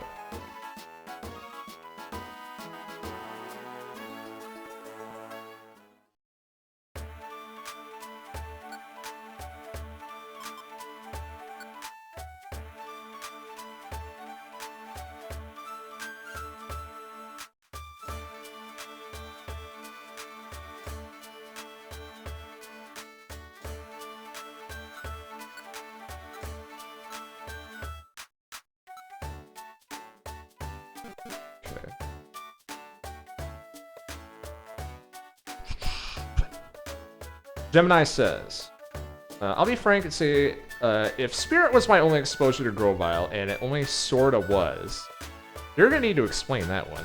I think he was kind of callous. He's definitely not comfortable around the main character. He doesn't hide it. It's an angle I would have loved to see. Screen time, very all business, which is appropriate for his arc ends up going, but I won't get too ahead of ourselves. Right, yeah, I would love to just talk about what we were doing with the Grovile for the next half hour, but I'm just gonna sound like a crazy person if I don't bring it up when the scenes actually happen. That needs to be moved a little. Little text bleeds into the games. Let me shrink that then out. That a little bit. Okay. There we go. Sorry about that.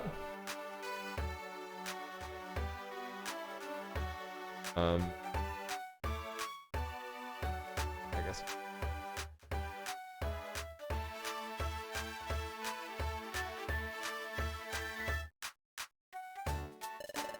I'll be thinking of you, my dears.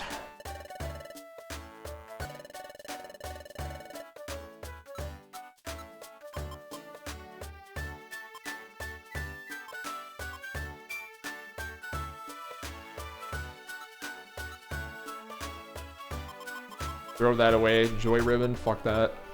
Fuck that item past like the first hour of the game. Fuck that shit.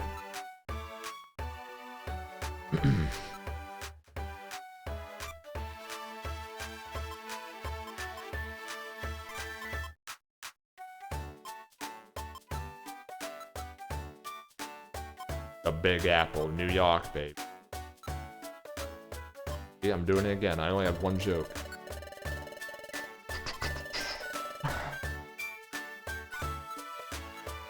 Got one reviver. I don't think I'm gonna need the violent seed for the boss. Oh, the boss. One should be pretty straightforward. Getting that money though. Getting that money though for sure. Hidden power, pretty terrible. You know, pretty terrible move. Hyper beam 9,000. Okay, that's pretty extra. Feel bad for Kangaskhan's pouch holding all those items for us. I'm not sure if that goes in her pouch. There's this whole like little back area that's shaded in. So you think that's the inventory, right?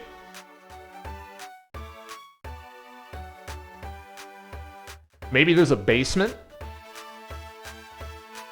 Extra storage? I don't know.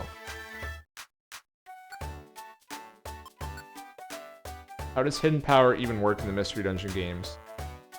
I don't remember. I just remember it's bad. I looked up the... I got the TM for it like one time when I was playing this game years ago. And I looked at... I looked at what it did, and I was like, wow, that's really bad. I think it's... I think it's a different...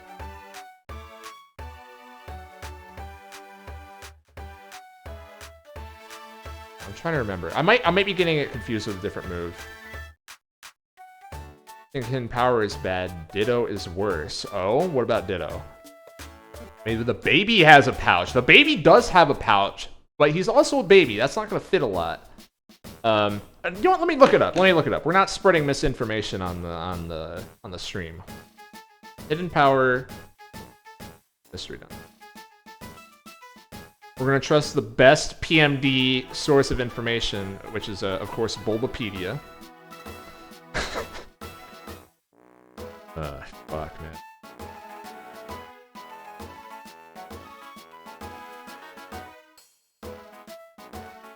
Hidden power is a move with 12 PP and 88% accuracy.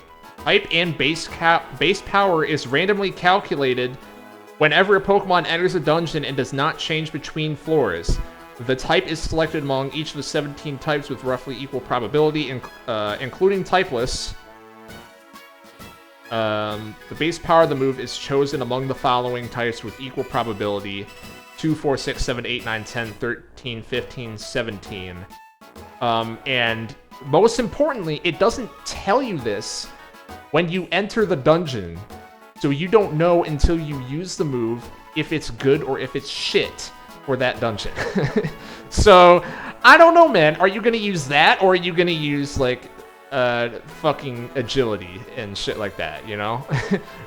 and fucking smoke screen and all the other broken as hell moves. And for me, it's a pretty easy choice. I'm gonna save here.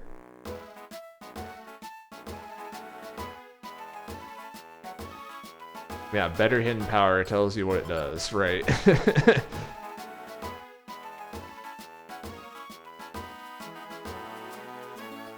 Okay. I am going to... Let's see. I have, like... probably, like, 2 more hours I can go. I think I can probably squeeze in the expedition. We'll see. But... before I start that, I'm going to be right back. Use the bathroom.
We're back. About to start the expedition in this joint.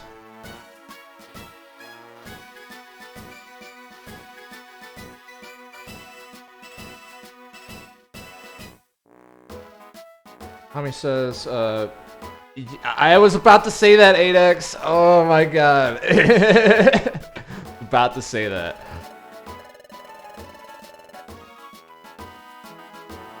Alright, so you may not bring members of your team, understood.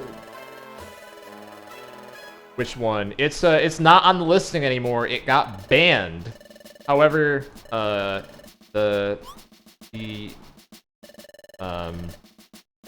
is still footage of the game out there. Is what I will. I don't want to say it just in case. Like, I'm not a Sky Temple mod anymore, but for the people that are, I don't know if they're trying to hide the name. Okay, AX is John C. So yeah. It wasn't because of Raid Shadow Legends, it was because of something else. The hack's hilarious, though. Wait, I'm not? I mean, maybe I am. I don't know. But I'm not in the server.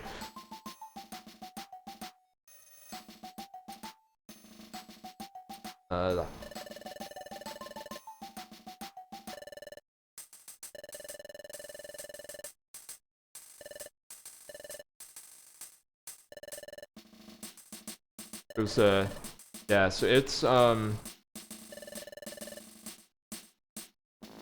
heard horror stories of shots. As I typed that sentence, I slowly realized how hilarious that statement is, that content.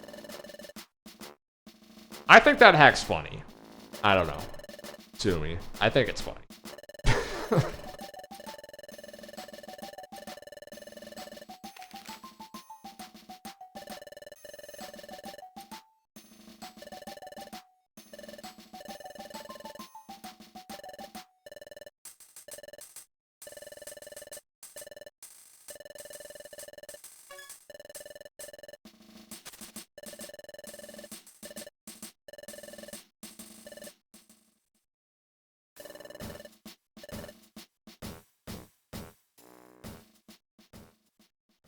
The Harold Styles bit. That shit is so funny, 8x. I literally don't believe him. He said at some point later, he's like, yo, I didn't know that there was a pop star named Harry Styles. I'm like, you're literally lying.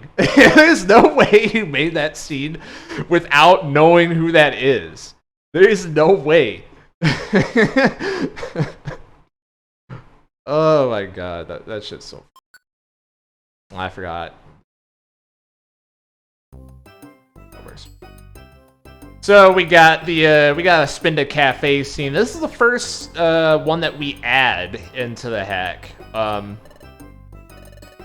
of us on the team, I think, Paz, you can attest to this, or call me out if I'm wrong. But we all grew to really, really like the Spinda Cafe setting.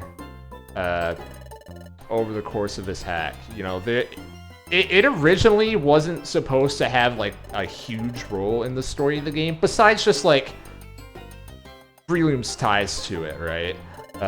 Just because of the whole Team Frontier thing and whatever.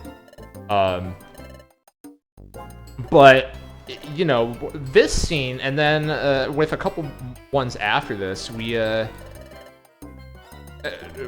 kept. I mean, just gonna call a spade a spade. We kept trying to find excuses to fit Spinda and Ampharos into and Mawile and Machoke into more scenes. You know, we wanted them to keep showing up because, like, damn, yeah, we got something going on here. We can't just waste it on like 1 or 2 scenes here. Let's make Spinda show up a couple more times. Yeah, the infamous Kane. Is that this scene?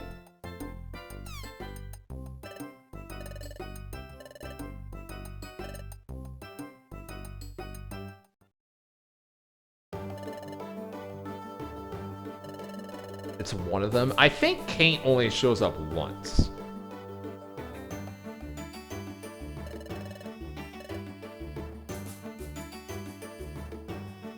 So, you know, that's Ampharos' theme. Picked that because it sounded like some shit out of Super. It's pretty much it. No story past that. The same way that the themes were picked for everyone else, right? Just, it has to be, like, obscure enough where it's not tied to a certain memory that everyone's gonna have playing the game, and it has to fit. Ampharos can be a, you know, something.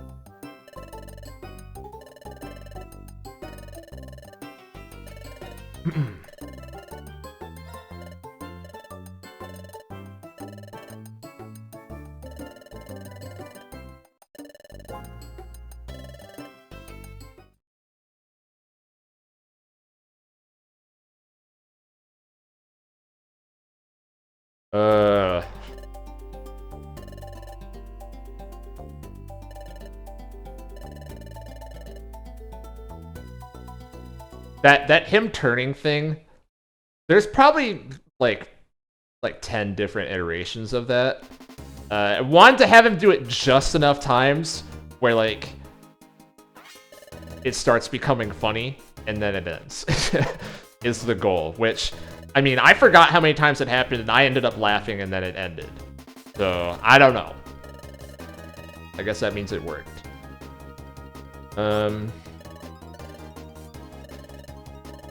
So, Beatles is not with us. We're having him come along. And he's mostly here for the scene that's after the dungeon.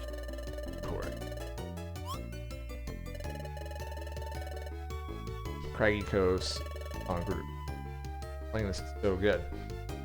Every song in this game is so good. This is really one of the better video game soundtracks, certainly from this era, in my opinion.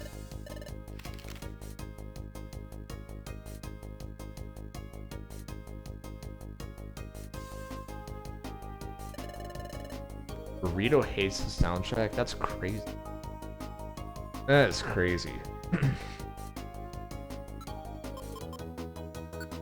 Breloom's tagging along again. It's the same shit as Waterfall Cave, just let him do the work. Or don't, and it'll be harder.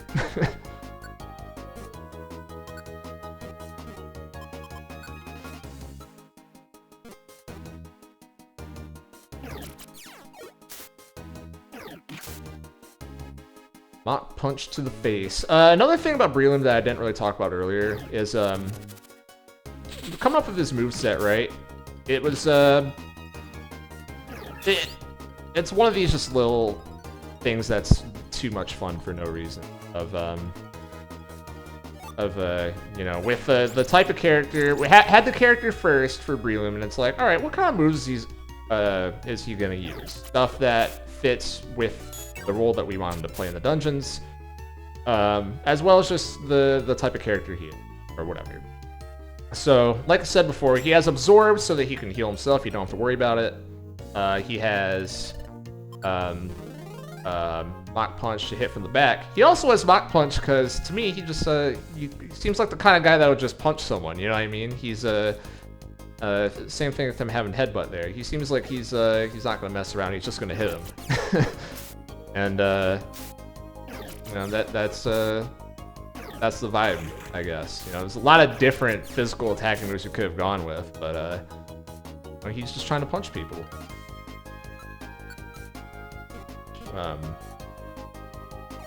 Then later on, he's gonna get Spore, which isn't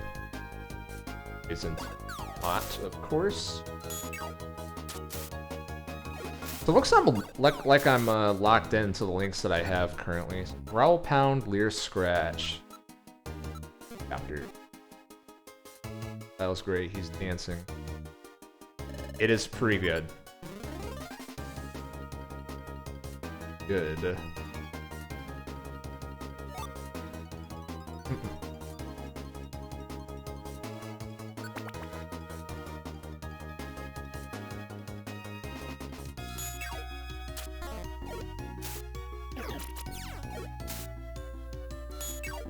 Man just ignored that gummy. I don't give a fuck about no gummies.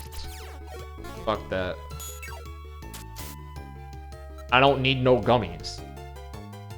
I'll take that one though, because it was in my way.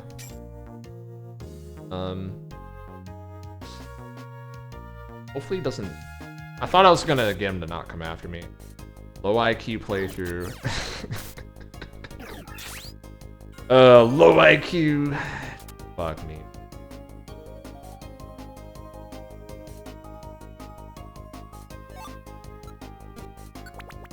It's 2023, who eats anymore? That's what I'm saying. That's what I'm saying. Y'all are stuck in a... I don't know. Maybe I had a joke there at some point. We're starting to get to the point of the stream where I'm getting like half thoughts. And I'm not completing them because I'm starting to get tired / hungry. But we're gonna keep going. Because I really want to talk about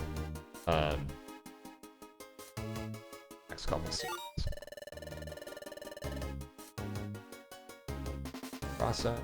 You have to have a very high IQ to understand the jokes of Breloom. Thank you for that one. Oh, shit.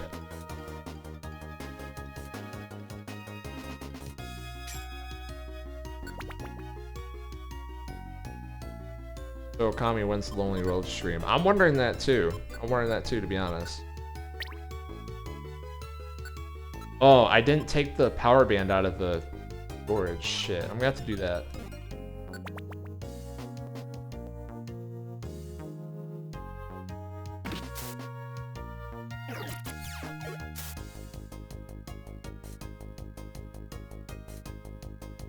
Another reason for headbutt is that there's the flinch chance there, of course.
Oh my god, I'm dumb as fuck. Yep. Got him. Alright, nice, nice. And I move down there. That works.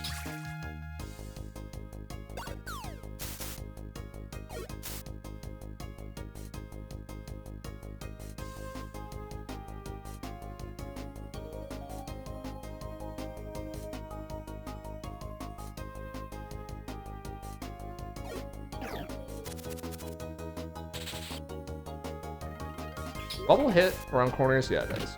Forgot.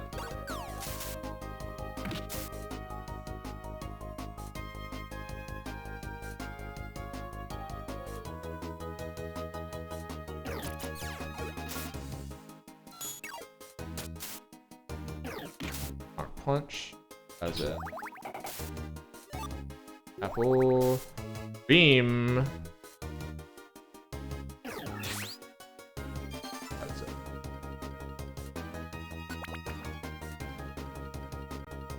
Don't know. Get me as a co-host? I would be down. I don't really know the hack very well, but if that's the angle you want to go with, then sure.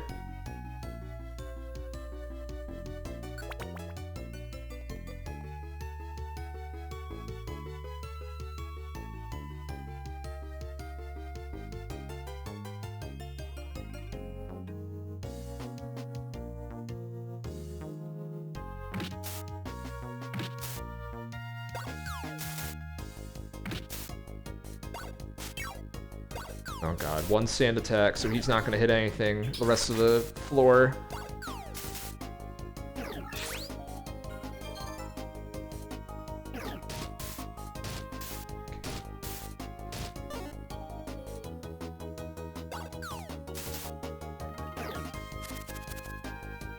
You know what? Sure.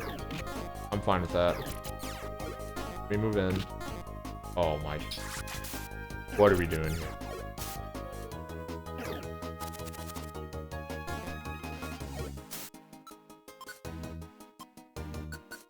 Yeah, I have only played part 1.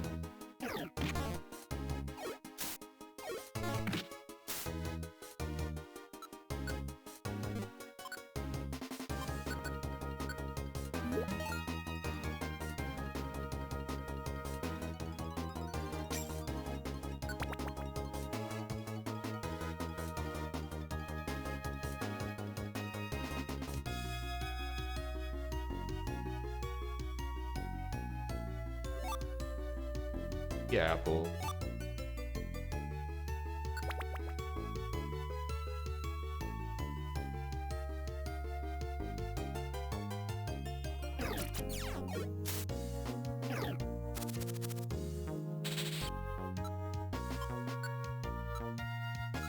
It's kind of bubble, but then I just remembered water absorb.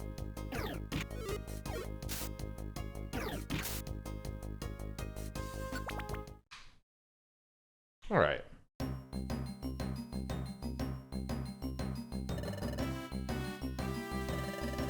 So this scene, alluded to a little bit earlier that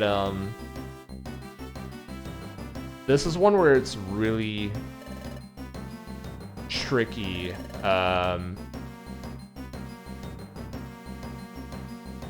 Since this brings the Frontier one, maybe you can call it an EOTS reference. Sure, fine by me.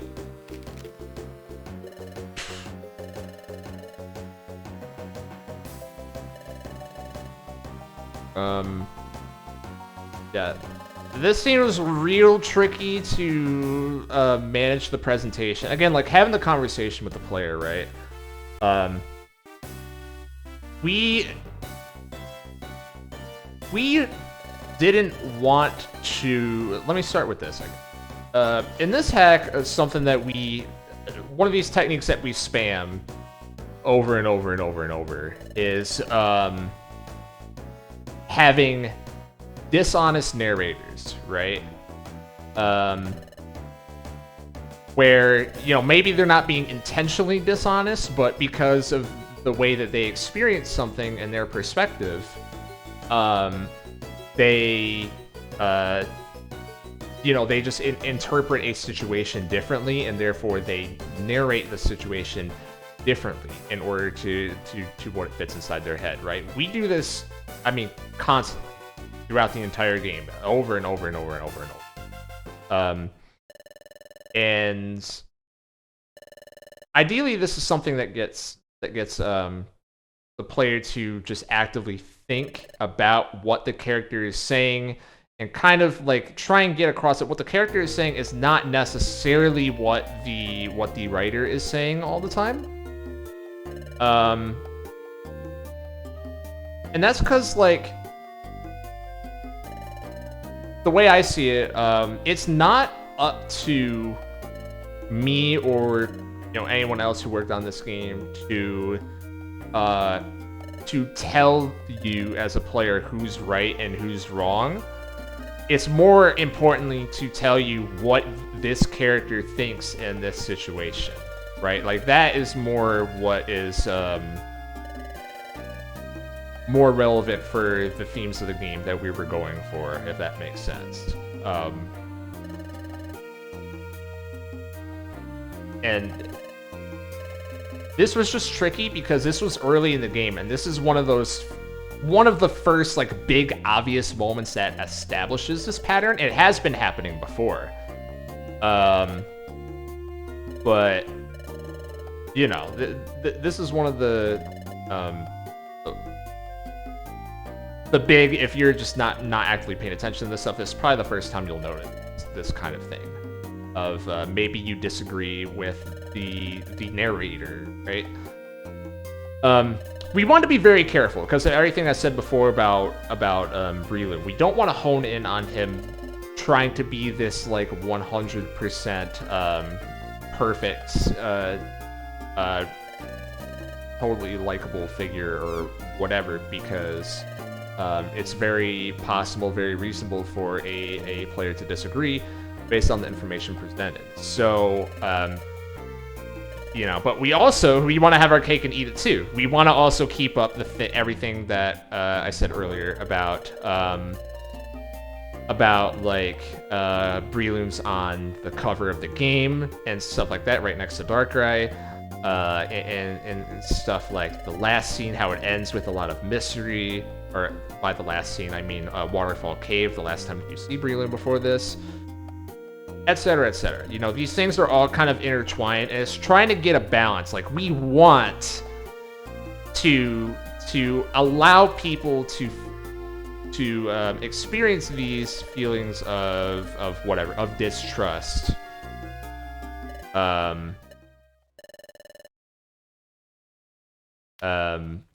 These feelings of distrust, but it's getting late for me. I'm probably gonna have to cut stream soon. I'm starting to talk in circles.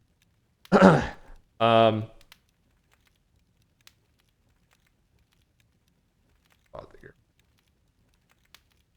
lost my train of thought. Whatever. It'll probably come back to me. Does Explorers of the Spirit have a custom game logo? I like to play these on actual hardware, so those are neat.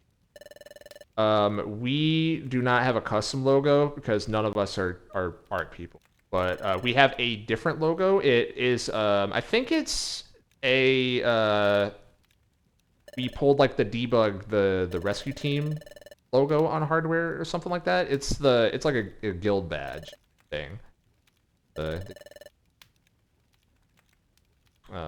it's different, but not custom. That makes sense.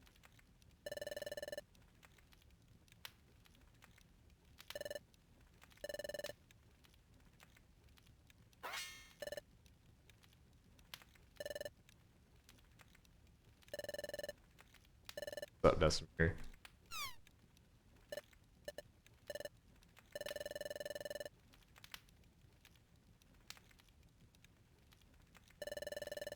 Binging Owl House. I've heard good things.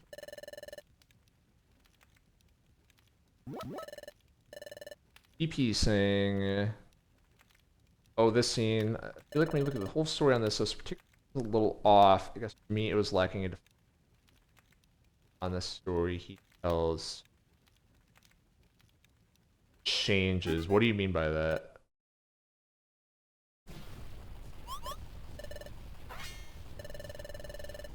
Oh, you're saying like by the end of the game, his stance doesn't really change? Is that what you're saying?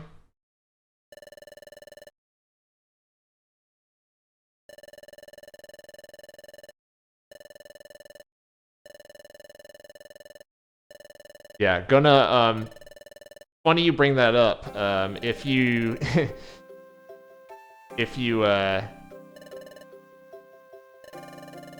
I don't want to say it too. I'm gonna wait till, he finishes his thought here. Let's be off now. It's been a good time. Have fun with the rest, Max. Thanks, Paz, for showing up. Do that.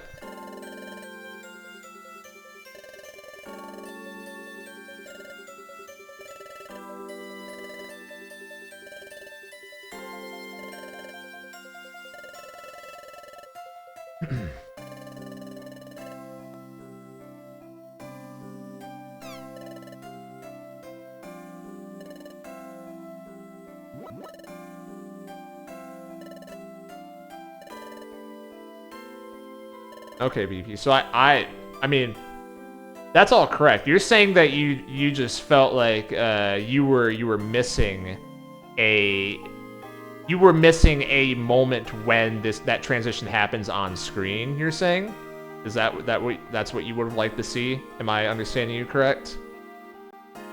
Because I agree, that does mostly happen off screen and through subtext.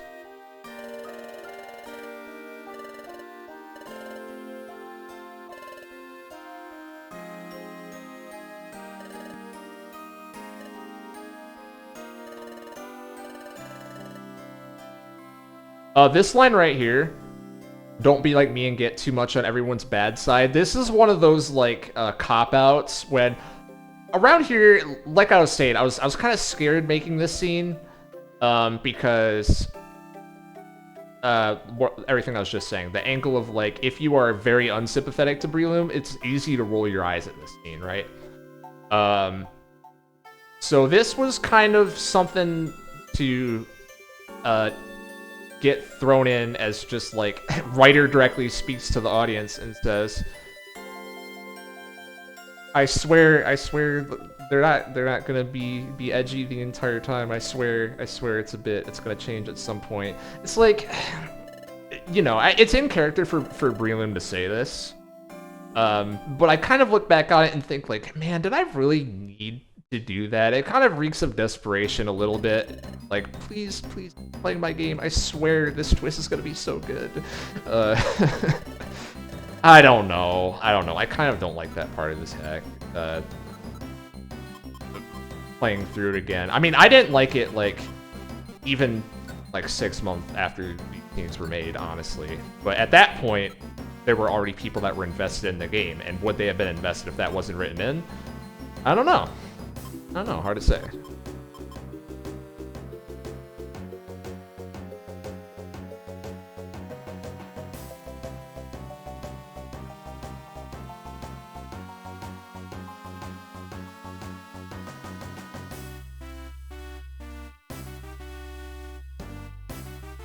I think it only raises desperation if you know what's coming and have the power to change how you set it up. No point desperate if you're the author, I guess. Guess you're right.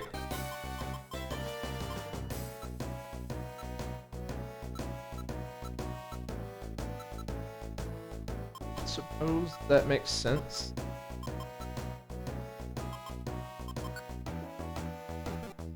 Oh, I'm not even... Grass gummy, sky gummy, apple... Apple. I have 2 big apples, right? Yep. I have a lot of orange berries, so I don't need that either. Good.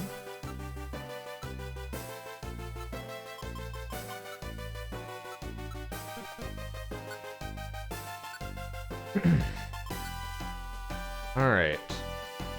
Keep going.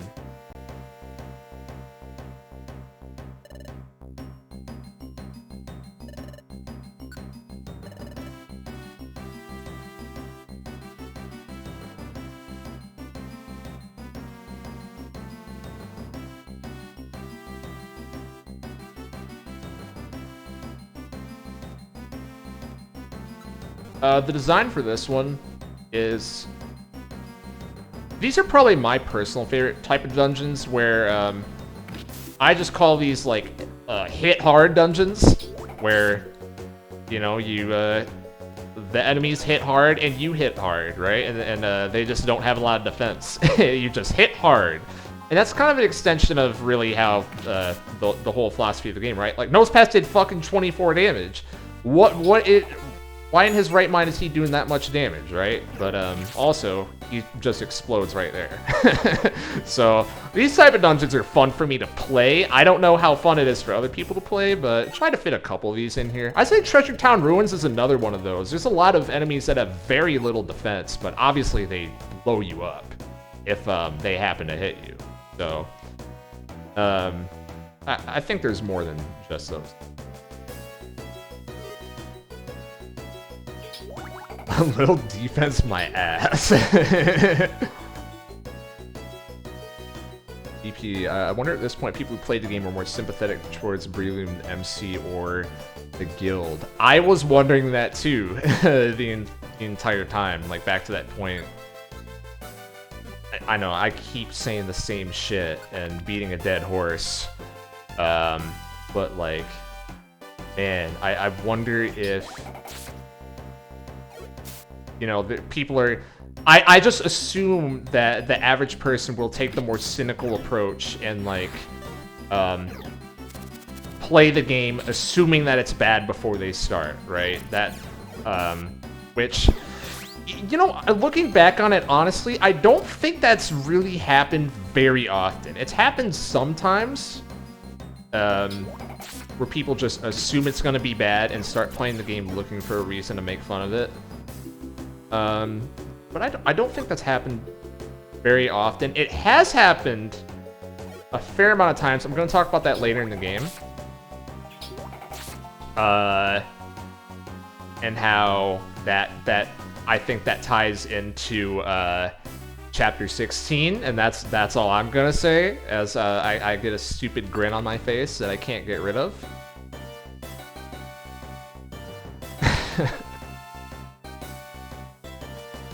See, we have the debate going on in chat right now. This is perfect. Gemini says, I was totally pro Outcast at this point. Most of the guild highlights at this point in the game have been negative. Chata takes your money, your guildmates don't trust you, Wigglytuff melts down without perfect apples all the time. But at the same time, they clearly got their reasons. Well, okay, maybe not Wigglytuff. Yako, to be honest, I didn't trust Breloom at all. I felt he had some ulterior motive because I felt Chata wouldn't be that cold. Now I'm curious, Chata, did your opinion change after that scene?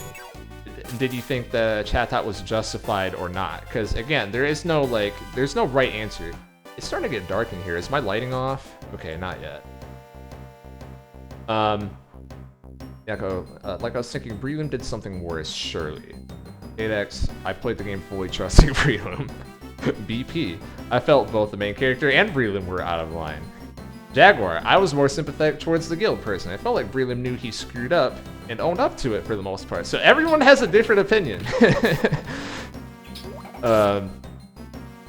Testimeter, I was waiting the entire game for the main character to snap and kill someone.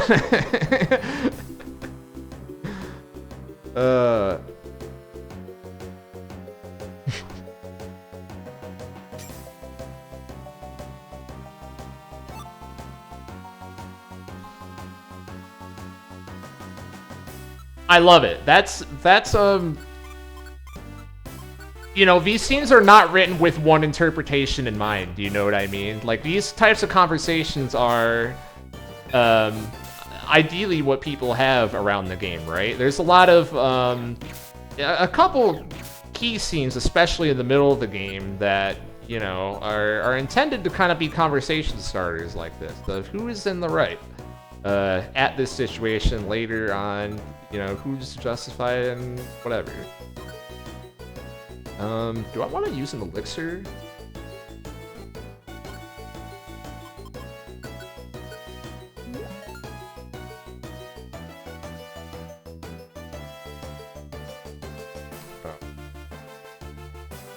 Gemini says, Breloom definitely screwed up. Chatot never had consideration for the people. You either lived up to their standards or you didn't. The standards weren't always reasonable. Part of what Wigglytuff has to get ahead later on. Hitex Dustmere, would you be fine if the main character killed Cricketune? Okami. Haven't played, but Breloom seemed like an ass. Not in a cool guy way like Skuntank, okay? Jaguar saying, Chatot mainly had a communication issue. But I think Wigglytuff was trying to get fixed. Now, BP, I felt Chatot had reasonable standards, so that's why I didn't agree with the main character, Breloom. And it's true, Chatot did not communicate properly. Okay.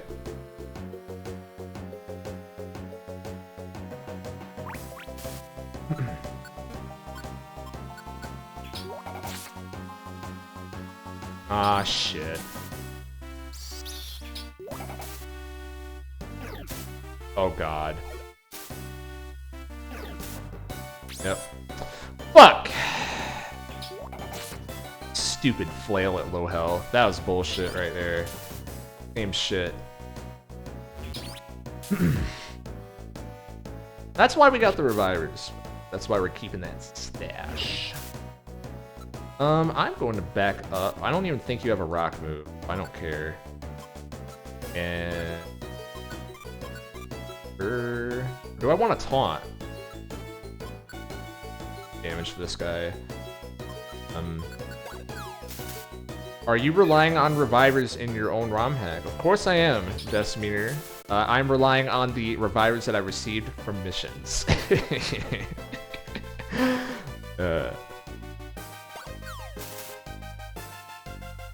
Oh, what am I doing?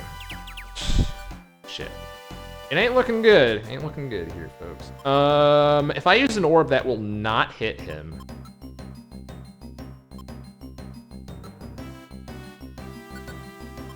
Heal him.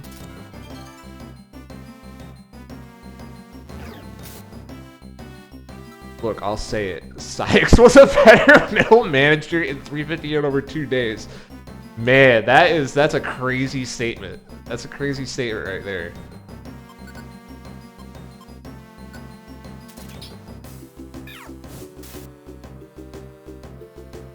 I'm a couple. Gemini. True, you always get your money taken in vanilla. The MC and partner in vanilla just put up with a lot in that game. Not even mention the Team Skull stuff. Shout out taking money. For me, it was just a payment for all the food and lodging that the guild just gives you. That is something that Chatot says in game as well. About the lodging thing near the start of the game. That's like, it's just so funny reading this because every single argument that you guys are presenting, I think, for the most part, is stuff that is directly said in-game by these characters, right? Like, like these characters are bringing up these same points in the game. That's something that, for me, is a pride point. That, like, they have real stances that they stick to, you know what I mean? Gemini says, 10% for commission? That's pretty obscene. Unconsciously so for any contract work in the real world. Okami talking about Skuntank. EP, free food, free home, free training, become accredited professional, and an allowance. Seems alright, but maybe not for everyone. Gemini. The idea that the guild muscles out alternative options to become accredited or perform work on your own terms is a little suspect as well. Like, if you don't play their way, you can't do the explorer thing. Get rid of water sport because that moves dog shit.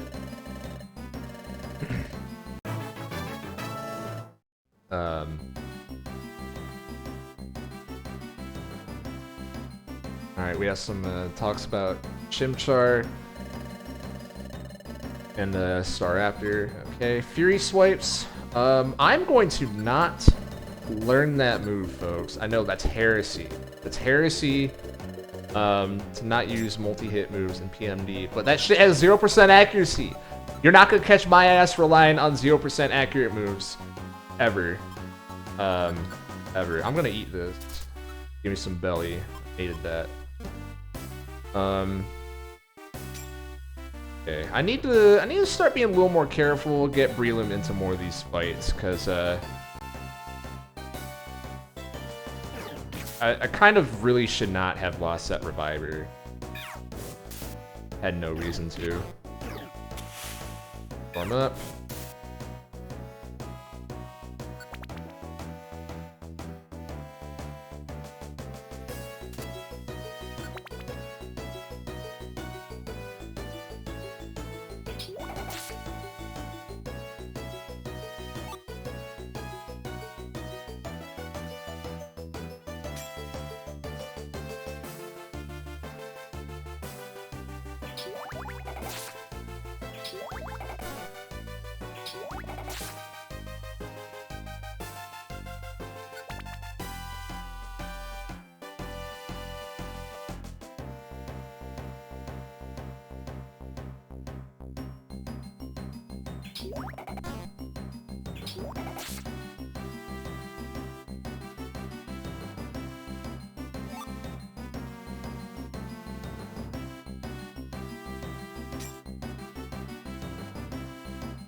Not enough.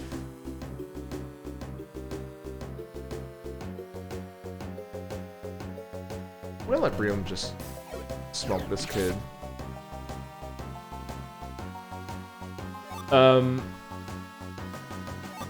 One thing that I've seen that I thought was pretty cool, is that I forget who, or maybe this was during testing, possibly, but it was found that like this is a good farming spot if you're someone who wants to do that. Like you can just get in a corner and everyone that comes along, Brelam's just gonna punch him, you know, or absorb and get all his health back. He just punches everyone. If you just go in a corner and B plus A and have some apples on you, you can get some XP here. Which I thought it was interesting that that's like someone would think to do that.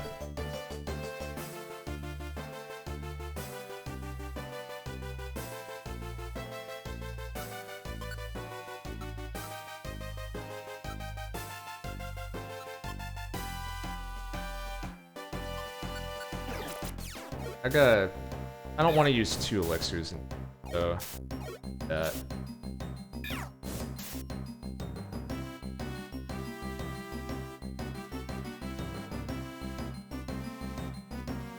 It's definitely a certain point in this game where if I saw the stairs, I went straight up rather than trying to clear for it. Yeah, like you see how I'm playing. I just go for the steps every single.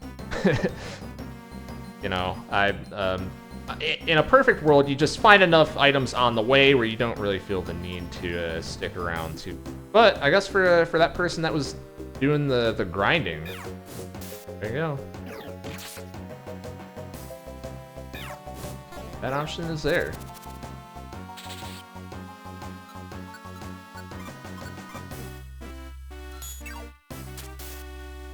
Wow, that did a lot. Actually, what the fuck? I know Larvitar has low defense, but damn.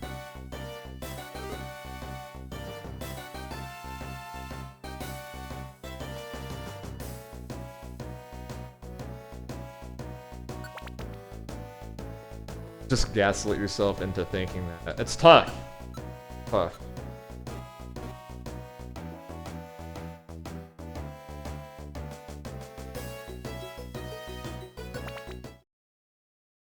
Okay, now we have Chapter 8, A New Path. That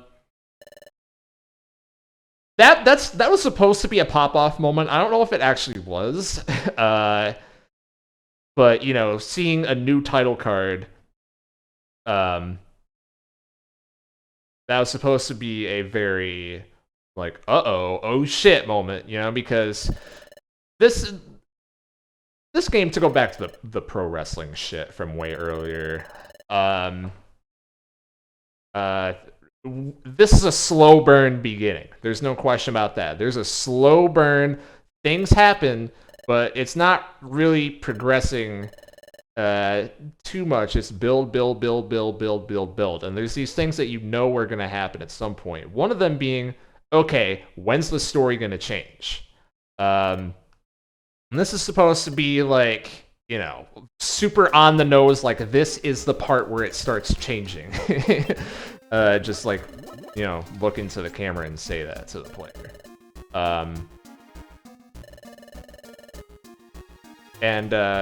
You know, to me, I think that is like, that is potentially a payoff. Because if you're someone who has the faith to make it this far, and you didn't quit the game, we wanted there to be a reward, right? Like, because what do people want? They want something new. So we're going to give them something new, and we have to make it cool. So to make it cool, we have this part of the game where we're going to go through, I forget what we even called this fucking gloomy forest. Yeah. I was saying not murky, because that's a different dungeon. Not foggy, because that's a different dungeon. Yeah. But we got this, and then particularly the ending scene for that leading into Chapter 9. We spent a lot of time on that scene. That was our first, like, I was very proud of that when we were done with it. I'm curious to see how well it holds up. If I think it looks like shit or not, because I did get better at making cutscenes as the game went along, in terms of, like, adding cool stuff to it.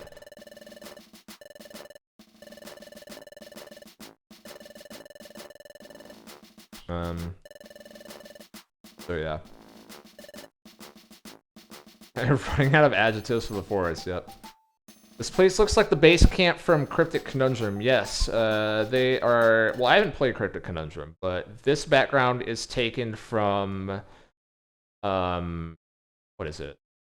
The dungeon in Sky where you do the graduation exam. I forget what it's called.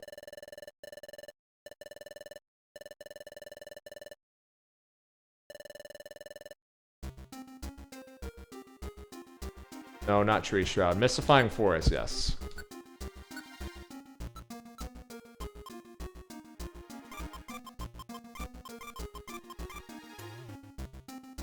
Did you make any changes to Ryulu's level up set? I did not, no. I did not do that.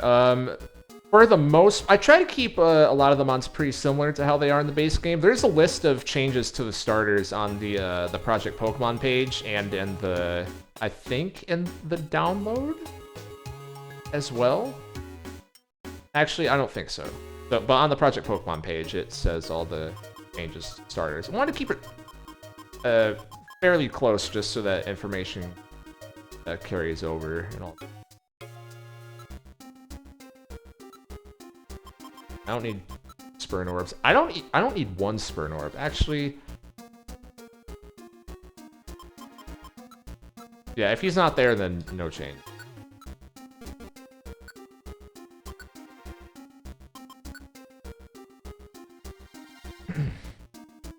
Hey.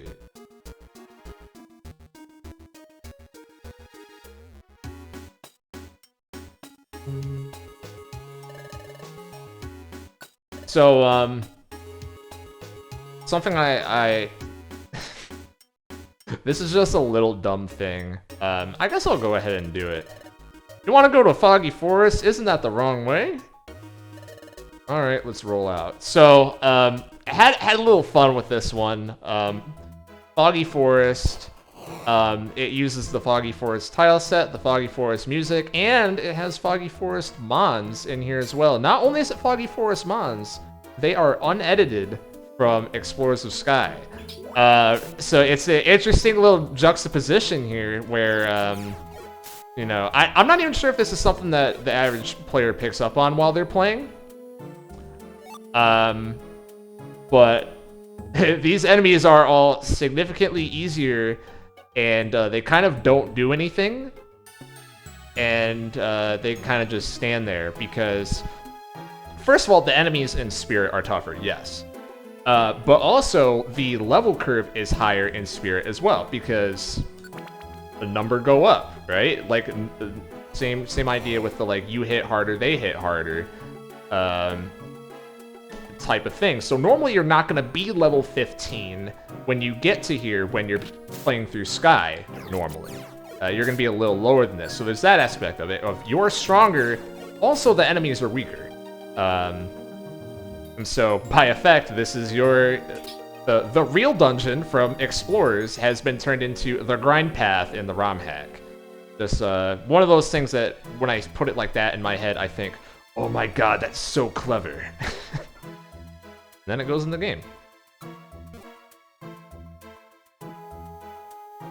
So. I think this is 5 floors. Smeargle, that guy's a super threat. About to use fucking guillotine on me. Oh shit, I actually might die. Hell nah. Oh man. Bide is like the scariest move in this game. When nothing has 100% accuracy.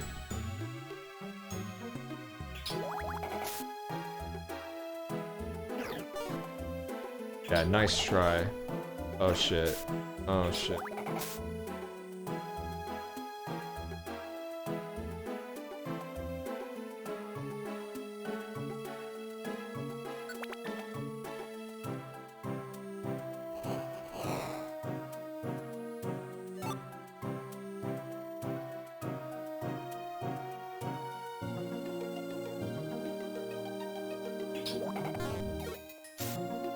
Die. Okay, fine. I'll do a different move. Damn.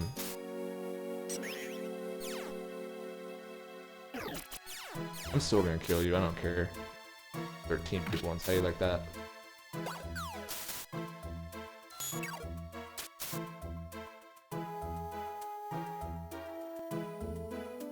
How you like that one? Part of like a gameplay reason for having a grinding dungeon here as well is that there wasn't going to be one before the next dungeon coming up in Chapter 9, which we knew that for some people that was going to be a difficulty spike. So we wanted to make this dungeon here fucking gloomy forest. We wanted to make that decently hard. We wanted to up the DPS numbers. We wanted to make the enemies hit harder just to stress of like, hey, if you go through this and you die and you start thinking I might be underleveled, you know, because some people play RPGs from the perspective of they're doing a lot of damage, they're underleveled. Or they're doing a lot of damage, I'm underleveled, rather. There's your opportunity to grind because you're not going to get one before the end. Yeah, I never figured out why this happens. This is a bug of him not having an animation. If I were to look into it now, I'm sure I would find out, but we didn't really ever move backwards, like, ever, in development. Moving backwards, that was like a forbidden term. You know, that's a slur. Not a slur, a swear. Not as strong as a slur. Right, but that is it was certainly frowned upon language. Just say he fell asleep with his eyes open. Perfect. Yeah, so I like the idea here of having the, like, more, I don't know, like, somewhat kind of tropical forest jungle thing with fire types in it. You know? Still with the fog to be the counterpart to it. Fire types in the forest, just, you know, that was kind of the, that was the starting point of the gimmick, right? Wouldn't it be funny if there were fire types in the forest, and, build in the rest from there.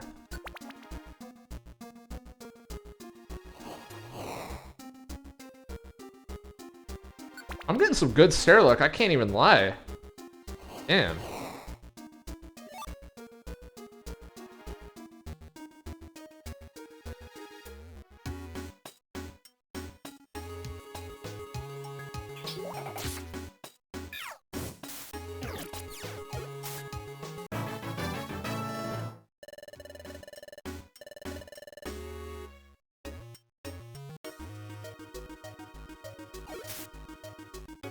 Don't let Smokey the Bear play this game.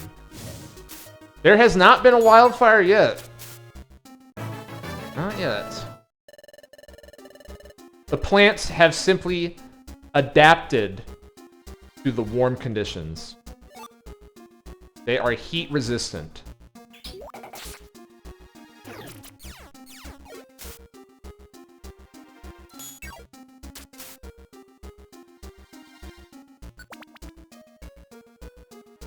Fix that.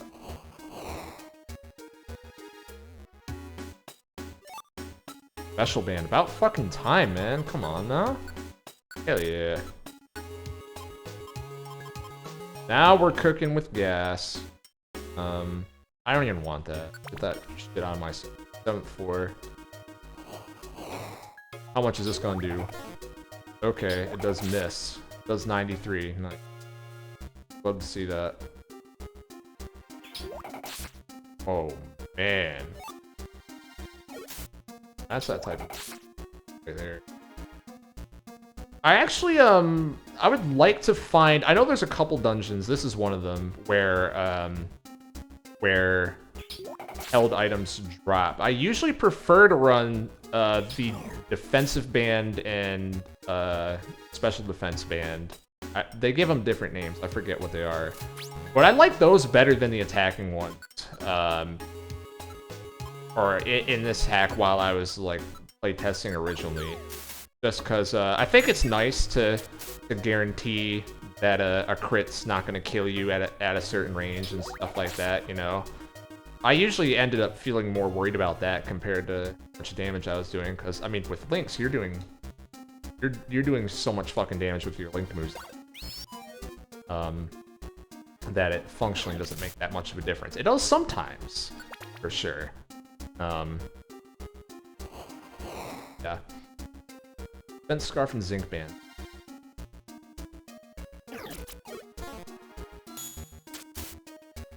Oh, his ability. I was like, why is that no effect? Huh, white smoke.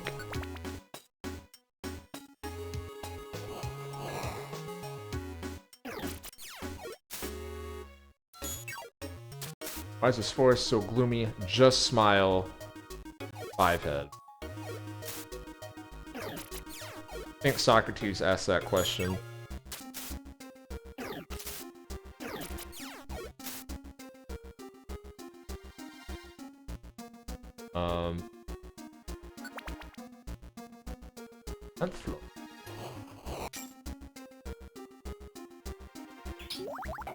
Get Slugma Nuts out of here.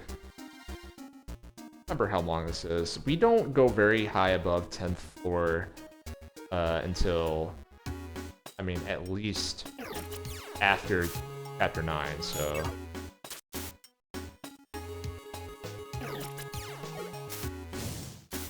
Burn.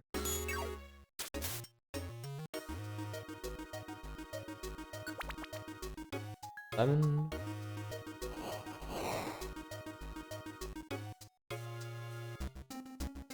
From day 1 to finish, how long did this whole thing take? How many people? So it started, it was me on my own from chapters 1 through 6. Then after that, people started getting added to the team, and people have gone in and out throughout development. There was a couple core people that stayed on most of the time, like Paz, and Snow, who I talked about earlier, the Grovile writer. But, you know, other than that, people have been kind of like rotating in and out and collaborating on certain parts and whatever. But we usually settled on around like 5 central people in the main team at a time.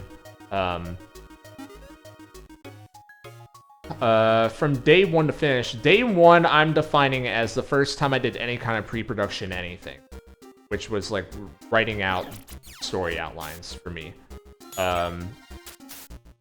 That was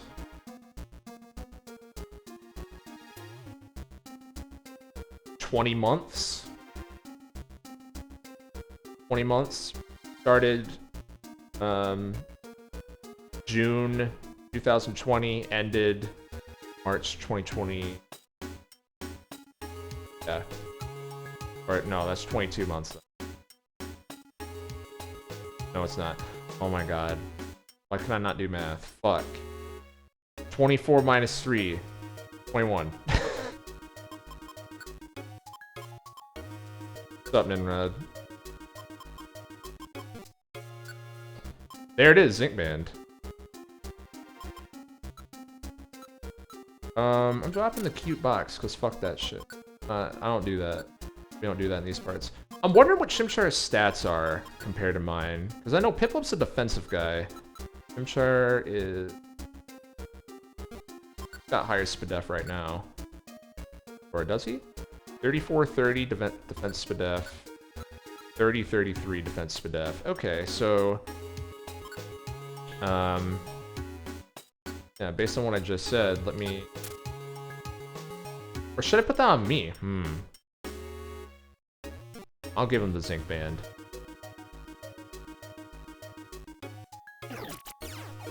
I think I would rather boost his physical defense, but... see if I find that... here and here.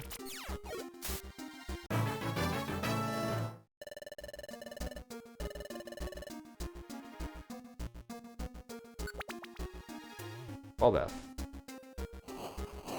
Money. Getting dizzy from hunger. You're not gonna catch me eating no apple until green starts flashing yellow. You ain't gonna catch me doing any of that shit. What does he learn here? Flame Wheel. Oh! Alright, I'm getting rid of Ember for that. I think 6'5". That is 6'4". I've read one baseball article today, so I think I'm ready for the draft. Fuck yeah, man. That's the attitude we're looking for. The draft's gonna be hype. That shit's in that starts in 3 hours, right? Starts in 3 hours, right? So yeah. That's, by the way, earlier, chat, when I was saying I have a timer on this stream, that's why, because we got the fantasy baseball draft later tonight.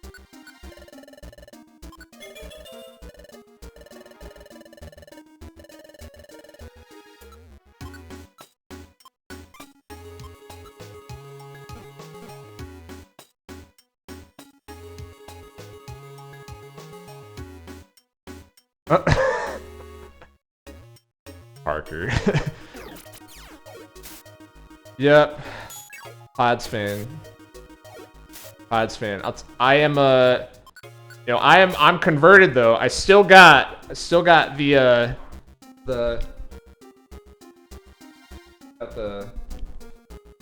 I don't know if you could fucking see that.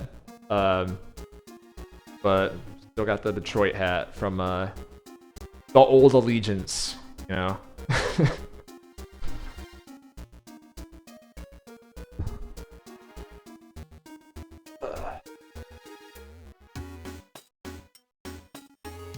That's the AL team.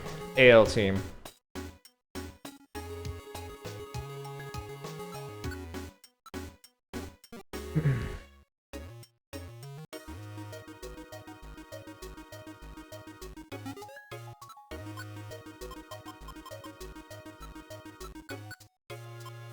Imagine having a great team imploding it after one season and never rebuilding. Well, what you have to understand, Ninrod, it's not for lack of trying. They're just terrible. They just made, like, so many bad trades in a row. I unlinked my moves.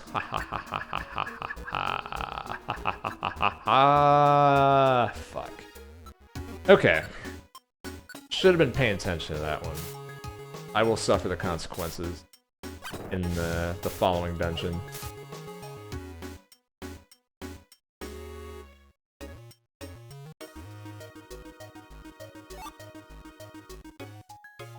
Special.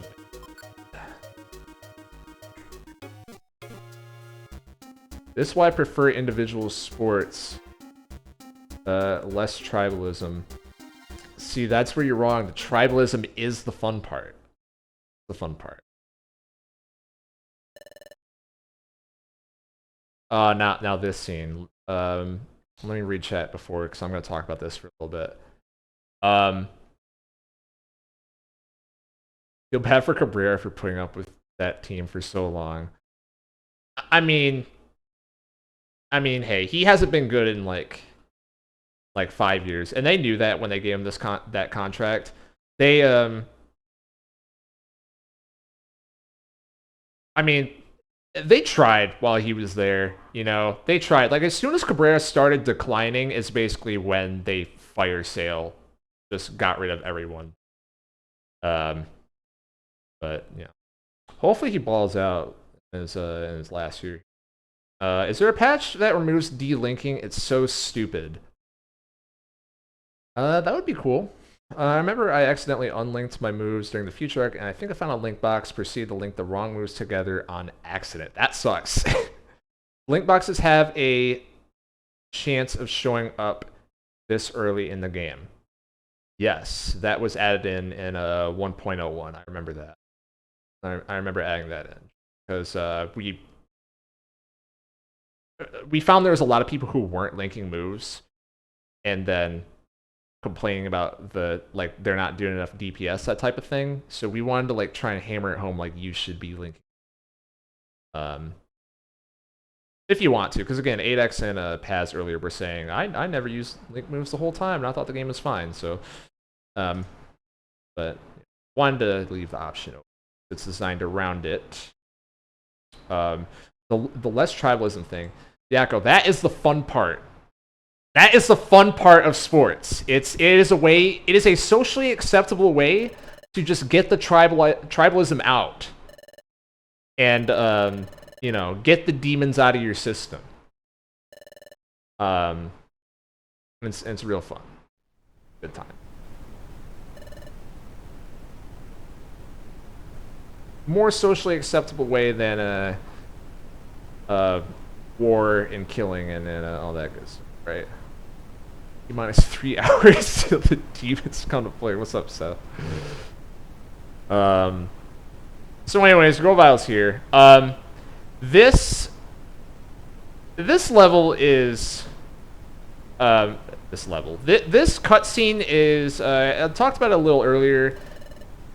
This here, not explicitly the part that Grovile is doing here, but this was supposed to be our first big set piece, right?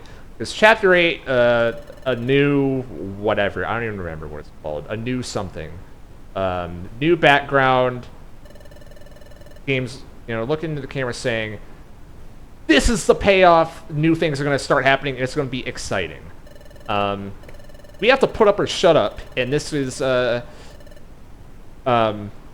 the hardest scene we did by far up until this point.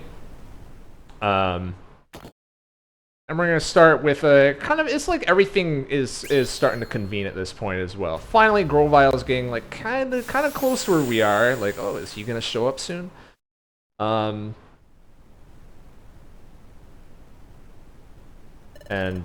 you know, a bunch of others about to happen. That.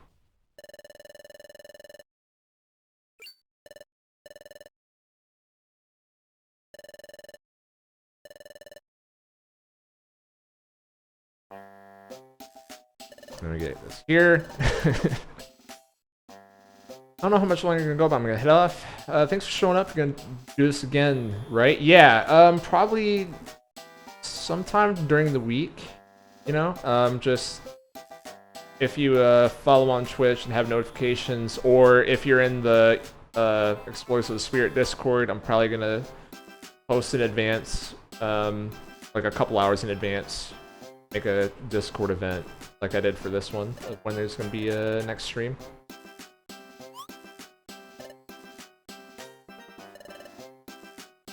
Are you okay, chat talent? As okay as I can be, Guildmaster.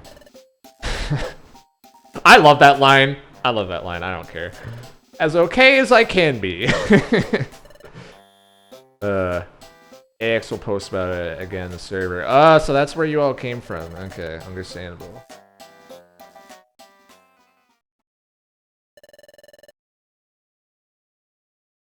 So this is the part where we were like, oh shit, we're really popping off and making crazy set pieces now.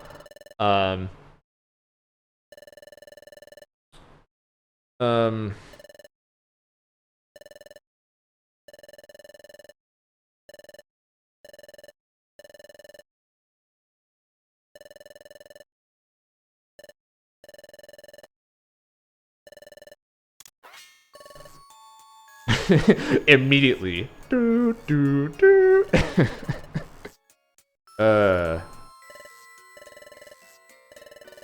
This scene was cool, but where's the Braille? I hate it. I hate that VP. Where's the Braille? Where is the where is the breaking out your fucking Nintendo DS and turning it upside down to evolve? That's what really makes the game good. What game was that? Do you guys know what I'm talking about? I'm only vaguely familiar with, you know, because I'm fucking old. The games after like Gen 5 or so. After X and Y when they did that. Okay.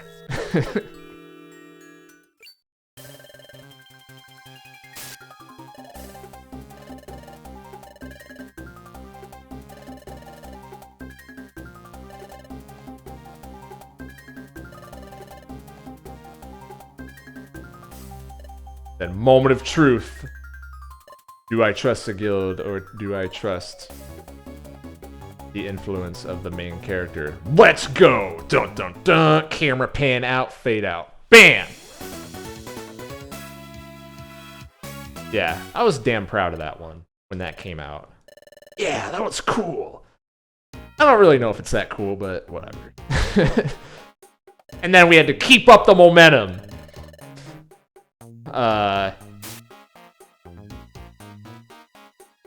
We have the 3 statues right here.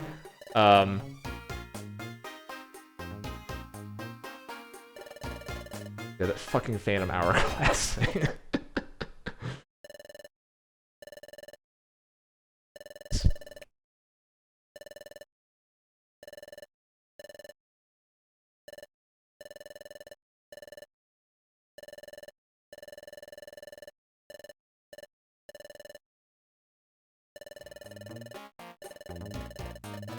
Team Charm is known for finding plenty of treasure, right?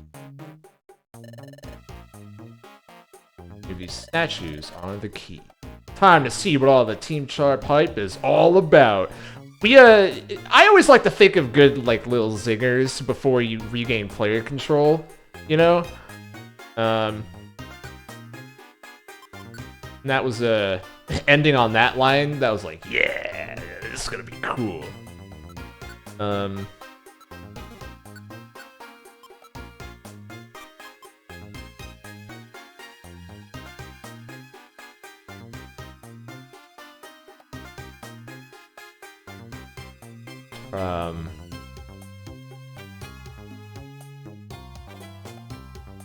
This is why I have Gabe Mitchell, Scarf, and Retold. I don't want to feel Uncanny Valley with other Chimchar characters. That's understandable, yeah. Understandable. Throwing that away, not throwing it away, throwing it away. Box, the Drought Orb, don't need that yet. Blast Seed, don't need that.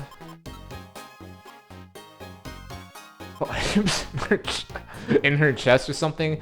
In the fucking the pants, the yoga pants or whatever. It's not yoga pants. They call it something else. The ones that are super baggy like that. Head out, my friend's gonna do shit. Bang with him, have fun with the shit, dude. Hey, thanks for showing up, man. Appreciate it.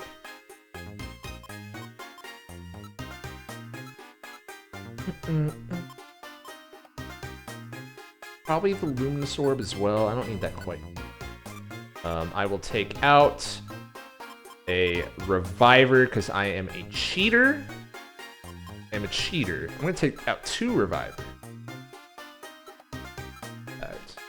I'm a double cheat.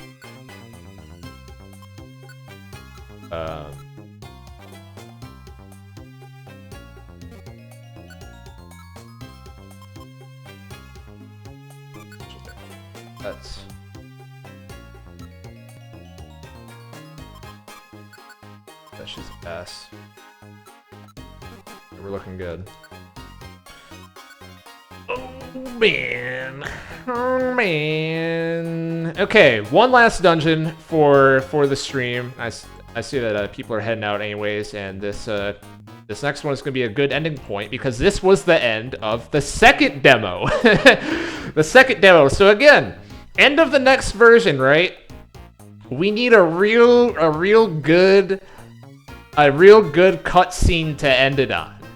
And it's kind of worked backwards from there, right? I don't know. For everyone who's played this game, I don't know. What do we think? Do we think something's about to happen at the end of this dungeon? I don't know.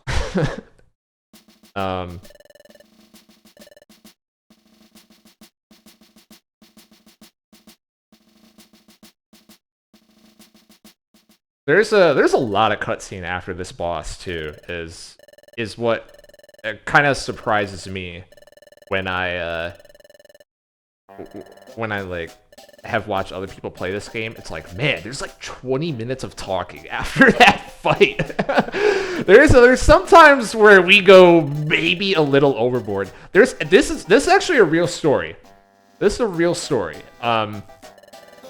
During development, we had what we call the Metal Gear Solid 4 rule. yes, exactly, Ninrod. Where we said, if we have 30 minutes of uninterrupted cutscene at a time, cut it up, and have something interactive in between. Like, that was pretty much a hard rule. 30 minutes, no way. You are way off the deep end. Like, we shouldn't even be getting there, you know? We did get pretty close a couple times, especially near the very end of the game.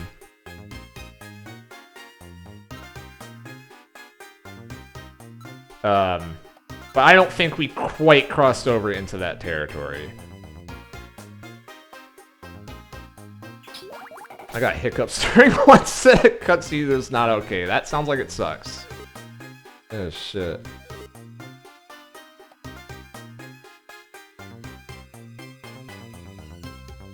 I gotta save my bubbles.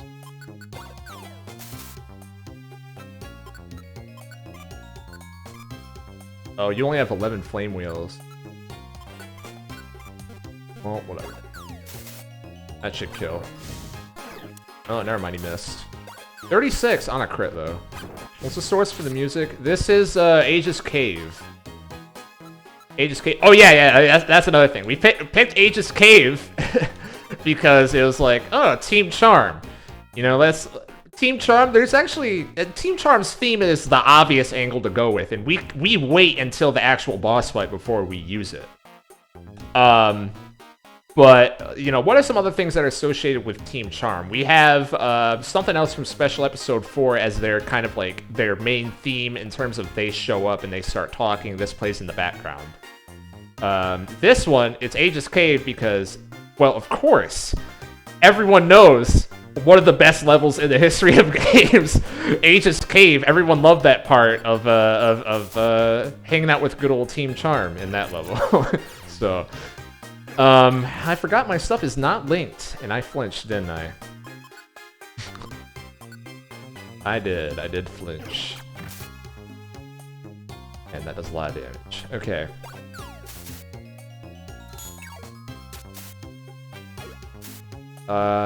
Just remembered, I joined early testing for Act 3. It's still, this act on a high note for the dungeon and the cutscenes. Yeah, I think this is around where, after this came out, I can feel that there was a lot of word of mouth that started going around with this hack. Like, and it was like these people don't want to tell you this stuff directly, right? So there was this stuff wasn't really communicated, but it's just after this came out, I noticed that a lot of people were starting to enter that Discord server, and you know, saying stuff along the lines of, I heard this hack was good, where's the download? You know, stuff like that. And that's a real good sign when you start hearing that. When they open with, I heard it was good. That's when I started to kind of believe that people wanted this. Because in my head, because I'm thinking from the perspective of, like, the ending of the game. And even, like, the twists around the middle of, like, this is so stupid. Like, I don't even know if anyone's gonna want this. I just think that it's a cool idea, so I'm gonna do it. But when other people started, like, showing interest, it was like, oh, you know what? Those parts that are stupid haven't come yet, but maybe people will be okay with it, you know? It's just that reassurance. That was, it was definitely nice. Nice and very encouraging. The ego boost, yes. Should probably turn off Flame Wheel. He's about to run out already. I'm on the first floor. Dun, dun, dun, dun.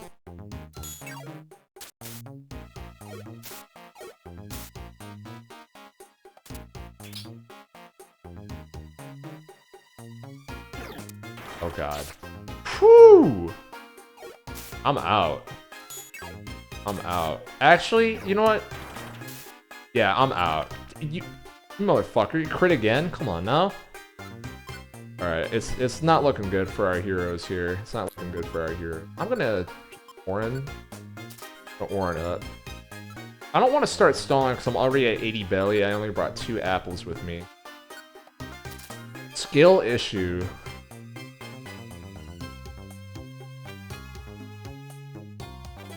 Sad. It's very sad, but it's very true. Where's Mickey when you need him? Not looking good, he says, with 2 revivers in the bag. But here's the thing, you have to understand, 8x. I'm a hoarder. So if the revivers are used, that is a failure, you know? In a perfect world, we are bringing 15 revivers, the only ones that are in the whole game, to Temporal Tower. Using revivers is like getting saved by Mickey. That's so fucked up. Oh, shit. You're not wrong. That's why it's fucked up. You are not wrong at all. Oh, man.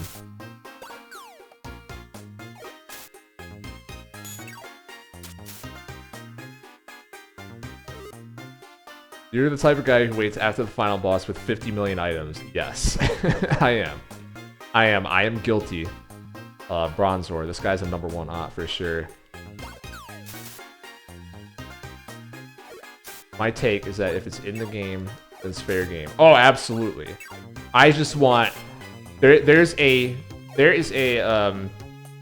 part of my brain that is incorrect that just sees it as wrong. You know what I mean? Please give me the steps. I don't want to get cornered.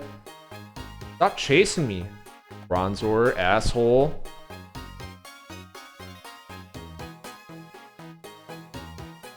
Okay, gonna try down.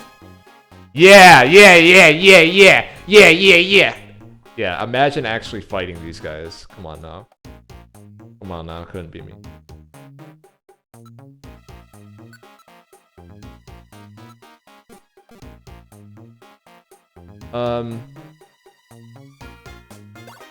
Hit you. Damn it.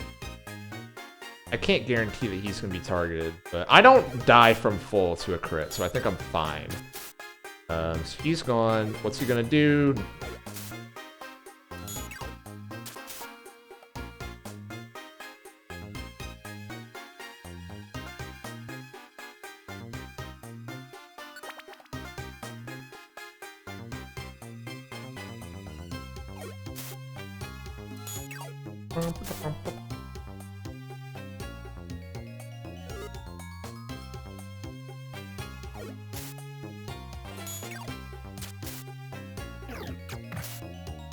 Okay.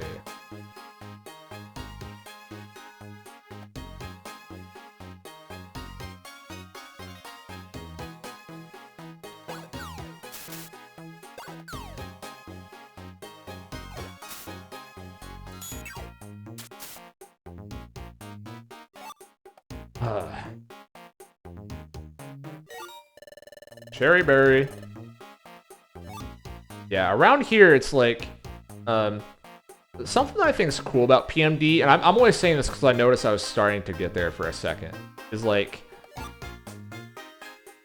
you can get into a kind of like flow state playing this game. Not like super duper autopilot, but just like enough where you're kind of like, it's like you're half focusing, you're just like kind of passively noticing the positioning of the enemies, and you're just automatically going like, okay, make this move, this move, this move, this move, and like not having to think about that stuff. I think is pretty cool. That's I think that's like the strength of PMD, to be honest. When you get in that state, and you know, when you kind of snap out of it, and you Link box, fuck yeah, and you just think like, oh, you know what?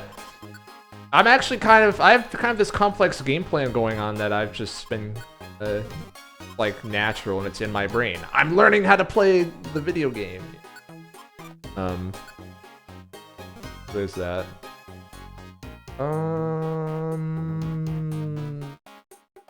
Yeah, I was thinking about doing peck instead of pound, but I think pound is better. I think pound's better. I know I'm using an elixir soon, so I'm just a little more liberally.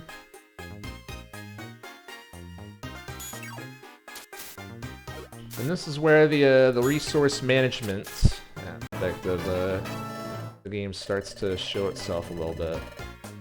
Huh. Well, okay, there's Bubble Beam. That would have been nice if I just saved the link box. That's fine. Looks like I'm not gonna have the double bazooka special for the boss coming up here. I'm gonna have to wait until I get back to town. Once you get the double bazooka special and you link up Bubble and Bubble Beam, that's when the game starts when you're playing as Piplup. That's when the game starts. It's so fun. Or if you find another link box, it's true.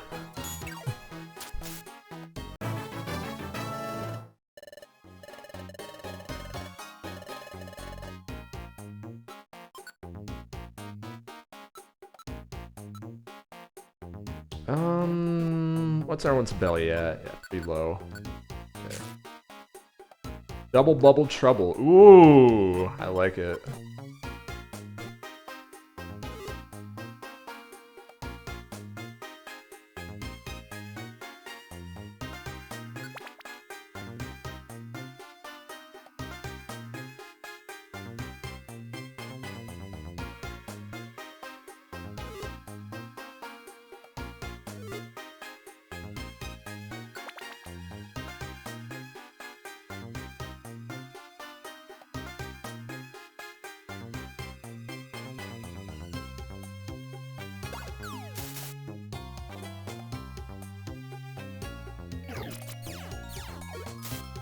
Yeah, exactly. You have fun with that. You can keep it.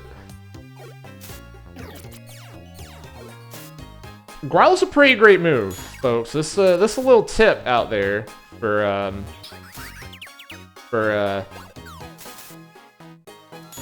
any folks who are look. I can't believe he hit when he was confused. My God. For anyone out there who's looking to play this game using a starter that has Growl early on, not a bad move to use in your Link, you know, because it hits the whole room. Hits the whole room, just give you a passive defense buff.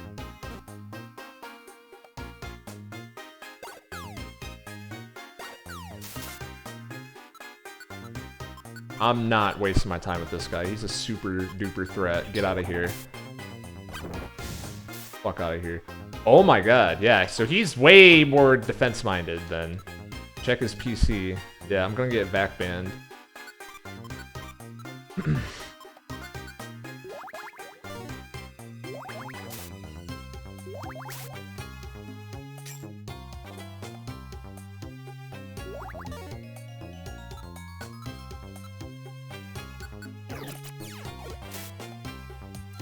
Espion.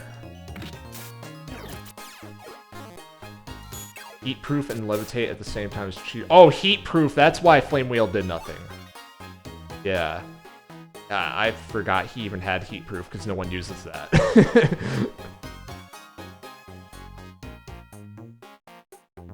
in competitive, I should clarify.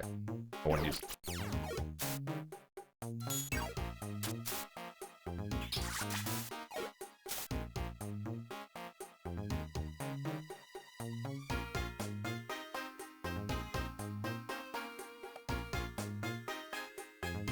Oh, hell yeah. No, I thought the steps were in this room. Shit. Alright, we're on the run. We're on the run. We're on the run. Oh, shit. Can I go for that and make the steps without... Hold on, hold on, hold on. 1, 2... Yeah, if I went for the berry, I would have to fight them.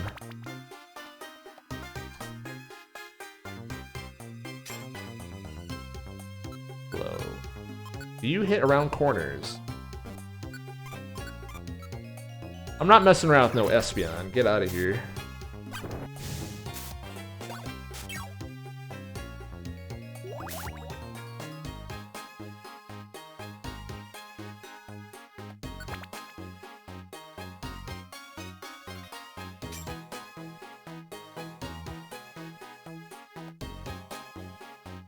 Espion derogatory. You said it, not me. This is what Paz was talking in here earlier about, you know, the infamous Espion incident of like, she's not really that bad now. I think in my head I'm just kind of contemplating or not contemplating. I'm in my head. I'm thinking of Espeon as being like the super duper threat in this dungeon. But that's not really the case anymore. I don't think she hasn't done anything too crazy. I'll take note of that Miss Oranberry and hope she'll come back to bite you 8 more hours into the playthrough. And it will, because that's how it works, right? That is how it works.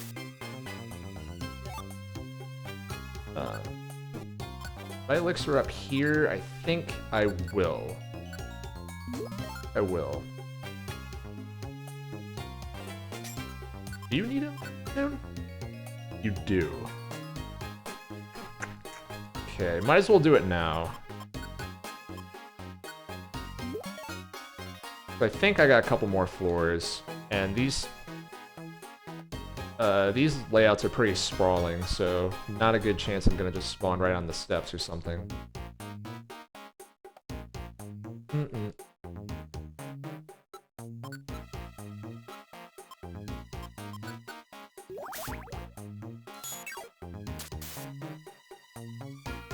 Flame Wheel did more. Which makes sense.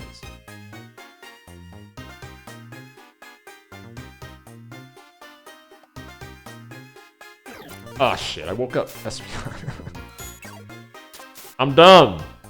Alright, we're fighting now.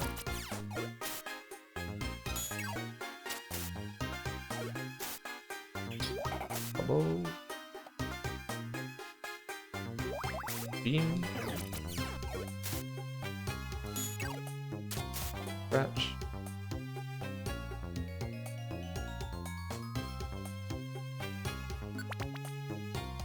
Not enough. What is this? Oh! Can't use that one. What does that sell for? Probably like fucking $200. This game is bullshit. That's okay. I'm gonna keep that and try to sell it.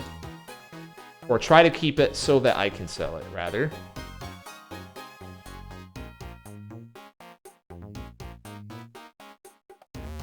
Don't confuse.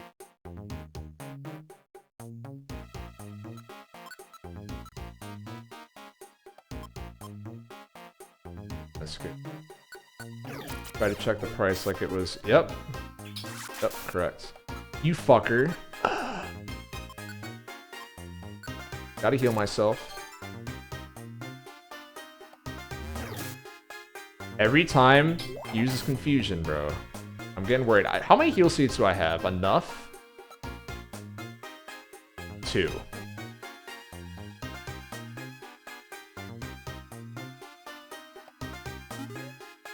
Fucking confusion, man. That is what gets you in this dungeon. Sure.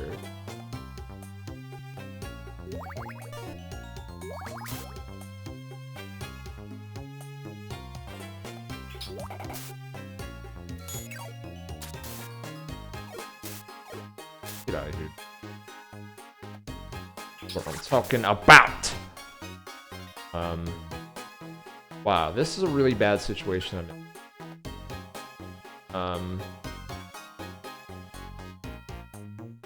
Never understood why Team Charm's hideout was a mystery dungeon. It seems so cumbersome for them.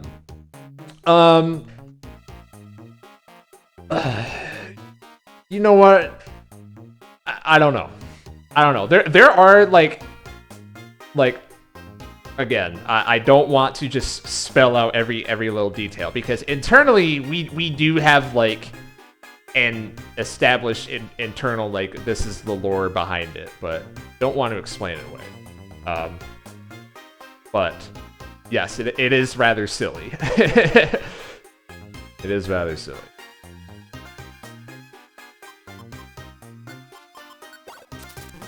Just gonna warp you away. Part of their foolproof security system. Trademark. It's true. It's also true that they need to upgrade their security system, as we will soon learn. Once they realize that some fucking Piplup just gets in. I am quite scared of this Giraffery. I only have 2 Orns left. I am going to try to just kill you and say, fuck it, you can't be that tanky. Yeah, I know you're not that tanky because I made this game.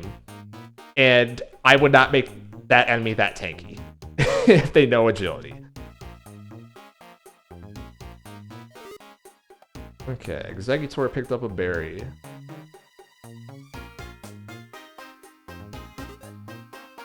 Okay, very interesting. Very interesting.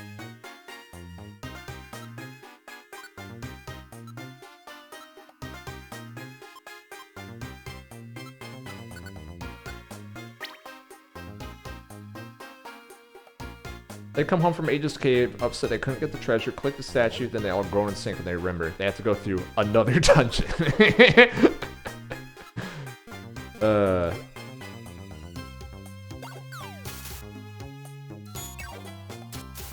Imagine there's some days where they return and decide to vibe outside their hideout because they can't be fucked. To go back inside. This Team Sharp could probably sweep through this place. You know, yeah. They certainly could, right? They, you know, considering the fight that they put up, later in the game, you know, and that's relative to the strength that, that you are at, you would think that they can just kind of blow through everything in here. Half health, standing behind your partner, throwing rocks. That is facts, BP. That, if you don't like that, you don't like PMD. If you don't like that, get out.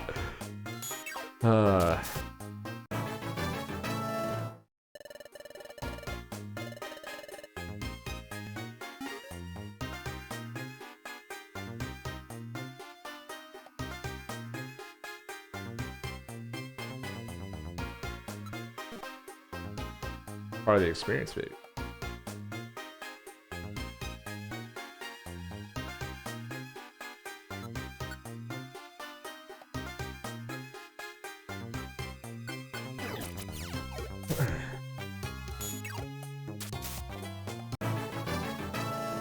I am only level 19, yeah. That's correct. I feel like I bring more apples than I need when going into dungeon. So there was a... when 1.0 came out for this game, for this hack last year, I remember there was someone who posted something along the lines of like, they dropped this whole like detailed review of the game, right? I don't care about that TM enough to fight stupid ass Slowpoke. Get out of here. There's this very detailed multiple posts worth of thoughts that the dude posts, and he ends it with 7.8 out of 10 at too many apples.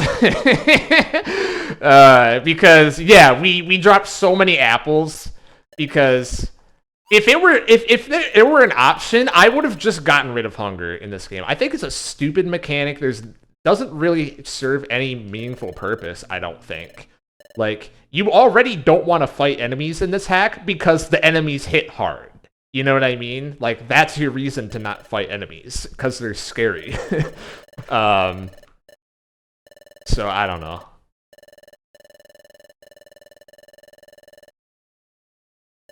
But, yeah, because of that, there's a lot of apples in every dungeon, to make sure that hunger's never an issue. Sorry, I've been skipping through this. There's I think at least one person who hasn't. Having apples cycle for oranberries at why nots. See, I barely even interact with that system. So I didn't realize that's what happens. Do that. It's interesting though.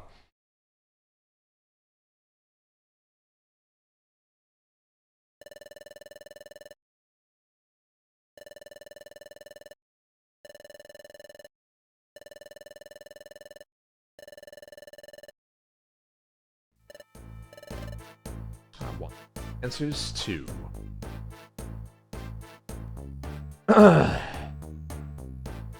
Alright. Yeah, it's starting to get darker around here. I already said this is the last dungeon, so that's okay. We're gonna have a little mood lighting. Have a little mood lighting at the end. Have the time lapse of just ending on being dark. Actually, no, that's stupid. Let me just turn the fucking lights on.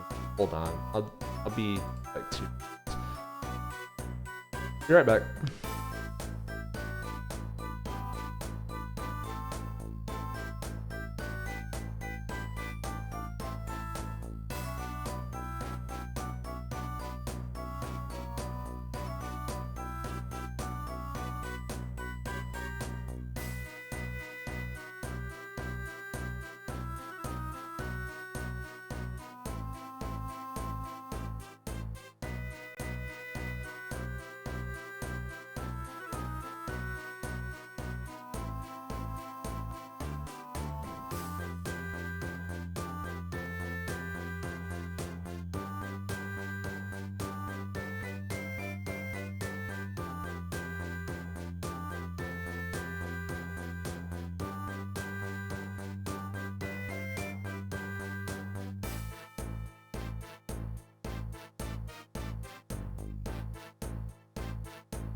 We are back.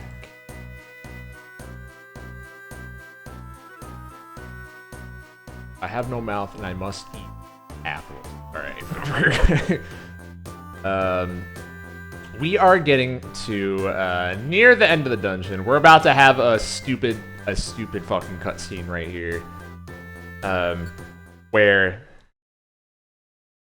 we get a little mustache twirler monologue.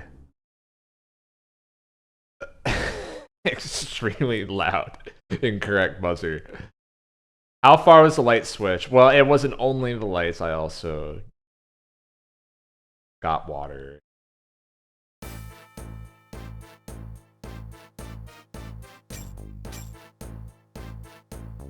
cheated. Took a longer break.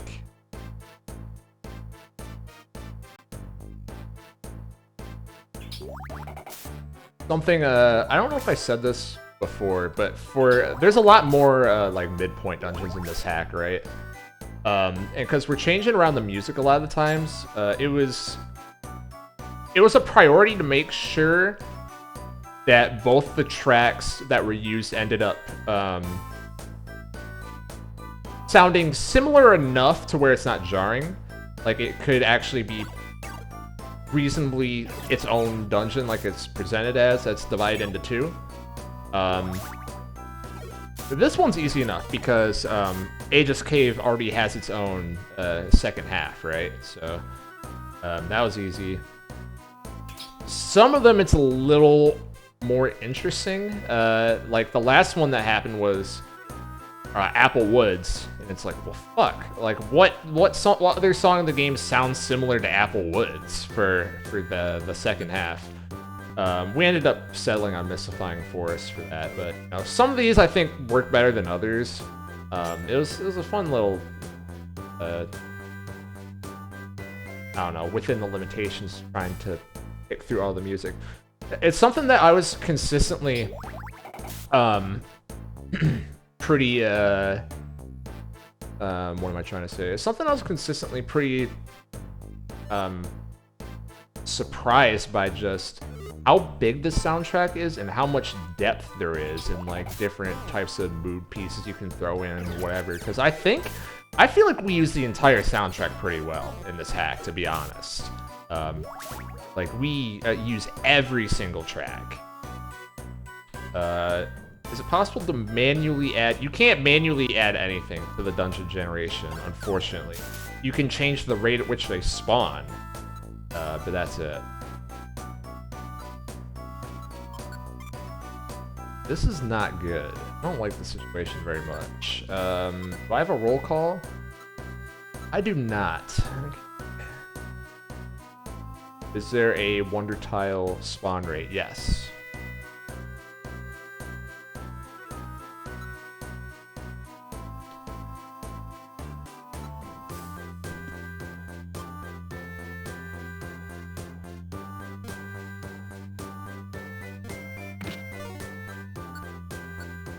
I really don't want to fight you alone.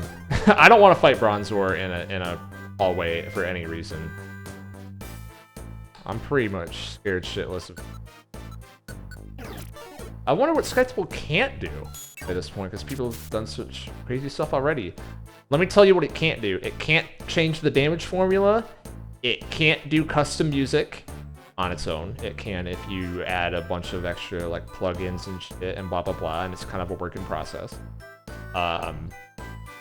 And you can't add extra dungeons or boss room. And those are the biggest things that we kept pushing up against in this hack. And it can't cook you dinner. But that being said, you can, as evidenced by this game, you can make something that is complete without any of those. So, there you have it.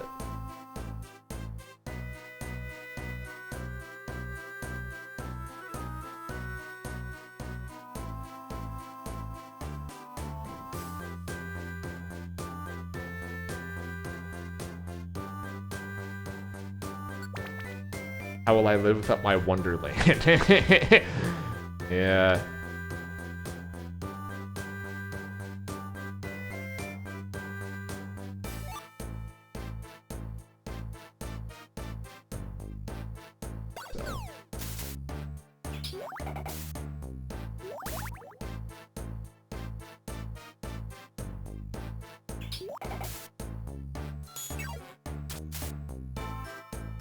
If there's a deconfiscation.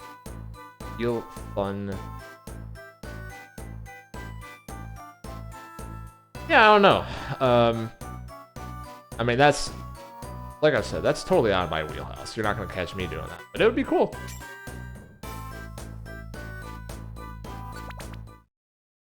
Here we go.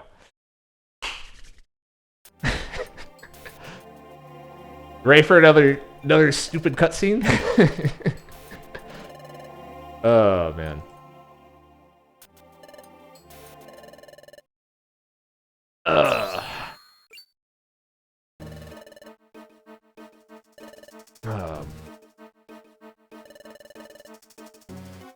This is the hypest moment in the game. Really? Okay, okay. Surprise, Cresselia. I know who you are and what you have done. You are on a path of evil. I wrote down something about this line. Let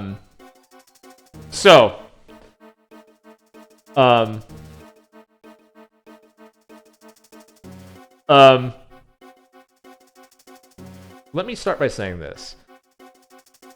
I think that a lot of video games with morally questionable protagonists, right?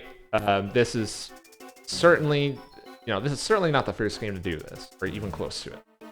I think a lot of games that do this fall into the trap of it can feel frustrating to actually play the game, because the game can frame your actions in such a way that feels like the game is trying to guilt trip you.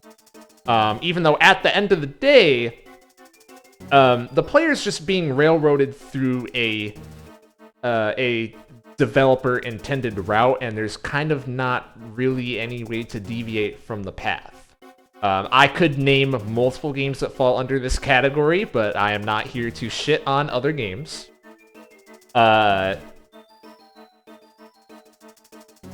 Anyone who knows me knows the game that I'm thinking of right now, though.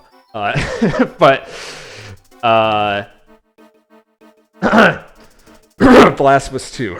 Sorry. I said I wasn't going to shit on games, but, you know. Anyway, so I didn't want to be like, you know, game that came out in 2020 and won a bunch of Game of the Year awards because it's, you know, it's super deep. We wanted to avoid this trap by forcing a safe degree of separation where players would be inclined to perceive the main character's actions not as a self-insert, but through a third-party lens rather than like a player avatar that they don't accept, right? And this right here is the first line that explicitly does that. Because there can be like this dissonance that happens at first. Like they start beating up Drowsy, they're like, I wouldn't do that. They start beating up Zubat, I wouldn't do that. You get to here, and then your brain hopefully starts getting more on the track of like, oh, they're not me. Right? Which obviously that's a plot point as well. But you know, like, oh, that's not me. So okay, so the game's not trying to guilt trip me. Is what we were trying to accomplish there. So, so there you go.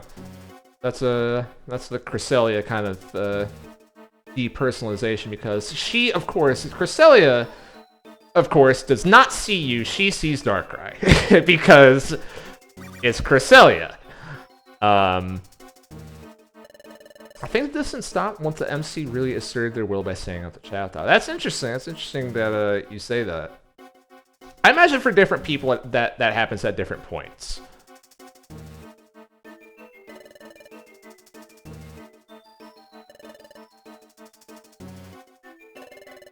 I don't need to humor your retort. You can't hide your self.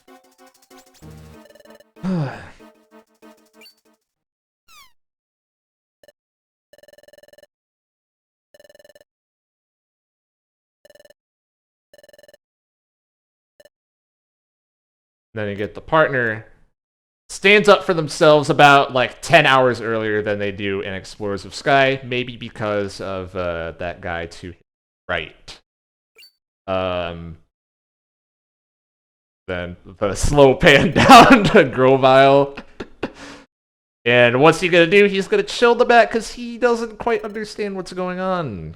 I understand what's going on here. Yeah. Anyways, Cresselia, blah blah blah, blah blah blah, hero monologue. And let's fight. So, this is one of the most important parts of the game, so we wanted to give it its own music. This theme, once I found this one, looking through the BGM, I was like, oh, this is perfect. This is it right here. This is perfect. The partner being a good guy, but just dumb enough to be unable to stop any fights. Yes, that's a good way to put it. That's a good way to put it. Yeah. No, definitely. We abuse that throughout this game. There's no hiding that fact. We abuse it. So, anyways, this BGM, we wanted something that has a like this feels wrong energy. You know, very like I should not be doing this right now. But at the same time, you know, you hear the little like the driving beat in the background and stuff like that. And so that's like what you need for it to not feel super downtrodden, and like it still feels like a boss theme. Like it's a high intensity, but also it feels very, very raw. So that was the goal. I'm gonna taunt, so there ain't gonna be no calm minds coming in. Then just spam this. Oh yeah. Get out of here. And now, let's get started with this.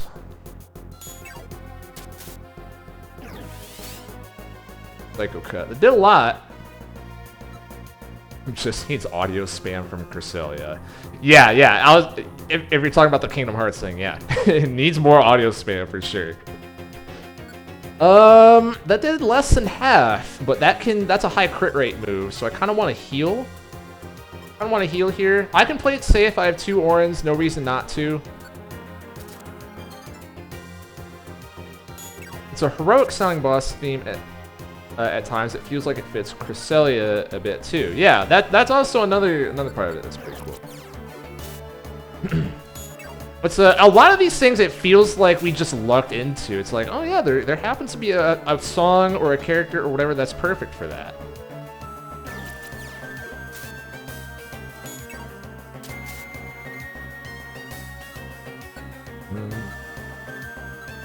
Just keep attacking until she gets her speed back. 25, okay. Oh right, that's gonna do less because I'm growling. Right. Crit's gonna kill me. Okay. Ooh. Now here. Yeah, I talked about Cresselia's Solar Beam earlier, but I didn't even give her the chance to use that move, so. Anyway, she's gone. That's the tutorial, boss. That's the end of the tutorial right there. So here, Sally does a cool video game thing of I lost, but I didn't lose.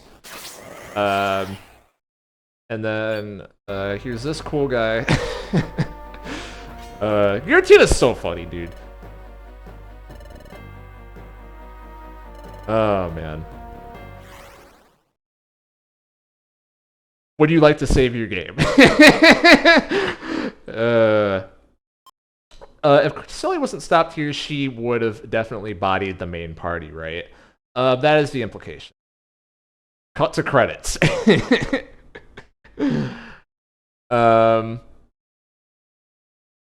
Yeah, correct. Tribal 6.5 hour tutorial.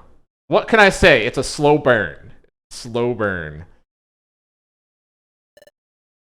Yeah, and like again, the stress. Like I knew the 6.5 hour tutorial is going to be a hard sell for a lot of people, so we had to throw in just a lot of shit in the early part of the game, like a lot of shock value, smallest JRPG tutorial. Yeah.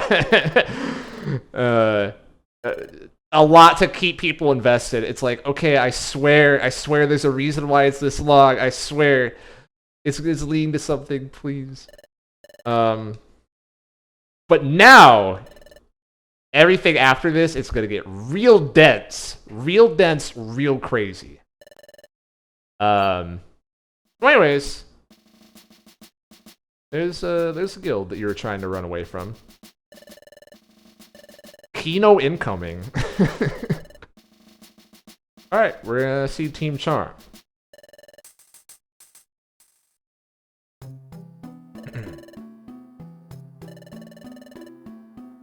Celia said she wouldn't be gone for more than a few minutes.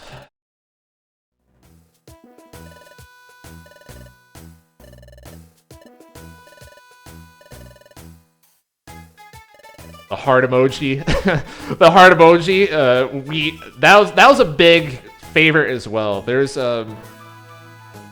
every time that Low Putty appeared in a scene, it was like we had a heart emoji quota. I don't know if we literally did, but it was kind of a recurring meme of like, does she have a heart emoji after that sentence? Like talking about what she says.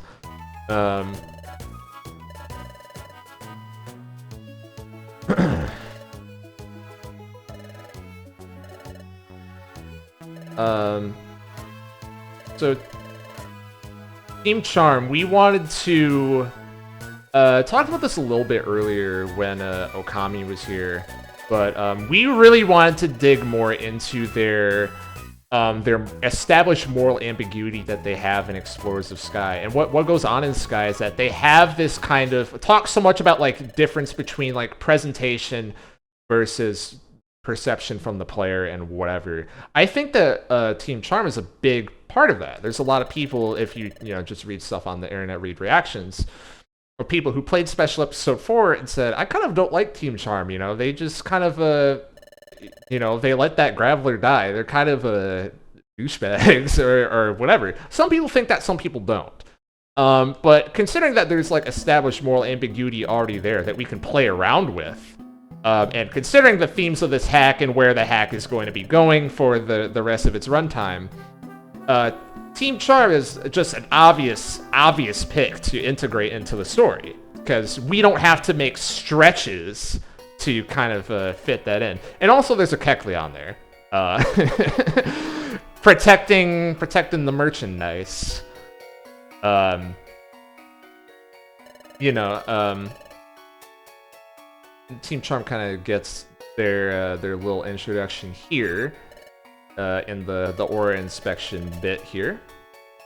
But after this, we wanted them to remain around as a type of looming force in the background. You know, they don't... Team Charm doesn't really directly do a lot in this game. You know, they don't directly do too much. They do one very important thing, right? They do one very important thing, and then another important thing later, near the end of the game, in Chapter 18. But, they're mostly just in the background, and you have to think about them. You have to remember that they exist. That was kind of the goal with them. That they keep popping up, and they keep influencing others. And the others in this case is mostly like Rovile, but you know. So yeah, thanks for showing up, Yakko. Appreciate that. See you later. Anyways, Chatot says, "Don't do that shit to me."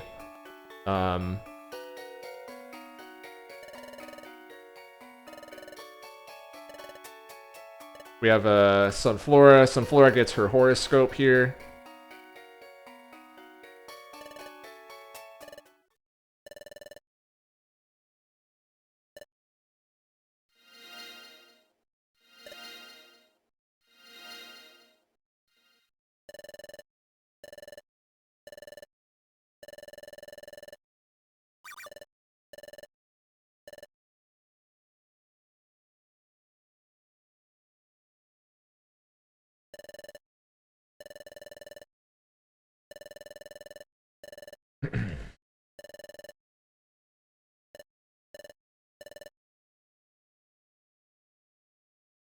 And the last one. I forgot we opened up with that. Surprisingly, nothing weird has happened so far. There's so many just on the nose lines in this fucking game. Oh,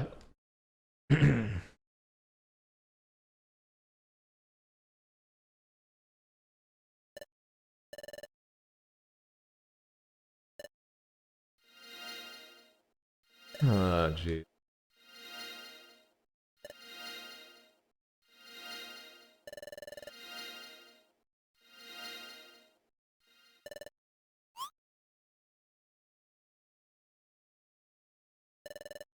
Let me try that again. I must have messed something up. Okay.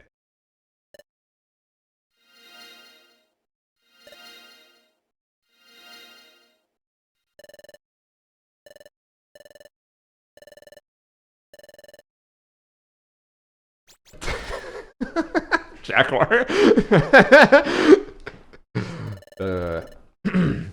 Oh yeah, Metacham's right on the mark with this one. And then I think you already know what it means. Dun dun dun.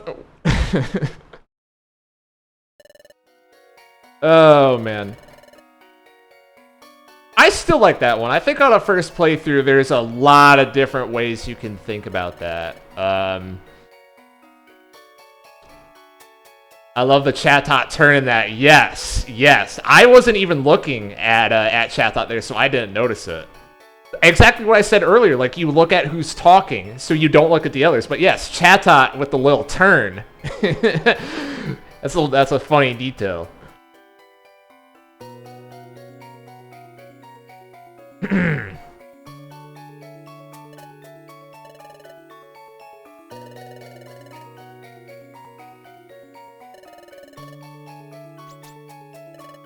Yes, we have.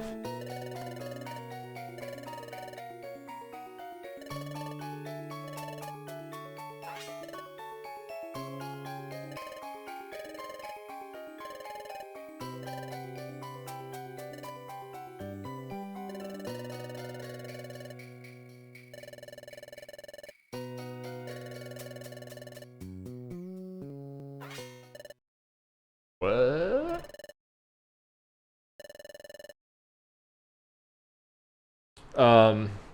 Line that may come up later.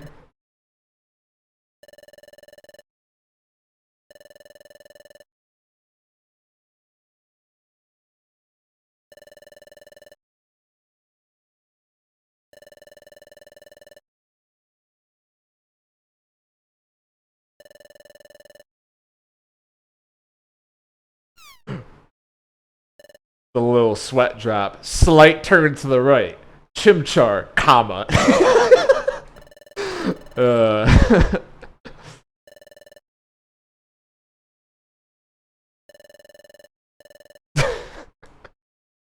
Oh, man.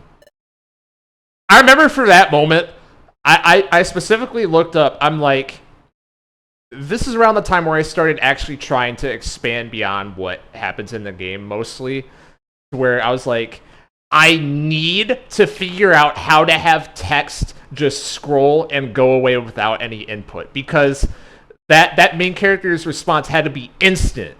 You know what I mean? That had to be instant. No delay. He doesn't even think about it. No. We didn't see her. Because if there was a delay, that could be interpreted very differently, right? So this is around the time where we really started actively thinking about that stuff.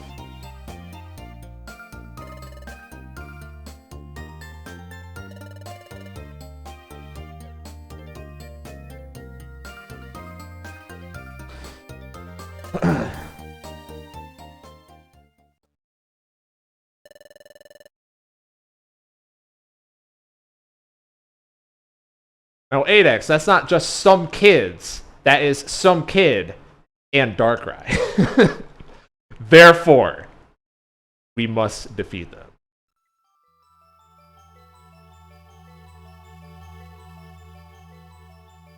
So here's Grovyle, dramatic shot of... It's that guy from Explorers of Sky that I liked. Case in point right here. Who are you? My name is Grovyle. Tell me more about this. Darkrai. And of course, Grovyle's not going to interfere with any of that because he works in the shadows. And he needs to understand what's going on before he takes action. And this is also a fun little angle we could run with, because a lot of people before that scene, they kind of think about like, oh yeah, I guess Grovyle never did meet Darkrai in Explorers, because Darkrai is just shoved into the post-game. And yeah, it's true. He hasn't met Darkrai, and yeah. I think we do some cool stuff with that fact, you know. It's gonna start coming up pretty soon in like every Grovyle scene. It's gonna be playing off of that fact. Do the special episodes have any changes? There are no special episodes. No, they are gonzo.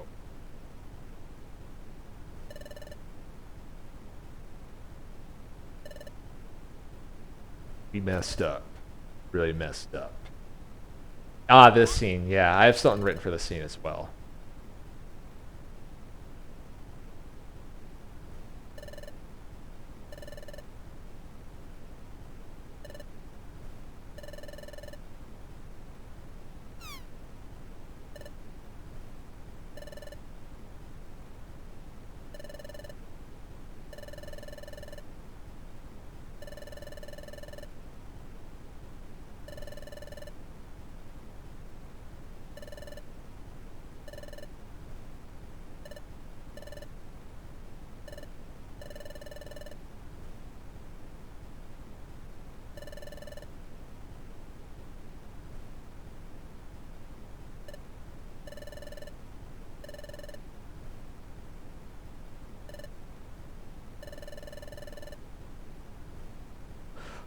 I just want to say, these wrong.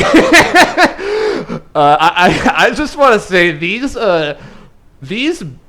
these bedtime scenes were like were some of my favorites for sure. It's especially this part of the game. Every time it's both of them just talking to each other before they go to bed. It's like you can feel the tension, right? It's like, oh man. It's just thick and there's a lot of bottled up feelings on both sides. This is something that I was really proud of in the next couple of chapters. Like all of these bedtime scenes are really what drive the plot forward, really, more than anything. So yeah, I really like how these ones turned out. Some of these, I know I've been saying that a lot. There are some scenes that I don't like how they turned out. You know what I mean? Some things I'm like, that could have been better. But I like those.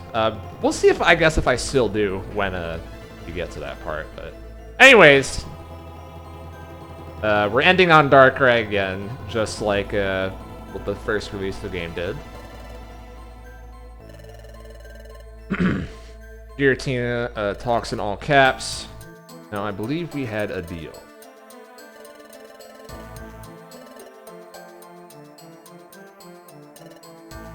Giratina speaks like a, cheesy, cheesy villain there.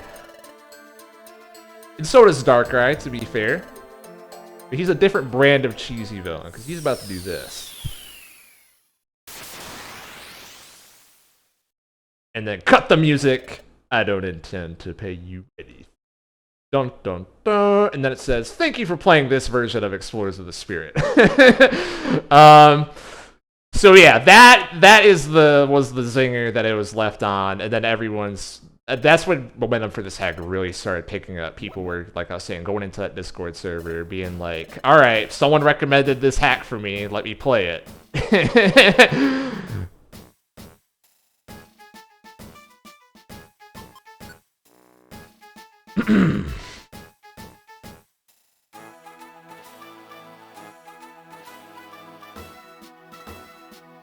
Exactly, Gemini.